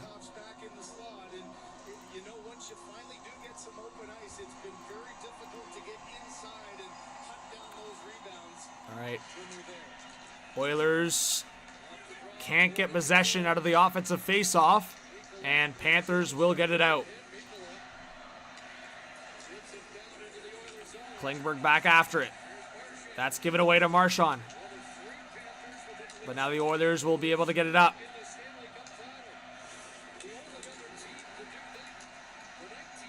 We'll see, Charles. Yeah, Paul, we've been asking the chat. Maybe the chat will have an updated answer, guys. Let us know if you think Bobrovsky, Bennett, or Marchand's going to win the Conn Smythe. Overall playoffs will suggest Bennett, but obviously I think when you look at the Cup final, what Marchand's been doing and then what Bobrovsky's been doing,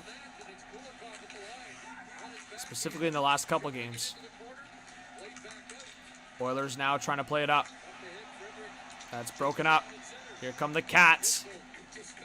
Dumped in. Skinner couldn't get there.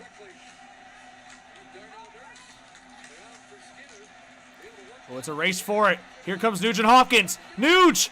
Waiting! Backhand stopped by Bobrovsky. Good battle by Nuge. I would have liked if Nuge just kept going with it instead of like trying to force the backhand short side. Because Bobrovsky's going to save that every single day. Here's Jeff Skinner. Skinner still with it. He gets knocked down. Nuge trying to go after it. Still loose in the corner. It's just sometimes in like certain areas of the ice, the Panthers just win that physical battle.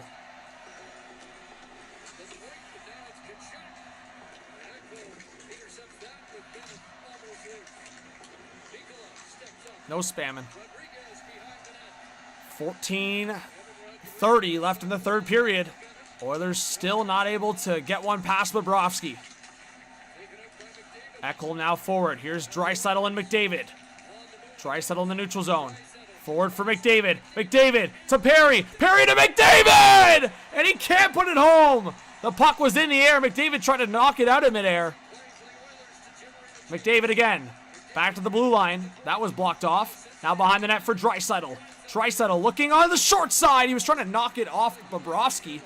And finally the Panthers get it to the blue line, but not out. And this time they do. Oh my God, Bouchard. Are you kidding me? Verhaeghe.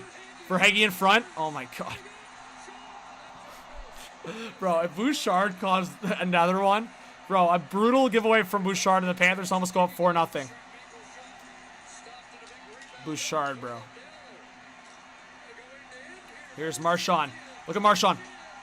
Oh, just wide, bro. Another big chance for Marchand. Are you kidding me? Are you freaking kidding me? 850 in the chat. Hit that subscribe button, guys. Hit that like. Let's go. Oh, my God, man. This was the play for McDavid. Oh, he almost beat him. I'll show the next highlight. Oilers trying to get it forward. Connor Brown now. I haven't said his name much.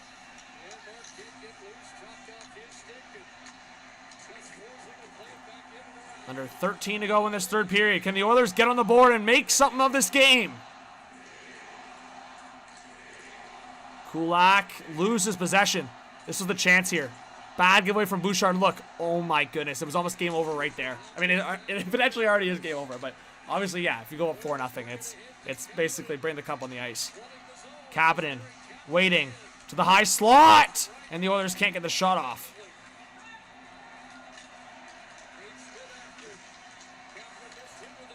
I wonder how early the Oilers will pull the goalie. Chat, what do we think? I think if you're down by 3 still, probably like as early as 4 or 5 minutes left. Kulak now out of the defensive zone. Shots 24-19. The thing that I really think, though, and this is where my confidence lies in terms of if the Oilers were to score just 1 goal soon, is, oh my God, McDavid waiting. Oh my God, he can't get possession of it. It's just like, I don't know if this barn has it in them to go crazy if they allow a goal against.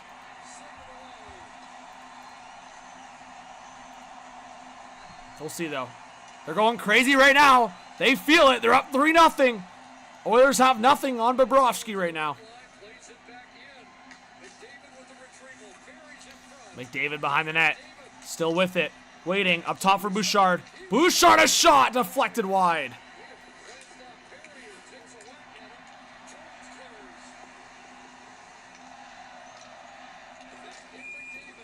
All right, McDiesel. Be safe. Get a good snooze. Let's see if your Oil can get one back. Oh my God, McDavid almost knocked it out of midair. Marchand deking out Klingberg. He's like, this is just like every day of the week for me. See, man, Seth Jones kind of brought McDavid down there. I'm kind of surprised. But look, the Oilers are putting on the pressure and the shot blocks, everything. Panthers are just making it happen, but it's a commercial break now. Vegas is the last time we see Stuart Skinner in an Oilers jersey. Wow. I mean, like I said, I really don't think this is on Skinner on an overall sense. But I will say two things. That third goal is definitely major on Stuart Skinner. And second, if you're going into a Game 6 of the Stanley Cup Final and you don't even know who your starting goalie is, I feel like that's a pretty big problem, right? Like, unless there's an injury involved. Oh my God, look at this. Oh. McDavid just, like, went to batting practice a little bit more, you know? But yeah, it's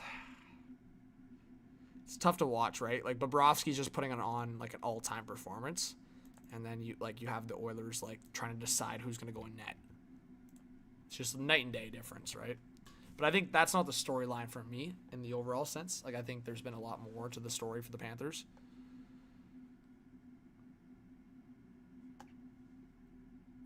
But yeah, like, do you think we're going to get a dig the F in from McDavid here or what? Richard, what's going on? Hey, Dennis, thanks for being here. Emma is in the chat. Sam, Bose. Emma's a Flyers fan. Jinx in here. Sea Farmer. But yeah, guys, again, let us know if you're a new viewer, a new subscriber. I keep seeing people subscribe, so I really do appreciate it. We are at 430 likes, guys. There's over 800 people in here, so if we could hit that like button. If everyone hits the like button, we'll get over 800 likes. But I'm just hoping for at least 500. So if everyone can pull their weight, I appreciate it. 11 to go in this third period. Panthers up 3-0. 2 goals from Sam Reinhart and a goal from Matthew Tkachuk. Sam Bennett in the corner. John Klingberg now. Forward for Kapanen. Kapanen will dump it in. Stopped by Bobrovsky.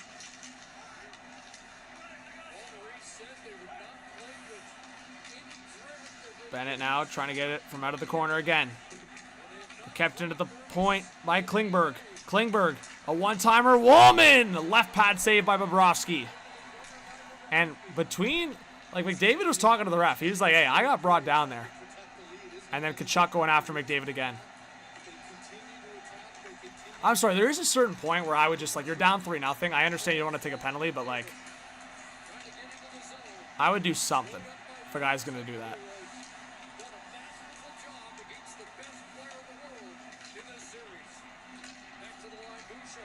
I'm not saying McDavid do something. Oh, my God. Another giveaway from Bouchard. This could be it. Verhaeghe coming in. Stopped by Skinner. Big save by Stuart Skinner.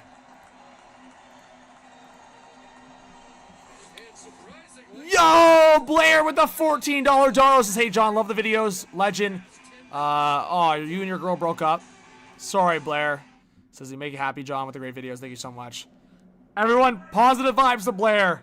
Give a little heart to Blair in the chat. What a legend. Really appreciate the dono, Blair. Sorry to hear about you and your girl, man. Obviously, yeah, hockey's a good outlet to kind of distract yourself from the hard stuff in life, so hopefully that's the case for you, man. Hopefully the Leafs have a good offseason for you as well. If you have maybe a favorite player or a guy you really want the Leafs to get, hopefully they arrive in Toronto shortly. Emma, thank you so much for subscribing. Big shout out to Blair, guys. Send some love and positive vibes to Blair in the chat. But yeah, like back-to-back commercial breaks, eh? Kind of frustrating. I'll show you guys the highlight of the Bouchard giveaway right here. So it goes to the point. Bouchard, oh my goodness. And then Verhaeghe goes the other way. And then Skinner makes the big save. So huge from Skinner.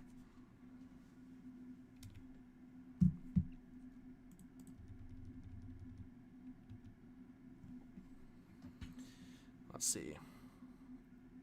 What's up, Bob? Kyle Mercer in the chat.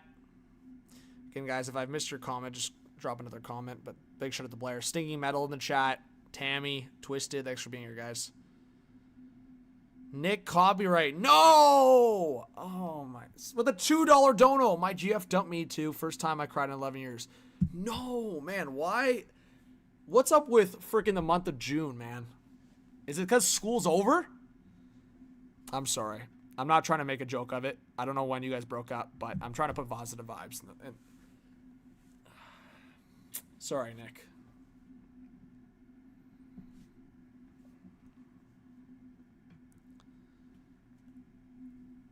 I know, Blended. What's up with Draisaitl? I know. Anyways, we're back from commercial break. And yo, Blair with the $28 dono. Everyone hype up Blair. Says, here to the legends. Let's go, John. Cheers to Blair. Thank you so much, Blair. Appreciate you big time. Thank you so much. Like I said, you never have to donate, Blair. I hope you know that. So I just want to show my appreciation. I appreciate you big time.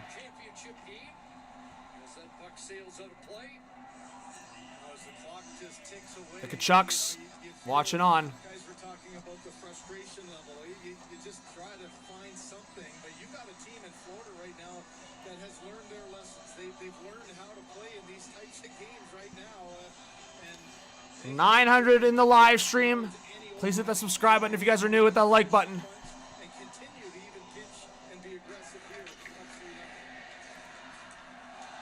Barkov wins the face-off. Draisaitl, buddy. What is happening, man?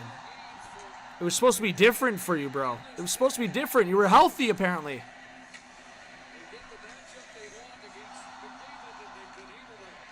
Devil's Advocate with some good comments there.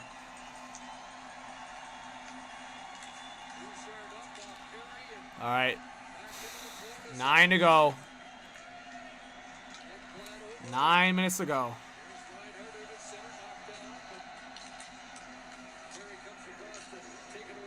It really is getting to the point where it feels like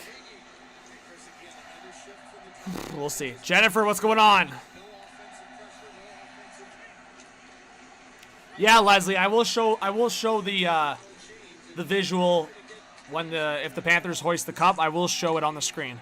Stingy Metal, thank you so much for the 5. Says, what's next year going to look like in the NHL? Edmonton, Florida powerhouse again. Trades, drafts, cap changing the equation. Thank you so much, Stingy. Appreciate the dono. Yeah, I think the big thing for the Oilers is they'll probably run it back with a lot of their team except for the goaltender, right? Evander Kane, a long shot missed on the short side. The only other move I could see is the guy I just mentioned. I could see the Oilers trading Evander Kane. Give Matt Savoy a chance. Maybe sign a couple depth players. But with the it's like $5 and a bit million for Evander Kane. You could probably sign 2 third liners. Oh my God, give it away. Matthew Tkachuk in front. Big save by Skinner. Well, Skinner's keeping it a 3-goal game. That's simple enough. Another big chance for the Panthers. Shots are 26-20 for the Oilers.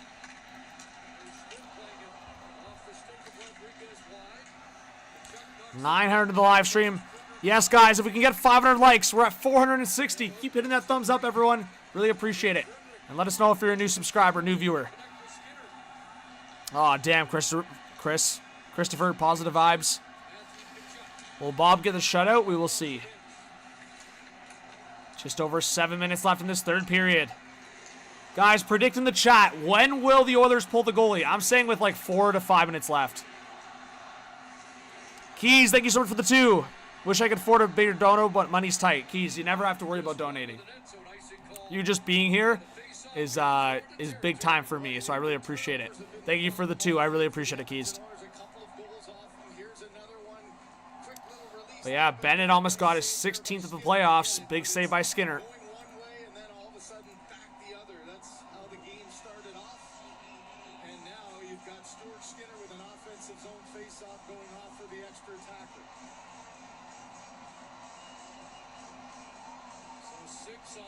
Oh my God, they're pulling the goalie now.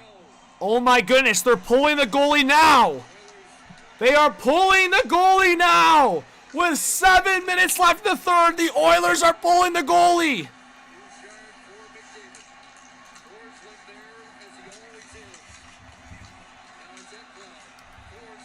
Oh my goodness. The Panthers, chance with the empty net, and they score. 4-0. Panthers are going to win the Stanley Cup. I think that was way too early. Sam Reinhart hat trick. I cannot believe they pulled it that early. That's crazy from Chris Knobloch. That's insane in my eyes. I know it was probably over anyways, but that's insane from Chris Knobloch. Like, actually just stupid. Thanks, Carla, for subscribing. That's just straight up stupid, in my opinion. Respect to Sam Reinhart, man. Hattie. But, man, Oilers back-to-back losing the Stanley Cup final is insane.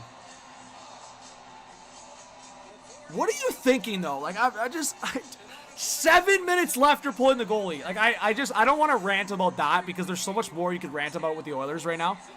But, like, 7 minutes. Like, I don't know. Anyways.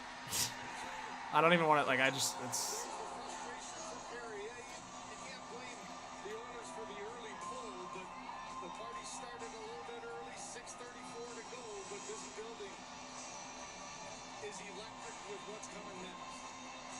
I don't know.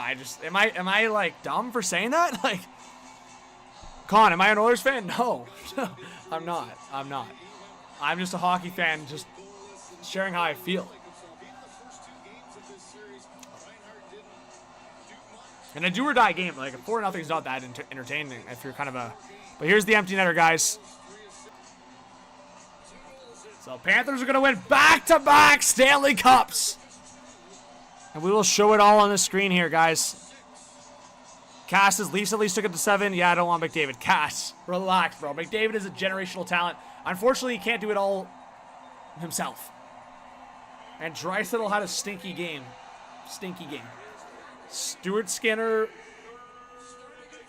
I've always said, is a 1B backup goalie. He's never going to be that difference maker.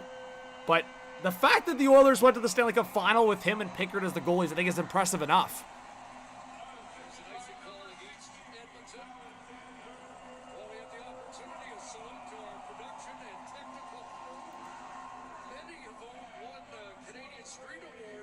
The Palm race is staying dialed. Looks like it's over, obviously, but... Man, it's actually nuts, bro. I don't even know what the feeling is. Like, losing back-to-back cup finals is just nuts. Stinging with a 2 says, now it's depression time. NHL is done until October. I know, Stinging, I know. Thank you so much, Stinging, for the dono. Hey, I'm still going to be making a lot of content, a lot of videos, a lot of streams, so I'm looking forward to, like, all that. So I hope you guys follow along all the videos for, like I said, I'll be draft night live, live for free agency, live for a lot of stuff.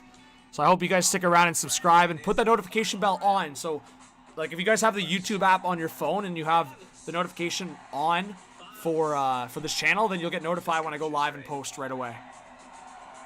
David Stewart, thank you so much for subscribing. And let's try to get 500 likes if we can. We're on a commercial break, so again, we're going to react, guys, still to the Stanley Cup being awarded, and we are going to react to the Conn Smythe. Get your final predictions in for the Conn Smythe, guys. I'm going to go...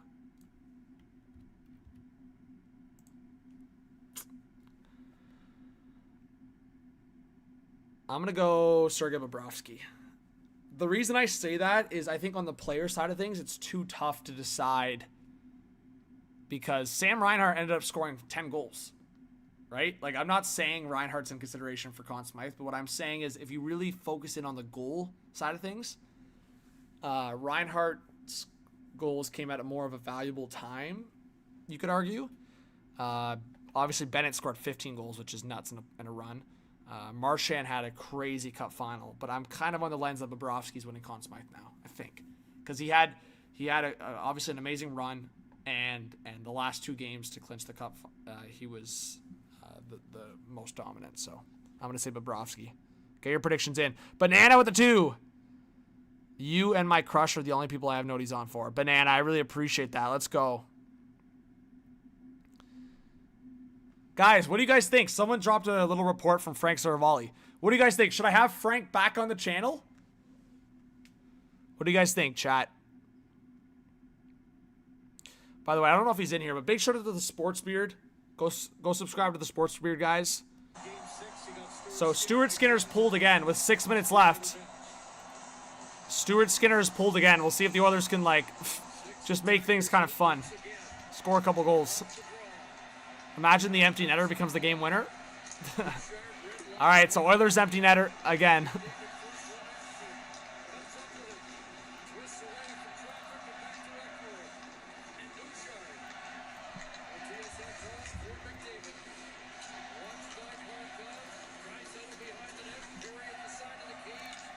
All right, up top for Bouchard. McDavid for Ekholm. Deflected, echoes wide. Draisaitl waiting. Back to the blue line. Ekholm. Bouchard waiting. Across again for McDavid in front. That's blocked by Ekblad. And now Verhaeghe to Reinhart. Reinhart for 4. On the empty net. He scores! Sam Reinhart. 4-goal game. Make that 11. Oh my God, bro. Reinhart's just benefiting from the empty net goals. Now that's truly just a slap, like a smack across the head.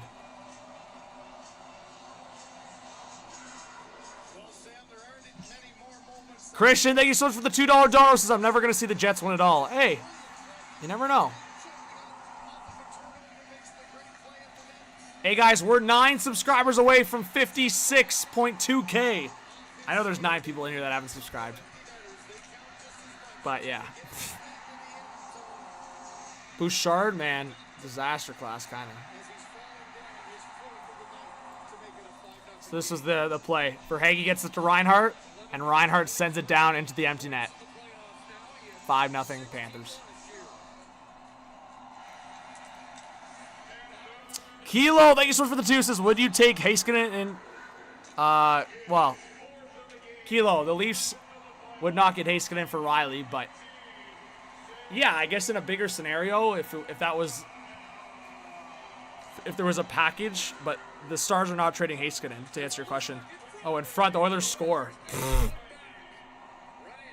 But Colson scored. The Oilers score 1. So now the Oilers are going to pull the goalie again. Oh my God, this is actually crazy. So no empty netters. It's a 3-1 game, guys. Imagine where we would be at if it was a 3-1 hockey game.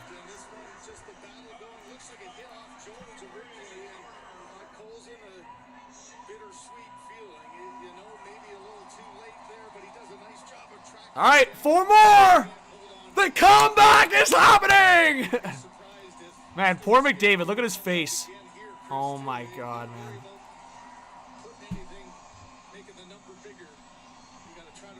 The comeback is on.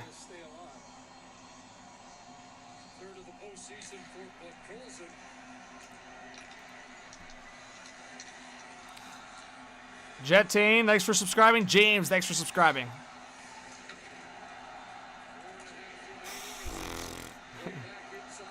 Such a funny goal. Here's the goal, guys, just to show you guys the replay.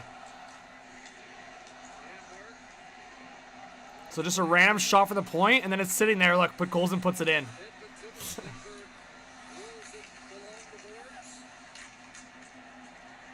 I'm surprised he's not pulling the goalie. Try it again. Give Reinhart 5 goals.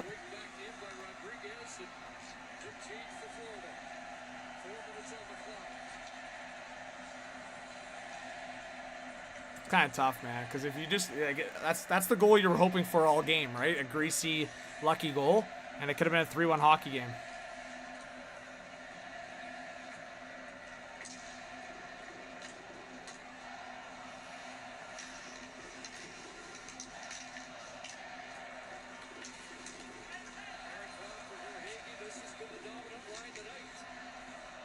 Wow. The shutout was ruined. We got 1,000 people in the chat. Under 4 to go. Giveaway. Lundell. Missed the net.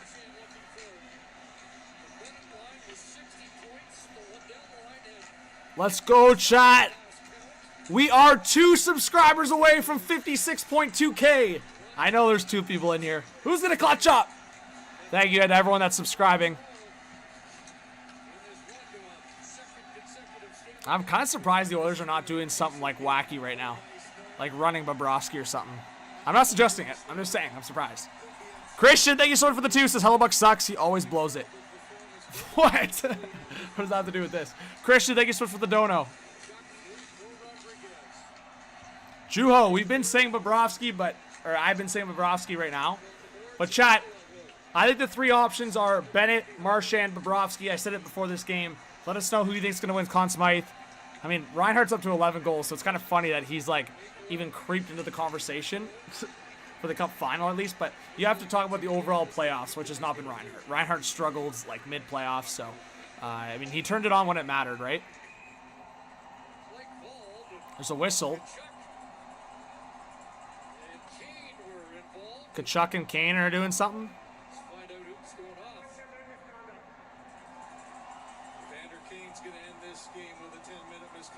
So Evander Kane is sent to the locker room, and Kachuk tells him bye. Engage at different times. He's not about to engage now.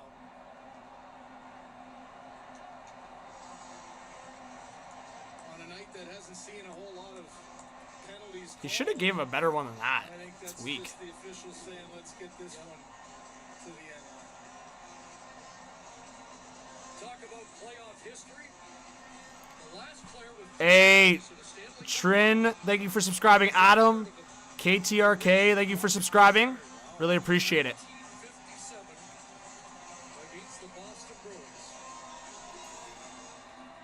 Chip says, on my way to the elbow room. There you go, Chip. Enjoy it. Thank you so much for the 2. I appreciate it. And thank you guys for getting us past 56.2K. Really appreciate it. Let's go. Let's go. Amazing. Christian with a 2. I know you're feeling it with the Jets, man. I'm sorry. Thank you so much, Christian, for the dono again. Appreciate it. Kachuk's just... Evander Kane, there you go. This was the... And Panthers fans are chanting, goodbye. Nah, nah, nah, nah. Damn, tough. Shots are 28-25 for the Oilers. It doesn't matter. This Stanley Cup is going to the Florida Panthers, and we will see the celebrations begin. T-minus 1 minute.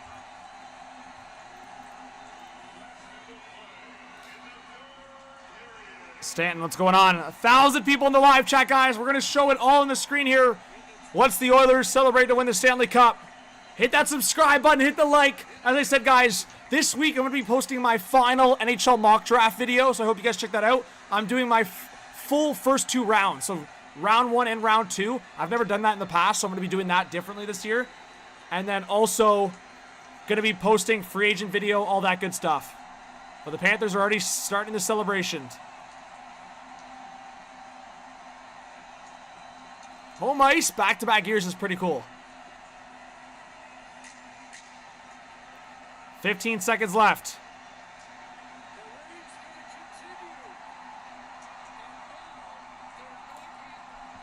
7, 6, 5, 4, 3, 2, 1. And the Florida Panthers are your 2025 Stanley Cup champions. Back-to-back years.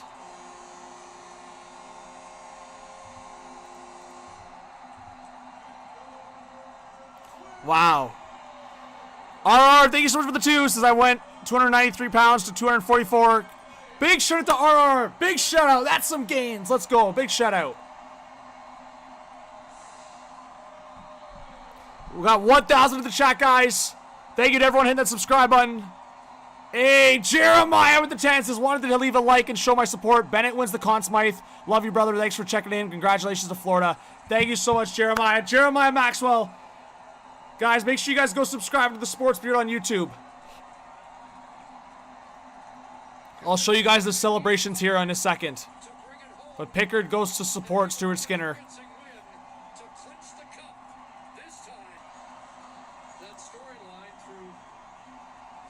Yeah, you could argue there's like 3 really good Conn Smythe candidates this year. Jeremiah says Bennett. I wouldn't be surprised if it's Bennett. But I think obviously a lot of people have the idea that it could be Bobrovsky. Based on he was the favorite earlier on in the playoffs, and obviously Bennett went on that goal-scoring run.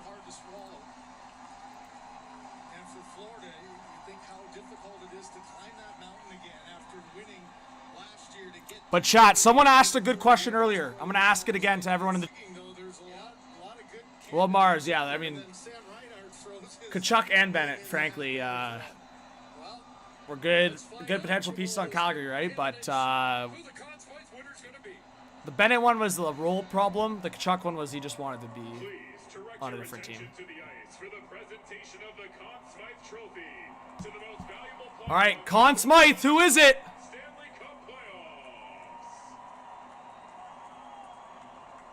Bennett, Marchand, Bobrovsky.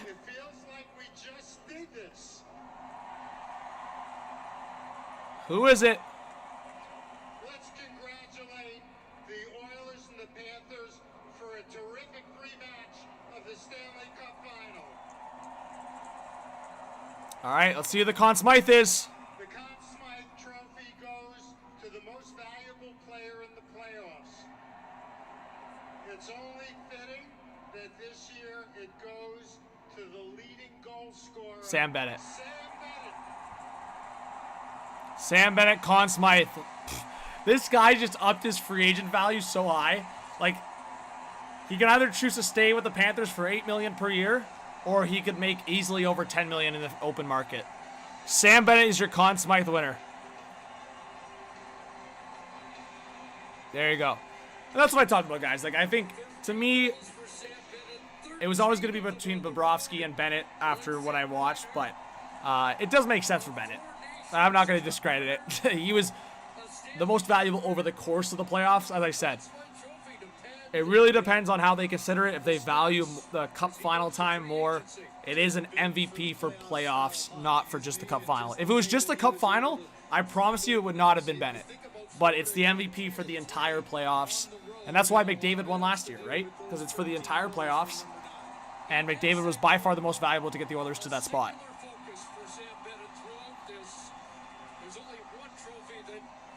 Yeah, I think Sam Bennett stays with the Panthers. That's my official prediction, and I'll be dropping my final free agent prediction soon, as well as my mock draft for the draft, which is sooner, but I'll be doing both soon. And the Stanley Cup presentation.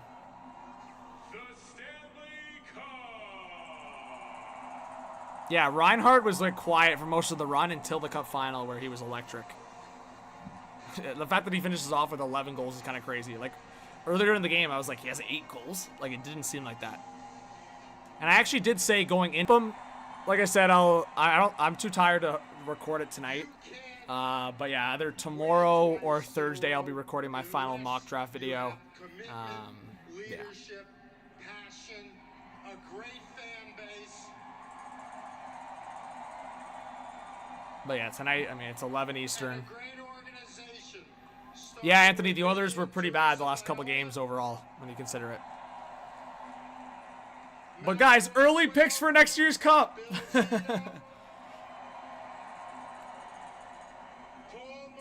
Maki Samoskevich is out there.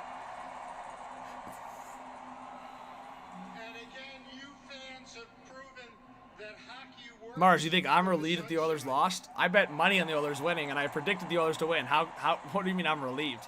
That's pretty odd. See, I can never win, guys. I can never win. I have some people commenting that I'm so disappointed that the Panthers won. I have some people telling me I'm relieved that the Oilers lost. Like, I guess I'm feeling all of it, you know? Sure. Oh, Mars, you're talking about Bettman. Fair. But I will say, Mars, you're not the first person. If you were actually targeting that at me, I'm saying other people were kind of talking about that. That somehow I want the Oilers to lose because I want my team to be, you know. Kyrie with the dono with the 10s as the U.S.-Canada Cup final rematch between Florida and Edmonton has definitely lived up to the hype. Major props to both teams in another memorable Cup final for the NHL this year. Thank you so much, Kyrie. Let's get some Kyrie's hype in the chat. Appreciate it.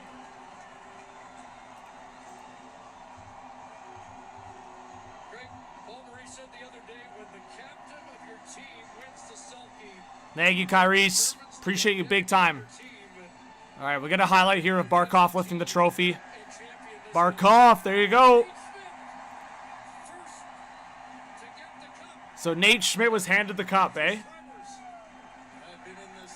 Subscribe. So free. Doesn't cost you anything. Free to subscribe, free to like, free to hit that notification bell, and free to just to keep in touch. And if you guys would, like, follow me on social media, X, Twitter. And if you guys also want to follow me on Instagram, it's the same. If you search up John Viveiros, it's the same. At John Viveiros _. All right, guys, awesome. Lots of love to all you guys. Have a great night, and I'll see you guys for this week's videos and live streams. Have a great night. Thank you.